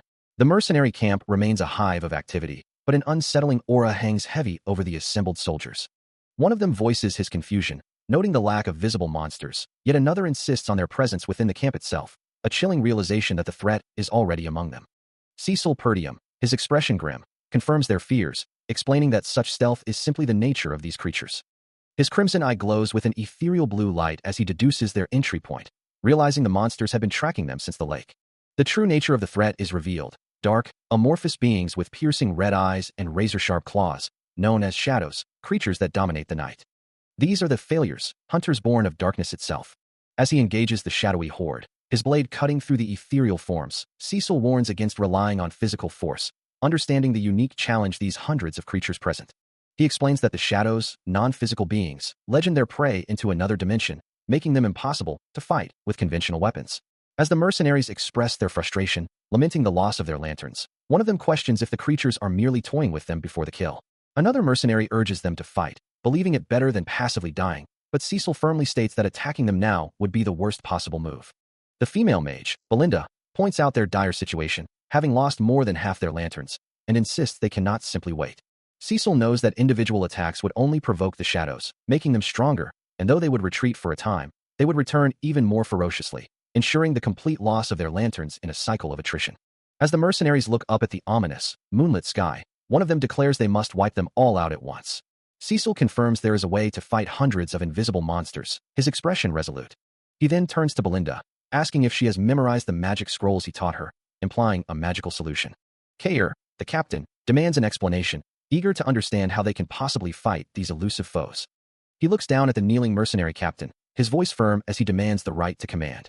The Cerberus leader had already scattered their forces in 3 directions, leaving them to battle the relentless shadows alone. Since they couldn't directly fight the non-human enemy, covering the entire area was impossible. Engaging them directly would only lead to an internal collapse, but thankfully, their camp was strategically positioned with the lake at their rear, protecting them from the shadows. The old man nods in agreement. This might seem like a disadvantage, he explains, but it was precisely the opposite, because they held the initiative in this fight. Kair looks up, questioning the meaning of initiative. First, he announces, they would divide their forces into 3 distinct groups. The first group would be the defenders, tasked with absorbing the enemy's attacks. Next, the crossbow units would halt the enemy's advance. Cecil continues to lay out his tactical plan, explaining that the elite assault unit, of which he is a part, will be crucial. He paces, his boots crunching on the barren ground, as he moves to illustrate the next phase. The defenders and crossbow units, he explains, will gather in the middle, funneling the enemies directly into their trap. Meanwhile, the assault unit will strike from behind, concentrating all their firepower on that flank. If they can successfully encircle the shadows with the remaining forces, victory will be theirs. The old man nods, acknowledging the strategy, while Kair voices his skepticism, wondering if such a complex maneuver is truly possible. The female mage interjects, believing it's possible, though risky, with the mana scrolls providing enough power, but Cecil cuts her off, a sudden realization dawning on him. He had just declared that the falcons would steal the enemy's mana and cast it into darkness, prompting the mage to ask how he intends to accomplish such a feat. Her gaze sharpens on him, awaiting his explanation for this audacious claim. As the unnamed female mage questions the feasibility of mana manipulation, asking if it simply requires its use, Cecil Perdium offers a confident, almost dismissive, "Huh." He then clarifies, his expression unwavering, that they possess the magic scrolls necessary for such feats. Suddenly, the scene shifts to a chaotic swirl of green and purple magical energy, a cacophony of power erupting in the darkness. An unseen voice cuts through the din, urgently commanding, "Stay in the formation." Mercenaries huddle together, their ranks unbroken, as a stern internal warning echoes, reminding them not to split up, just as their employer had instructed. Another enemy voice, this one triumphant, announces, "They've taken our last lamp." The mercenaries are now completely surrounded, countless glowing red eyes emerging from the oppressive darkness, a desperate struggle ensuing. The chaotic scene abruptly cuts to a different time, a narration box revealing that in the Pioneer Journal of the Delphine, it stated, as a pair of hands carefully holds open an ancient, intricately detailed scroll, its surface covered in arcane symbols. Cecil Perdium, a faint blue aura shimmering around him, declares his intent to reveal both his power and his cruelty. An armored arm, crackling with blue energy, prepares for an assault. The white-haired mage and the old man stand ready, their hands glowing with the power of a first circle magic scroll. Kair, his expression grim, channels potent blue energy into his palm. A surge of blue magical force erupts upwards. A monstrous creature, its red eyes blazing, lets out a guttural roar. The combined magic coalesces into a blinding flash, manifesting as the word light. Shadowy, monstrous forms are engulfed by the brilliant blue energy. Amidst the chaotic blue light, Cecil is violently thrown backward, a cry escaping him. Standing over a kneeling, armored figure, Cecil Perdium issues a stark demand, his voice cutting through the tension. Meanwhile, on the battlefield, mercenary units brace themselves, as a horde of shadowy monsters, wreathed in dark energy, charges relentlessly towards their defensive line. With grim determination, the soldiers raise their crossbows, prepared to unleash a volley to halt the monstrous advance. The shadowy creatures, their forms distorted by dark auras, surge forward, threatening to overwhelm the mercenary ranks. Amidst the chaos, Kair, the assailant old man, and Gordon stand as an unyielding bulwark, their combined might facing the relentless onslaught. From a slight distance, the unnamed female mage observes the unfolding battle, her expression serious as she confirms the identity of their formidable foes. Then, with a powerful surge of blue energy, Cecil Perdium enters the fray, his sword arcing through the air, ready to cleave through the monstrous ranks. The glowing blade connects with brutal force, a brilliant blue impact tearing through one of the shadowy creatures. As the battle intensifies, a decisive command rings out, signaling the assault units to charge forward and press the attack. He surges forward, his eyes burning with a fierce blue light as his blade ignites with the same potent energy, leading his allies into the fray. The glowing edge of his sword cuts through the air, a beacon of power amidst the chaos. A brilliant streak of electric blue energy cuts through the air. As Cecil Perdium, wreathed in a vibrant azure aura, charges headlong into the fray. His glowing blade leading the way as he shouts a decisive command. Assault units, charge. Behind him, the assailant old man, Kair, Gordon, and the unnamed female mage watch the unfolding chaos, their expressions a mix of grim determination and anticipation. Cecil continues his relentless advance, his blade a blur of blue light. He sweeps through the shadowy enemy ranks, each strike erupting in a burst of crackling blue energy. The overwhelming force of his attacks sends multiple figures flying, their forms disintegrating under the onslaught. He plunges into the horde of shadowy figures, a brilliant blue aura flaring around him. With a powerful swing, his blade cuts through the air, leaving a trail of pure energy. The impact shatters one of the creatures, its form dissolving into shimmering particles.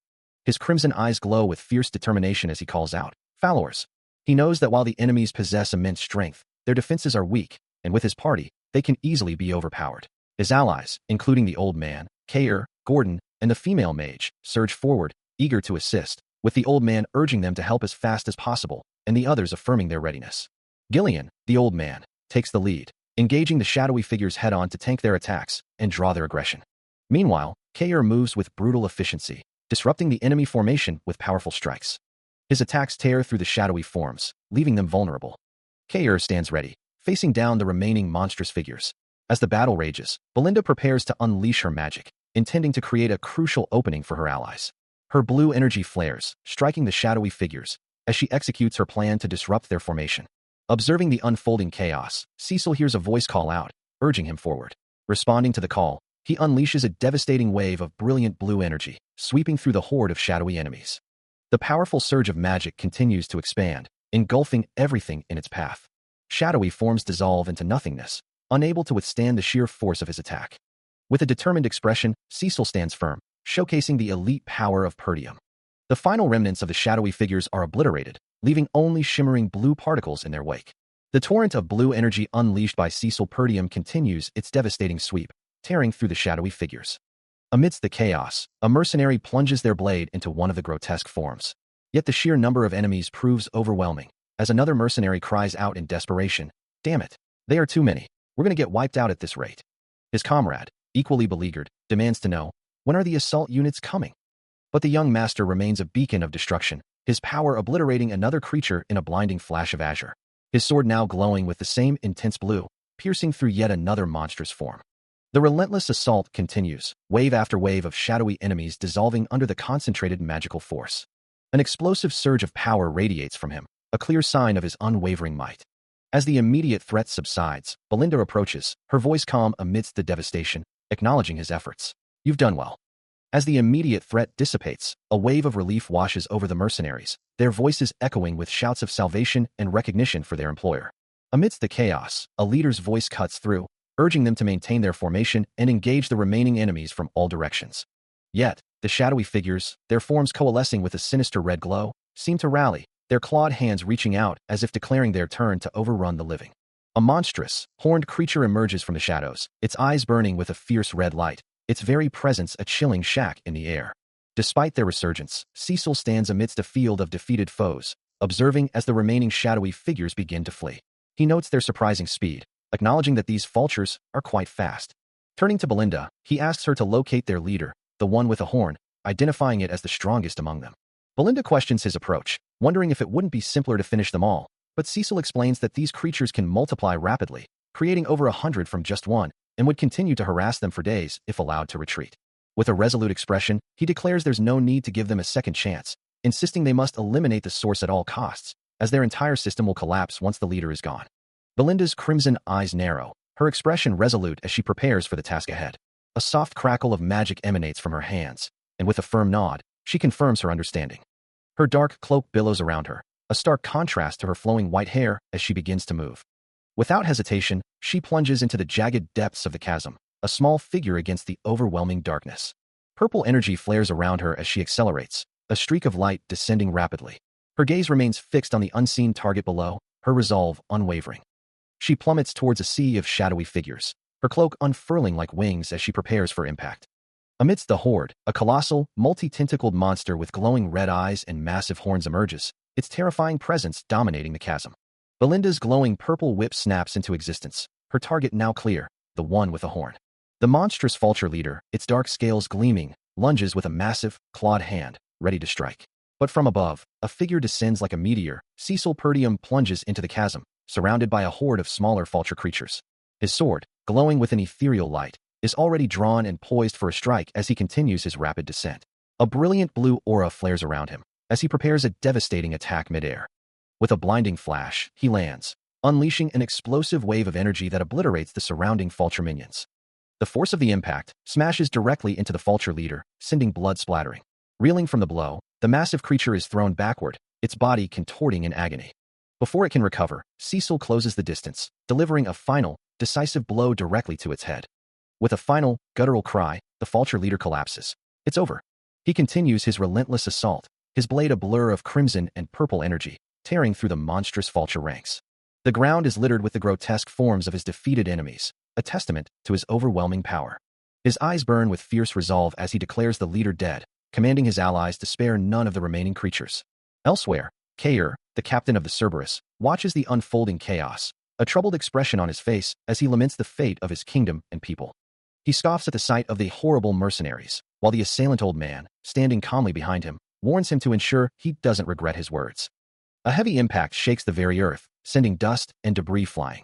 A pained cry echoes through the air, lost amidst the chaos. His blade finds its mark once more, piercing through another foe with brutal efficiency. The mercenary king stands triumphant, surrounded by the fallen, the battle decisively won. Having decisively crushed the vulture forces, Cecil Perdium surveys the scene, declaring their hard-won triumph to his assembled mercenaries. His dark armor gleaming faintly, he stands amidst the fallen, a silent testament to his overwhelming power. The blade in his hand, still stained with the essence of battle, rests casually as the last vestiges of the enemy dissipate around him. Around him, the other mercenaries erupt in cheers, their relief palpable as they celebrate their survival and the decisive victory. As Cecil gathers with Belinda, Gillian, and Gordon, the mate expresses concern for his well-being, to which he simply acknowledges their hard work, while Kair and the assailant old man observe the exchange from a short distance. Kair then instructs Belinda to conduct a head count, before turning to the assailant old man and suggesting they bring over the Cerberus fellows, to which the old man simply agrees. As the group stands around the defeated monster, Cecil suggests setting up camp nearby, but the assailant old man questions the wisdom of confessing such a plan, noting that the monster's scent will only attract more creatures. The assailant old man clarifies his reasoning, explaining that by eliminating the monster, the camp area will actually become safer. Kair, however, seems to interpret the old man's words as a challenge, his expression hardening as he asks if the old man wishes to settle their differences right then and there. Cecil Perdium surveys the desolate landscape, his thoughts drifting to the Second Dawn Kingdom, a land not of monsters, but of beasts. His next objective, clearly marked on a map, is the Kingstone, the only thing left to secure. A quiet question escapes him, wondering if it's truly all over. Belinda approaches, reporting that she has just finished her assessment, adding that any new recruits for the Cerberus will need to be stronger than ever before, and that her own eyes are among the Cerberus members, implying a need for vigilance. Meanwhile, Kair asserts his authority to the assailant old man, reminding him that he is, after all, their captain. Back with the mercenaries, Belinda informs them that the monster is dead, confirming it because there are no signs of its presence. The assailant old man, however, questions Kair, asking if he truly shot the monster, or if it was never found. Kair, considering the old man's personality, surmises that he probably avoided the battle entirely. Deep within a dark, mist-shrouded cavern, faint glowing particles drift through the oppressive air.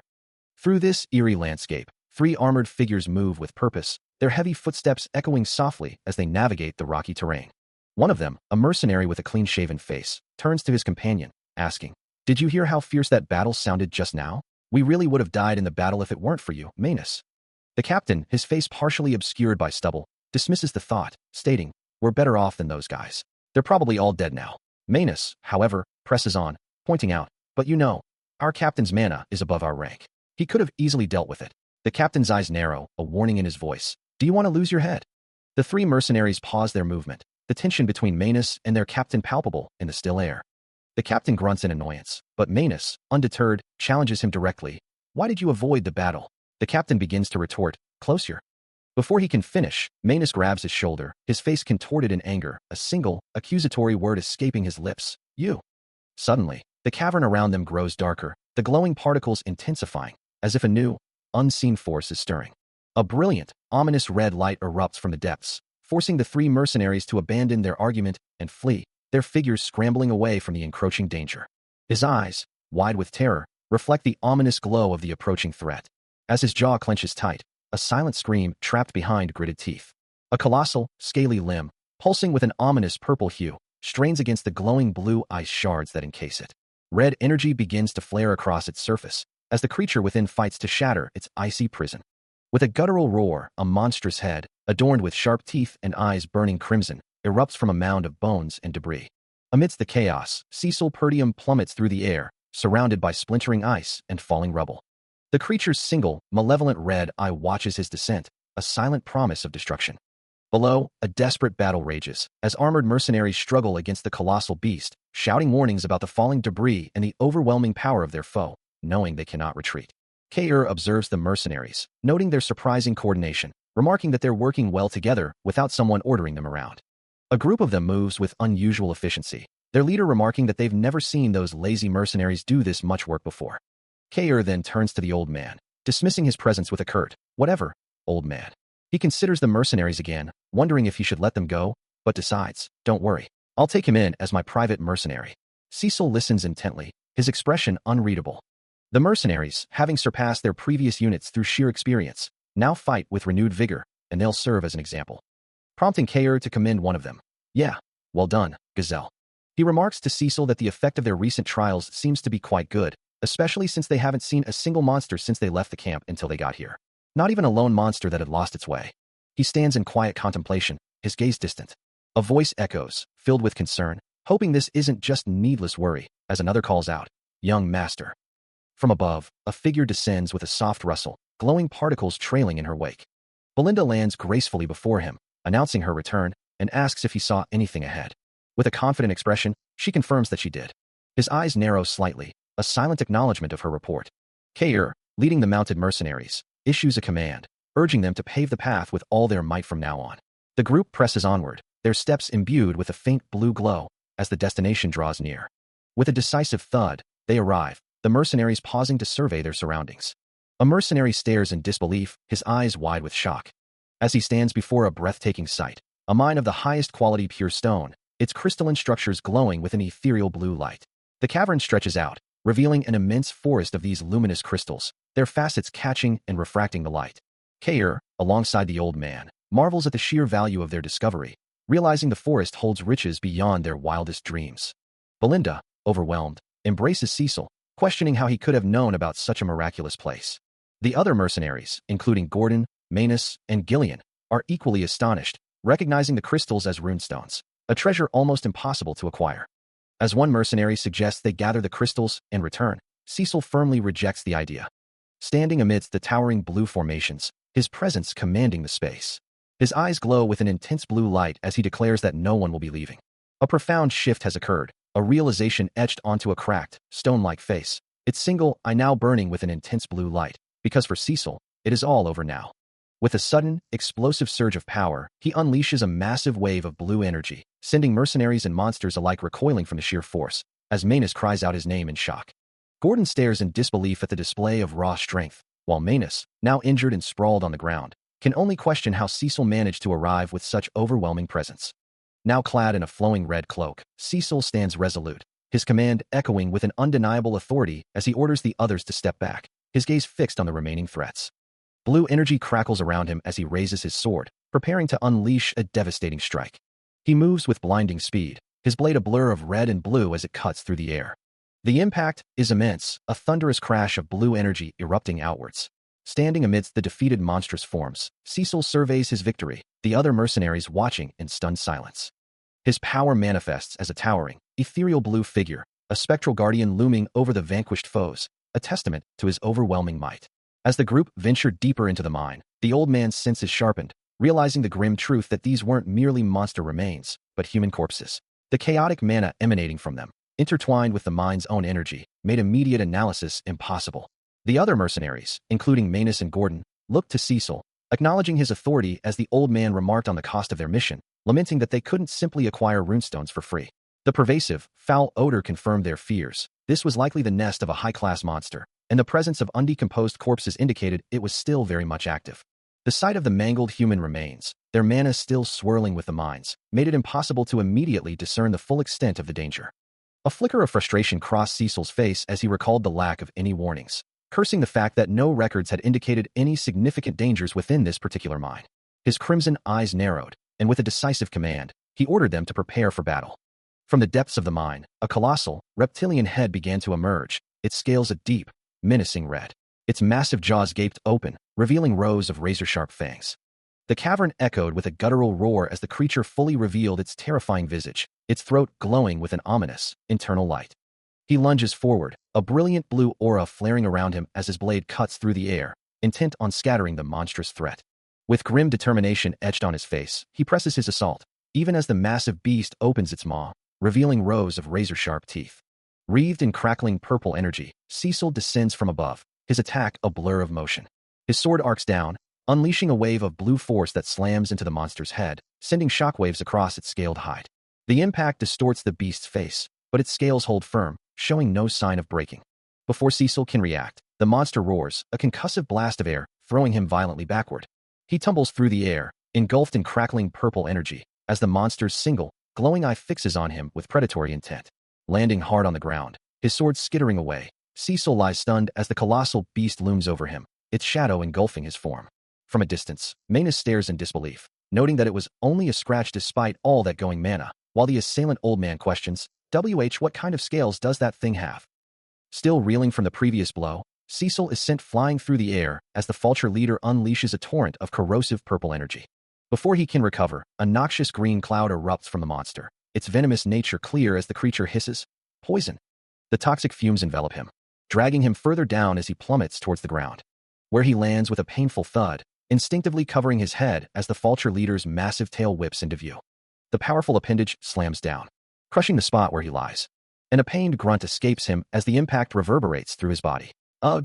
The vulture leader then looms menacingly over the fallen mercenary, its red eyes fixed on its prey. A desperate cry escapes Belinda as the monstrous vulture leader continues its relentless assault, its sheer power overwhelming. The colossal creature lunges forward, its massive, serpentine body coiling with destructive intent. Around them, the mercenaries shout in alarm, their voices filled with a mix of fear and disbelief at the monster's immense size. One of its crimson tentacles lashes out, slamming Cecil Perdium against the ground with brutal force, his defensive magic flaring in a desperate attempt to hold. The monster's appendage crushes him further, grinding him into the earth as red energy pulses around the impact. Then, with a sickening crunch, it lifts him, suspended helplessly in the air. Panicked shouts of help and dodge erupt from the onlookers, their voices filled with terror. The mercenaries, facing utter annihilation, desperately try to form a defensive line, their cries for their young lord echoing across the chaotic battlefield. But just as despair threatens to consume them, Cecil's eyes blaze with crimson light, and a torrent of vibrant purple and blue energy erupts from his body, engulfing the vulture leader in a blinding counterattack. As the battle rages, a chilling, ethereal purple energy begins to spread, forming sharp, crystalline structures that rapidly consume the surrounding space. And he realizes that now, seeing it with his own eyes, the unsettling premonition he had about this creature has completely vanished. The monstrous vulture leader, its red eyes glowing with primal fury, struggles against the encroaching frost. As Cecil Perdium unleashes the full power of his blood python skill, encasing the colossal beast in a prison of jagged, purple ice. The frigid crystals spreading across the very ground beneath them, it was one of the monsters he had considered impossible to hunt down in this expedition. Its massive leg, now completely frozen, stands as a testament to the sheer power of the attack. And he admits to himself that he hadn't expected to face it, living as it did in the deepest part of the forest. The chances of winning were incredibly low, making retreat and better preparation the logical choice. However, he has no time for delays. The vulture leader's arm, too, becomes a solid block of ice. its hand now a jagged, spiked gauntlet of frozen power. If he were to give up now, everything he had fought for, everything he had done up until this point, would become meaningless. The monstrous vulture leader, still struggling within its icy prison, seems to echo his resolve, refusing to yield. Cecil's crimson eyes narrow, a fierce determination hardening his features as purple energy crackles around his hand. His grip tightening, for he carries too many burdens to simply walk away. The air crackles with raw energy, a maelstrom of purple and crimson swirling under a dark, oppressive sky. As Cecil's eyes burn with fierce resolve, a pulsating, violet core of power manifests in his hand, radiating intense light. He clenches his fist around the glowing orb, a determined declaration echoing in his mind. I have too many things on my back, you see. His face contorts with the strain of immense power coursing through him, every muscle taut as he pushes past his limits. The violet core flares, its light exploding outwards as a primal force is unleashed, the third core, now fully awakened. From the swirling chaos, a monstrous serpentine head emerges, its scales a dark, menacing red, and its eyes glowing with malevolent crimson light. Cecil stands amidst the wreckage, his form now cloaked in shadow, a newly forged blade in his hand glowing with the same fierce red energy as the monster's eyes, ready to strike. With a swift, decisive motion, the glowing red blade plunges deep into the monster's head, silencing its roar. Cecil Perdium continued his relentless assault, his glowing red blade tearing through the serpentine monster with explosive force. Each strike infused with the raw power of his third core, sending crimson energy rippling through its massive form. The final impact detonated, shattering the creature's defenses. As the dust settled, he looked up, a flicker of doubt crossing his face. He wasn't sure if he could truly handle this immense power. The monster's body writhed in its death throes, its massive form convulsing as the crimson energy faded. Clenching his fist, Cecil's expression hardened with resolve. He knew he had to.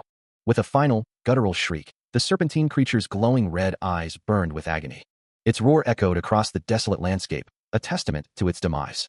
He spins through the air, a blur of motion and crimson energy, delivering a devastating blow to the serpentine monster. A guttural roar escapes him, his face contorted in a mask of raw power and fierce determination. Yet, even in victory, a deeper thought echoes through his mind, a memory of a regal figure on a throne, who once declared, "There are battles that one must not avoid." Responsibility. Images of those who shaped him, a stern mentor, a calm white-haired woman, and the old man who once assailed him, flash before his eyes, each face a testament to the burdens he carries.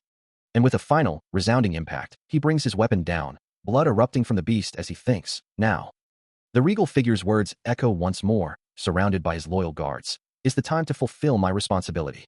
His eyes glow with an intense, crimson light, reflecting the power he wields, his resolve hardening with each passing moment. As he stares down at the fallen foe, a name forms in his mind, the blood python. The massive serpentine monster, its scales a deep crimson, lies defeated, its once glowing red eyes now dull and lifeless. Even after such a devastating blow, it shows no signs of faltering, its immense body still radiating a faint, oppressive aura. He knows unleashing the third for a prolonged period is too risky, and at this rate, his mana will be depleted before he can truly kill the monster. Looking down at the defeated beast, Cecil is surrounded by his mercenary companions, their faces a mix of exhaustion and relief. He turns to them, his voice calm despite the recent battle, asking if they are all right. Belinda, ever the loyal maid, steps forward, insisting that he escape to safety while they hold the line. The other mercenaries, including Gordon and Manus, stand ready, prepared to follow her lead and protect their young master. But Cecil's next words catch them off guard, Gordon asking for clarification, while Belinda questions what he just said. The assailant old man, standing beside Cecil, also looks on in confusion, wondering what his young lord is implying. Even as the massive serpentine monster loomed, Cecil declared his intent to defeat it, knowing he couldn't guarantee anyone else's safety in such a battle. He couldn't afford to lose them here, his resolve hardening. Belinda, however, gripped his arm, her voice filled with worry, calling out to her young master. She stared, wide-eyed, at the sheer power he was now radiating, a force that felt almost divine. With a surge of crimson energy, Cecil lunged forward, his glowing red sword blazing a path. The monster recoiled as he, along with the mercenaries, struck it, a flurry of blows raining down. His face contorted in effort, he roared a command, telling them to leave quickly. Then, with a final, devastating strike, his red blade cleaved through the monster. The serpentine creature erupted in a blinding flash of green energy, its form disintegrating into nothingness. A mercenary, his face etched with determination, pleads for the chance to fight alongside him. As a group of his comrades, led by the formidable Gordon, stand ready for action. He continues, expressing their profound respect, acknowledging that they have never encountered an employer quite like him, one who has saved their lives countless times. Belinda watches on, a hint of concern in her eyes, as another mercenary declares that with the snake monster gone, the treasure is finally theirs for the taking. Nearby, Manus confides in Gillian, stating his unwavering trust in the young master, while Gillian, looking contemplative, acknowledges their past desire to work for him again. The mercenaries stand united, their voices echoing their collective sentiment of trust. Gillian then steps forward, directly addressing the young lord, asking him to extend that same trust to them. Cecil's expression remains unreadable, his eyes shadowed, betraying no hint of his thoughts. But his gaze sharpens, shifting to confront a new, formidable monster with a white mane and piercing yellow eyes that suddenly appears before him. The dangers of this world are laid bare, with warnings of extremely lethal, poisonous creatures whose armored hides can reflect all physical attacks, and the grim certainty that even a single defeat means death. Watching the unfolding chaos, Belinda's expression tightens with deep concern. Meanwhile, Cecil engages a serpentine monster, striking it with precision, though a chilling warning echoes. If you attack, you will be defeated even if you succeed. His blade, shimmering with a potent purple energy, remains ready for the next move. In a different time, or perhaps another part of this perilous journey, the Forest of Beasts expedition team stands united, Cecil at their forefront, flanked by loyal mercenaries like Gordon, Gillian, and Manus, all prepared for the coming fight. He turns to his comrades, a quiet resolve in his voice as he states his unwavering goal: let us all return alive. Gordon, his face etched with grim determination, nods in silent agreement. Their resolve is immediately tested as a monstrous red creature, wreathed in crackling purple energy, lets out a deafening roar, confirming their readiness with a unified "yes, sir." Back in the present, Cecil sprints across a desolate, snow-covered landscape, the white-maned wolf-like monster hot on his heels, forcing a strategic retreat. Cecil Perdium finds himself in a desperate struggle, a monstrous red creature, all teeth and claws, lunging at him. Its massive limb connects, sending the mercenary reeling through the air. But even as he flies backward, he twists, delivering a powerful kick to the monster's arm. The creature roars, its gaping maw snapping shut where he was just a moment before. Closing the distance, Cecil's blade now glows with a fierce blue light, striking the monster. The enchanted weapon slices deep into its scaly hide, a testament to his skill. He continues his relentless assault, purple particles exploding with each impact. A thought crosses his mind, acknowledging that not everything goes his way, even with his knowledge of the future. However, he knows there's more to the equation. Standing amidst the chaos of battle, Cecil Perdium looks down at a kneeling figure, his voice firm as he declares, "Give me the right to command." He knows the monstrous red creature before them, its gaping maw filled with razor teeth, poses an existential threat, and he thinks, if I don't take action, many will die. As armored soldiers brace themselves against the overwhelming force. With a resolute gaze, he vows, and I won't let that happen. The monstrous red creature roars, its presence dominating the battlefield, but Cecil remains undeterred, knowing that because only he can truly know the future of this land. Purple energy crackles around him, a testament to his burgeoning power, even as the red monster lets out another terrifying cry. Elsewhere, a white-haired woman with striking red eyes and a red-haired man with a stern expression observe the unfolding events, their faces reflecting a mix of concern and determination. A blade plunges deep into the monstrous, scaly flesh, tearing through it with brutal force. As crimson blood erupts from the wound, the weapon continuing its destructive path. The monster's body begins to buckle and split, unable to withstand the relentless assault. With a final, explosive burst of gore, the serpentine creature is ripped asunder, revealing Cecil Perdium poised beneath its collapsing form. He hangs in the air for a moment, bathed in a purple glow, delivering a devastating downward slash that cleaves through the remnants of his foe. Meanwhile, from a distant vantage point, a red-haired man with a smirk, a white-haired bearded man, an ally watch the unfolding chaos with serious expressions. Back on the ground, Cecil lies momentarily, a white mask obscuring his face, his thoughts echoing with a profound declaration. He is the future of Perdium. His crimson eyes ignite with a fierce, purple glow, a renewed resolve burning within him. Then, with a thunderous quang, a massive surge of purple energy erupts, signaling the final, decisive blow. As the echoes of the recent battle fade, a shimmering, ethereal energy disperses into the air. The focus shifts to the imposing structure of Castle Perdium, where a different kind of tension brews. Inside, a clenched fist pounds against a surface as a voice seethes. "This is a serious crime, my lord." Albert, agitated, continues to rail against the young lord's defiance, while another advisor attempts to calm him. "He ignored your orders to enter the forest and went inside anyway." Homern, with a weary sigh, reminds Albert of the young lord's nature, adding that, "You already knew the young lord was unruly from the start, Homern. It seems the young lord forgot he's the lord of this land due to your long absence." He then dismisses the current outburst, noting that there's no point getting worked up by this. It's been 2 weeks since the young lord entered the forest. Meanwhile, a prisoner laments his own fate, wondering why he risked everything for the young lord, and how easily they could have stopped him. "We could have stopped him with a single false report. I don't know why he would risk his life for the young lord. Lose his status because of this." Back in the council, Albert, still holding a goblet, insists that, "We can't let this slide any longer, my lord. You must take action before he causes even more trouble." The my lord figure, his back to the viewer, delivers a chilling command. "You have to imprison him the moment he returns. Finish him." A stern expression settles on the face of King Regulus, his gaze sharp as he hears the name, Ghislain. Moments later, an advisor rushes in, calling out to him, "My lord." Homern, kneeling beside a disoriented Cecil Perdium, urges the king, "I think you have to come down and see this." Cecil, still groggy, questions what is happening. The young lord's eyes widen in surprise, as he fully registers the king's presence. Outside the grand castle walls, King Regulus strides away, his regal cloak billowing behind him, leaving the scene of Cecil's return. His footsteps echo with a heavy finality as he walks along the stone path. A pair of sharp, dark eyes narrow with an unspoken intensity, reflecting a deep-seated concern as Homern regards the young man before him. Breaking the silence, Cecil Perdium announces his return. "I'm home, father." His expression solemn, he offers a quiet apology. "I'm sorry, but it had to be done." Repeating the justification for his actions. Homern's voice cuts through the air, sharp and questioning. "It had to be done, you say? To the point that you downright ignored." Homern's voice booms, questioning how Cecil could still be alive, and how the monsters failed to invade their territory. But Cecil, kneeling before him, simply confirms his survival and the monsters' failure to breach their defenses. Homern, however, is enraged, demanding to know how he dares to talk back. He continues his furious interrogation, asking if Cecil finds the young lord a joke. The scene shifts to a more formal setting, where Cecil and Homern are now seated at a low table with Albert and other nobles, the tension still palpable in the air.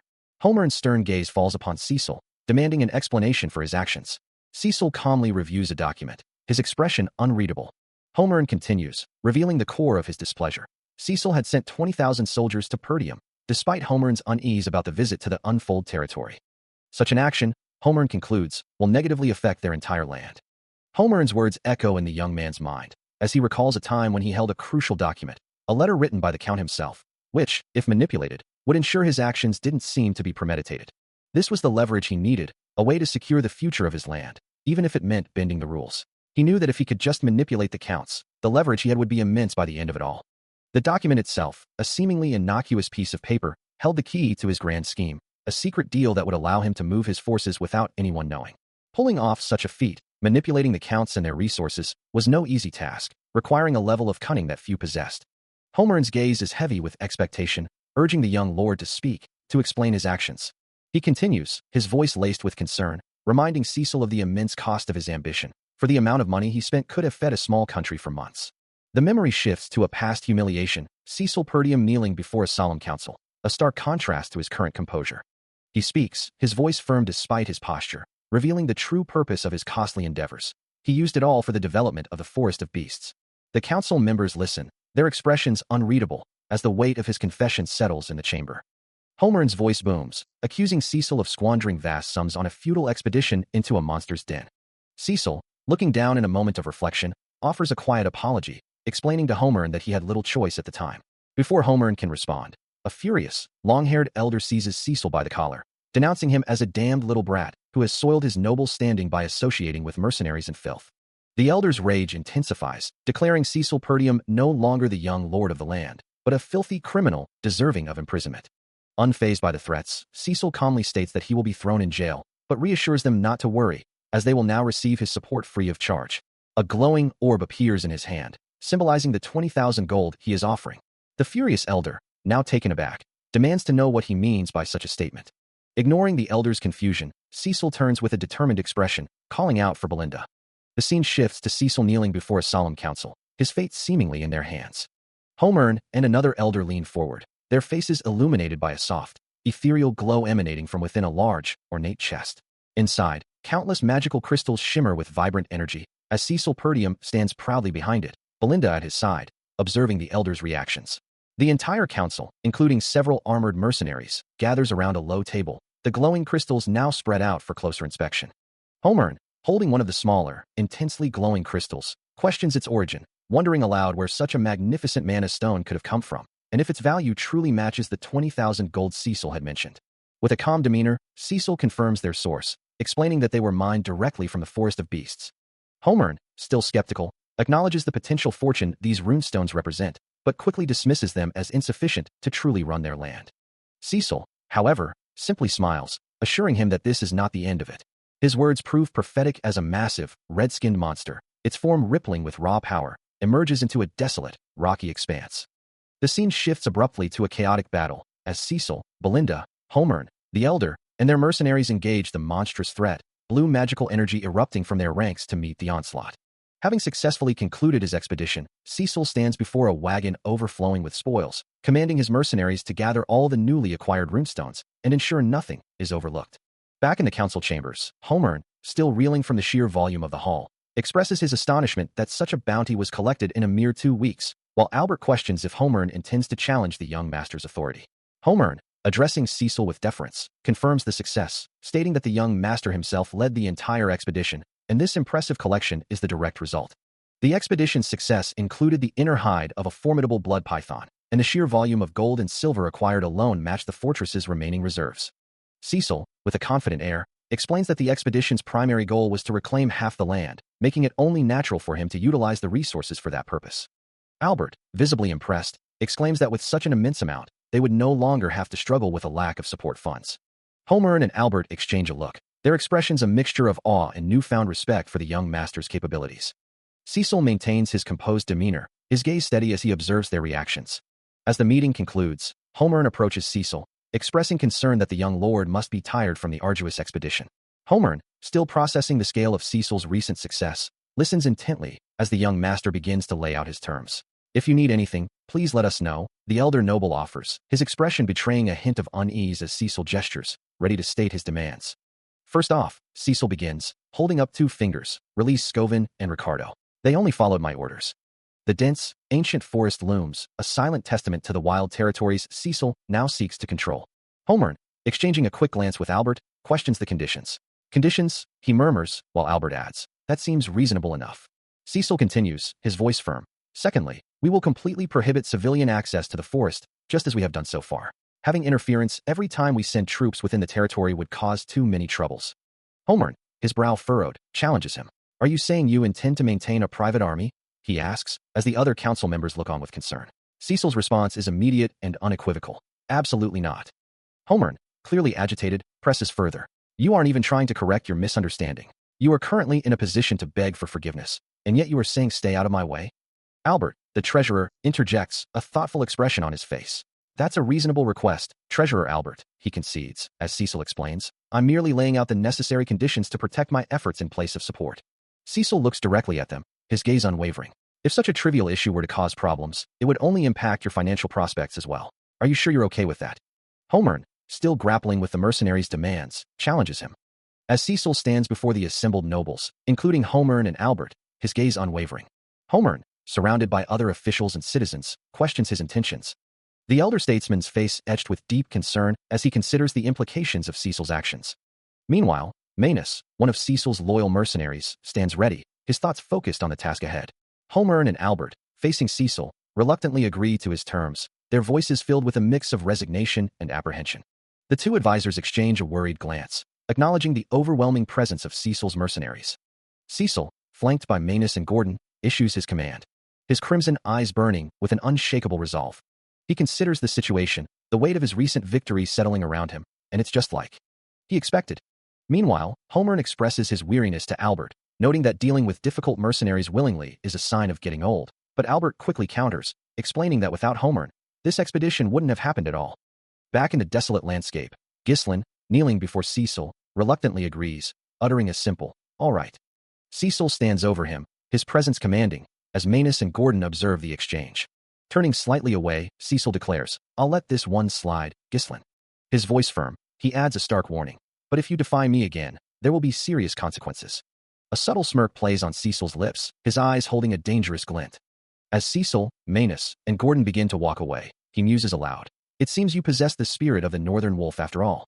He stands overlooking a desolate, war-torn landscape, his thoughts drifting to the past. A determined expression settles on his face as he recalls the man who once bore the alias, the guardian of the Lutheran kingdom's frontier. That man was his father, Perdium, who tirelessly protected a barren land and a treasury plagued by poverty. Yet in the end, he was met with a miserable death, forgotten by all. Returning to the present, Cecil addresses his subordinates, declaring that one more task is finally complete. And Ghislain confirms his immediate return to the frontier. Belinda, however, steps forward with a question. She asks if he isn't going to rest, reminding him that he has overexerted himself and that it's a miracle he made it out. Belinda expresses her worry, reminding him of the effort she put into detoxifying him. He simply acknowledges her, Belinda. Her hand still rests on his arm, a silent plea for him to rest. As he turns to leave, his subordinates, Ghislaine, Gordon, and Manus, stand by, watching him. He walks away, knowing that word of their success in securing the runestone will spread quickly. Belinda watches him go, her concern evident. This news will reach the ears of those who seek to invade, making it imperative for him to expand his power as swiftly as possible. He aims to reach a level where no one would dare challenge his authority. His gaze fixed on a distant, towering structure, he reaches out, ready to claim his future. Green energy streaks, sharp and swift, tear through the air, striking Cecil and sending him plummeting downwards, a cloud of white dust erupting around him. Below, his subordinates, Manus, Gordon, and Ghislaine, look up in stunned alarm. As Ghislaine cries out, "Young lord!" A white dove soars through the air, its wings beating steadily as it approaches a grand, arched window. Inside, a cloaked figure sits silently upon a throne, awaiting its arrival, the room cast in deep shadow. The bird lands gently on an outstretched hand, a small scroll clutched in its beak. The figure takes the message, its shadowed face obscured, and begins to unroll the parchment. The words on the scroll confirm that a part of the Forest of Beasts has been developed, instructing to initiate a war with the Regard family and annihilate the Perdium family. Only then will the ducal house step in. As the figure reads the chilling decree, a single, ominous orange eye glows from the depths of the hood, contemplating the annihilation of Perdium. A mysterious cloaked figure receives a message carried by a white dove, its contents revealing a critical juncture. The time has come for the ducal house to intervene directly in the affairs of Perdium. Contemplating the next steps, the figure's voice, obscured by shadow, questions how many of their operatives remain within Perdium territory. Another cloaked figure, holding a pipe, responds with a precise count. Only 2 retainers and 1 knight are left. The subordinate elaborates, mentioning Keynes, who was once aligned with the Regard Knights, and expressing surprise that the young lord of Perdium's cooperation had proven to be a deception. As the gravity of the situation settles, the primary cloaked figure's eye flares with an intense, malevolent orange glow, a silent testament to their sinister resolve. Meanwhile, a distant skirmish unfolds, with whispers of Victor's involvement and his unexpected alliance with Sir John Frederick, the heir of Frederick House. The subordinate, still cautious, expresses concern to their lord, acknowledging Victor's competence but questioning if revealing their information now isn't too soon, given their previously careful approach. This sudden shift feels rash. The primary cloaked figure, a subtle smirk playing on their lips, poses a rhetorical question, wondering why the ducal house, known for its secrecy, would now choose to intervene directly in Perdium. The subordinate answers, the reason being the strategic importance of the Forest of Beasts, a revelation that causes them to repeat the name with a sense of awe and understanding.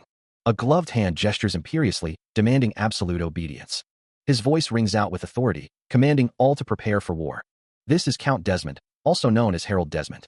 His ornate attire speaks of his noble standing, as he moves with a deliberate, imposing grace. With a piercing gaze, he challenges anyone who might dare to question his authority. Suddenly, a crimson, claw-like energy erupts from his hand, lashing out with devastating force. The attack slams into a nearby pillar, shattering stone and sending debris flying. Ghislaine Perdium lies broken on the ground, as Desmond stands over him, his power undeniable. An unnamed woman rushes to Ghislaine's side, cradling him, while Desmond observes the aftermath of his brutal display. Cecil's hand clenches a document, her thoughts consumed by the news that Ghislaine, that bastard, has secured a runestone mine. Despite her sending the Wildcats to finish him off, and even bowing her head to her wretched father to cut off support funds for Perdium, the sheer audacity of his survival and success deeply annoys her.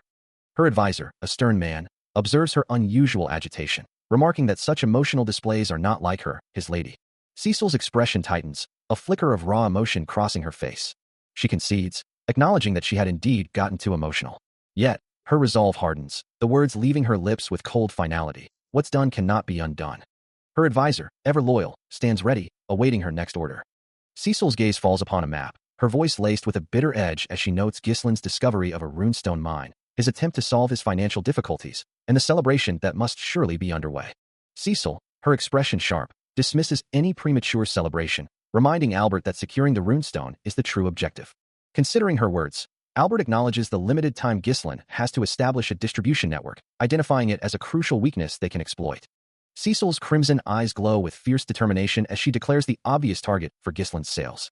She elaborates, stating there's only one place in the northern region where he could possibly sell the valuable runestone. That place is the first magic tower of the north, historically known as the Crimson Magic Tower. The imposing structure of the Crimson Magic Tower stands, faintly glowing with a sinister red aura. Cecil's finger traces a path on a map, explaining that runestone is essential for magical research, and the magic towers, despite their difficult distribution channels, are the key. She then instructs Albert to set up an ambush for the mercenaries along the main road. Albert, however, clarifies that the market itself isn't the problem, but rather those manipulating it. He proposes using their own faction to block the enemy's routes and interrupt the transfer of goods, securing the runestone for themselves in the meantime. He then questions the wisdom of deploying all their forces to attack the Crimson Magic Tower, given it's the only other magic tower in Bryant's territory. As the discussion continues, he reflects on the target, noting that things are different now. According to their intelligence, the Crimson Magic Tower has been in decline since its establishment, its judgment blinded by past glory. He concludes that for someone utterly obsessed with magic, Ghislaine will be an easy flame when Crimson offers. Meanwhile, a determined voice echoes, promising, "This time, I will take everything from you." A hand clenches in anguish as the name is uttered, Ghislaine Perdium. The vast, empty sky stretches above, overlooking the imposing structure of the Crimson Magic Tower. A leg buckles, unable to bear the weight, as Ghislaine's face contorts in a mask of pure agony and despair. From the shadows, a cloaked figure watches, their eyes glowing with an ominous red light, dark energy swirling around them. Ghislaine's hand, now engulfed in a crimson aura, trembles, the power seemingly turning against him. Deep within the gullet of a colossal beast, a pulsating, crimson landscape of flesh and sinew churns. A predator begins preparing to digest its prey, as Cecil, clad in dark armor, plummets into the abyss. He descends further into the creature's maw, nearing its esophagus. The beast's venom, secreted from within, begins to dissolve its prey, but the mana from Cecil's third core burns the acid upon contact, preventing it from invading his body. Yet, the process is far from simple. Toxic fumes fill the space, creating a lethal breathing environment where most would lose consciousness or simply perish.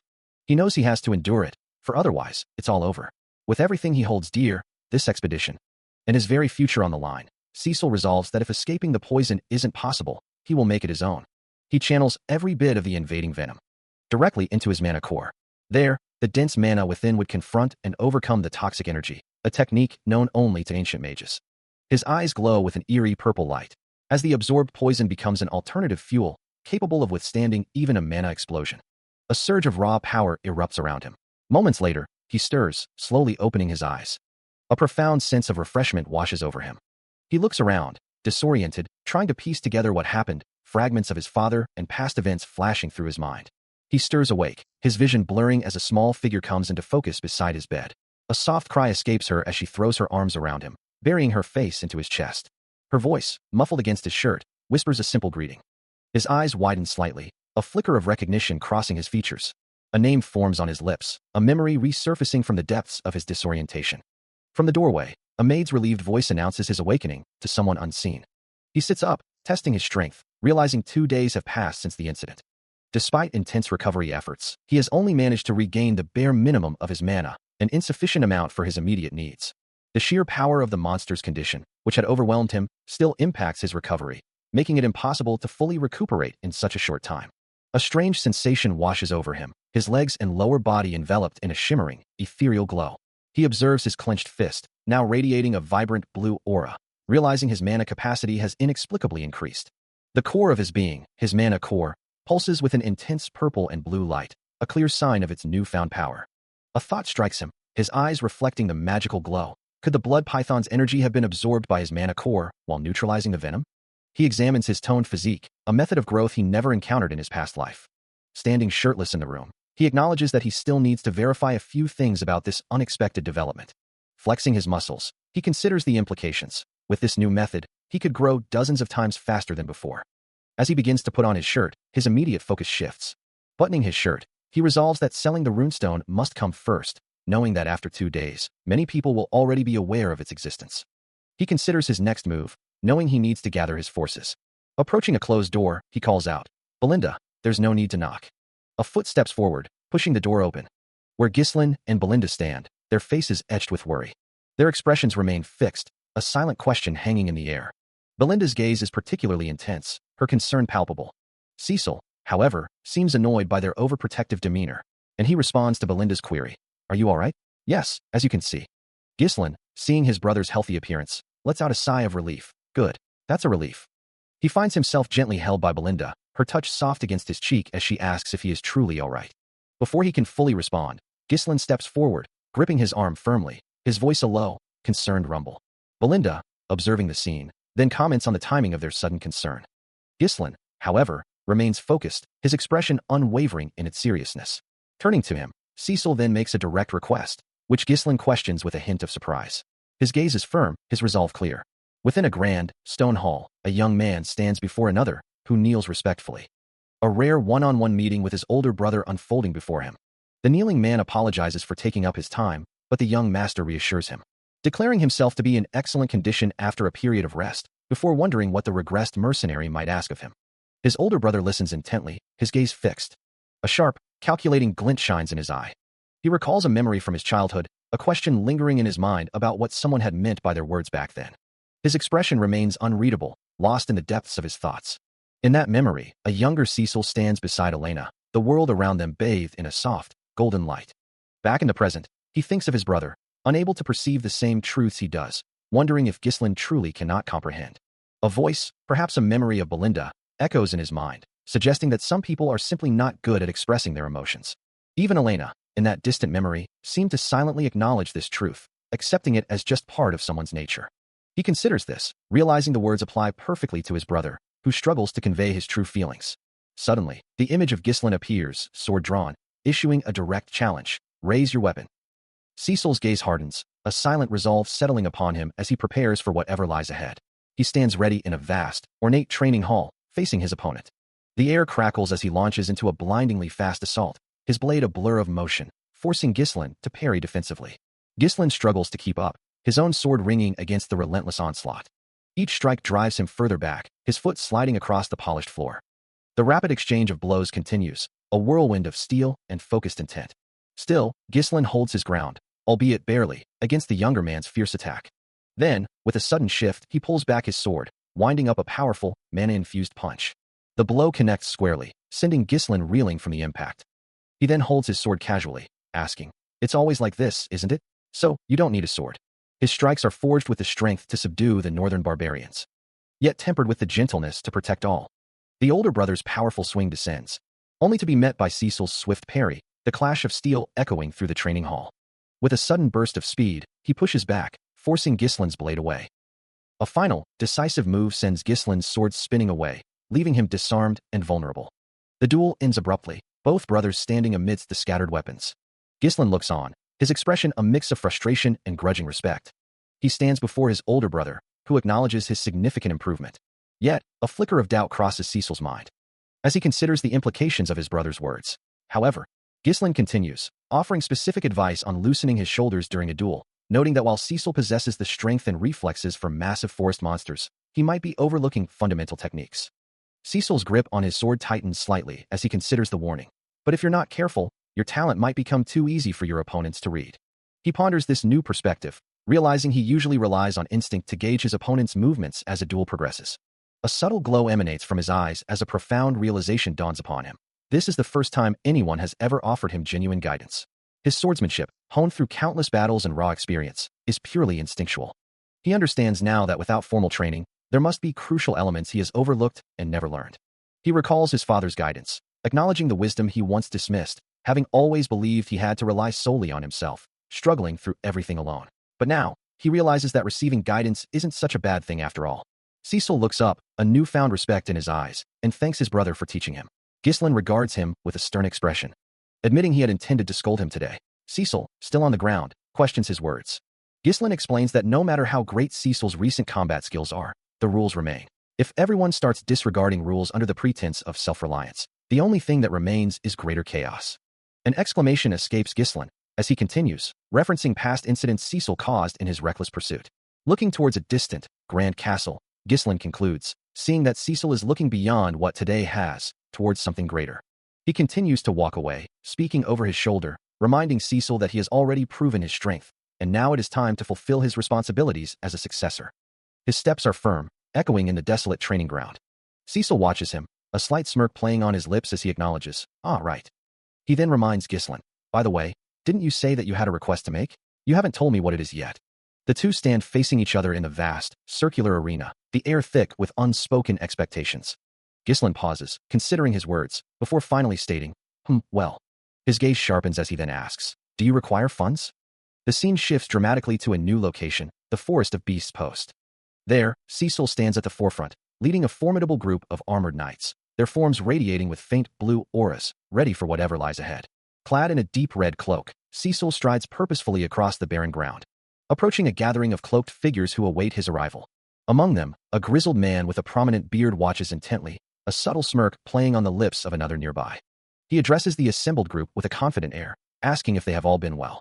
Standing beside him, Belinda observes the scene as the hooded figures part. One of them, a tall, bearded man, steps forward, greeting the young lord and remarking on his improved health and growth, apologizing for the long wait. Cecil then turns to the man, Gillian, inquiring about Rachel's condition. Gillian's expression is one of profound relief and disbelief, as he confesses he never thought he would see the day she could walk again. A large, armored figure bows deeply before Cecil, expressing gratitude for his efforts. A slight smile gracing his lips, Cecil acknowledges the praise. Later, addressing his assembled mercenary group, he prepares to share vital information. His expression turning grave, Cecil reveals the dire situation. Their homeland is currently in peril. He recounts the full story, detailing the events of the day his sister, Elena, was attacked, a memory that still weighs heavily on him. As he speaks, the hooded figures listen intently, their faces obscured but their attention unwavering. He recalls how he personally intervened, preventing them from killing Elena and exploiting her death to ignite a war, a pivotal moment that changed everything. He also reveals the grim discovery of his older brother, Gislin's, decapitated corpse, a tragedy that still haunts him. Finally, he warns of the shadowy entities that have long coveted the Perdium family's influence, forces that have lain dormant, now stirring once more. He states that they lack both the time and the resources to prepare for an attack. Belinda, however, questions his certainty, wondering if he truly understands the situation, as she thought he was merely observing after securing the stronghold. She then adds that this land would never allow them to simply observe. Gillian interjects, asking what would happen if Cecil's words were true, and the Perdium family was indeed being targeted. He explains that a stronghold known for its fierce military might, like theirs, would be a prime target for those seeking to exploit its resources. Cecil confirms Gillian's assessment, stating that their enemies will not leave them alone. He then clarifies that it is not yet time to act directly. Considering Elena's bodyguards, he muses, there must be traitors among the vassals. There's no way to confirm who is on their side, so they should keep their guard up. Belinda acknowledges his point, realizing that thanks to Elena's survival, he bought them some time, but with the enemies now found, there's no reason for them to sit still. Cecil agrees, stating that they cannot wait for the enemies to sit still. He concludes with a grim determination, anticipating a tough fight ahead. He sits at the head of the table, surrounded by his most trusted allies, a silent tension filling the room. Gislin breaks the silence, offering a wry suggestion to simply give orders. Cecil listens intently, his crimson eyes reflecting the gravity of their situation. Gillian, ever loyal, reaffirms his unwavering commitment, pledging to follow him until the very end. Belinda, with fierce determination, echoes the sentiment, questioning who else would protect him. A subtle shift in his expression betrays the weight of their collective trust. Meanwhile, the true adversaries of the Perdium family are revealed, the Delphine ducal family, along with Count Desmond and Amelia, who operate under their command. One such figure, a stern-faced man with dark hair, stands poised, his gaze sharp and unyielding. But Cecil's resolve hardens, a silent vow forming that he will not allow their schemes to succeed. Cecil declares his intention to head for the Flame Magic Tower. His subordinates, Belinda and Gislin, question the decision, pointing out that the Crimson Magic Tower is closer. Cecil explains his reasoning, believing the Flame Magic Tower would cause less friction. Gillian concurs, noting that transporting valuable goods like runestones requires staying ahead of potential enemies, and avoiding unwanted guests is a logical course of action. Belinda acknowledges the possibility, recalling a previous ambush. Cecil continues, explaining that the Crimson Magic Tower's reputation has declined since Delmet's defeat, making the Flame Magic Tower a more profitable destination for selling runestones. He acknowledges the Flame Tower's own struggles to regain its former glory, yet still questions his own decision to head there. The answer, he reveals, lies with her. His gaze sharpens, a silent resolve hardening his features. A grand clock tower stands tall against a bright sky, birds circling its spire. This was the renowned Flame Magic Tower, a magnificent structure glowing with an ethereal blue light, its spires reaching towards the heavens. Inside, towering bookshelves stretched endlessly, filled with countless volumes, bathed in the soft light filtering through unseen windows.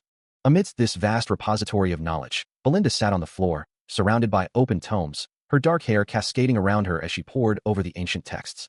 A soft blue glow emanated from a small orb near her chest, as she closed her eyes, a question forming on her lips. Her hand rested gently on a strap, her thoughts consumed by the query, when will the light that you mentioned come?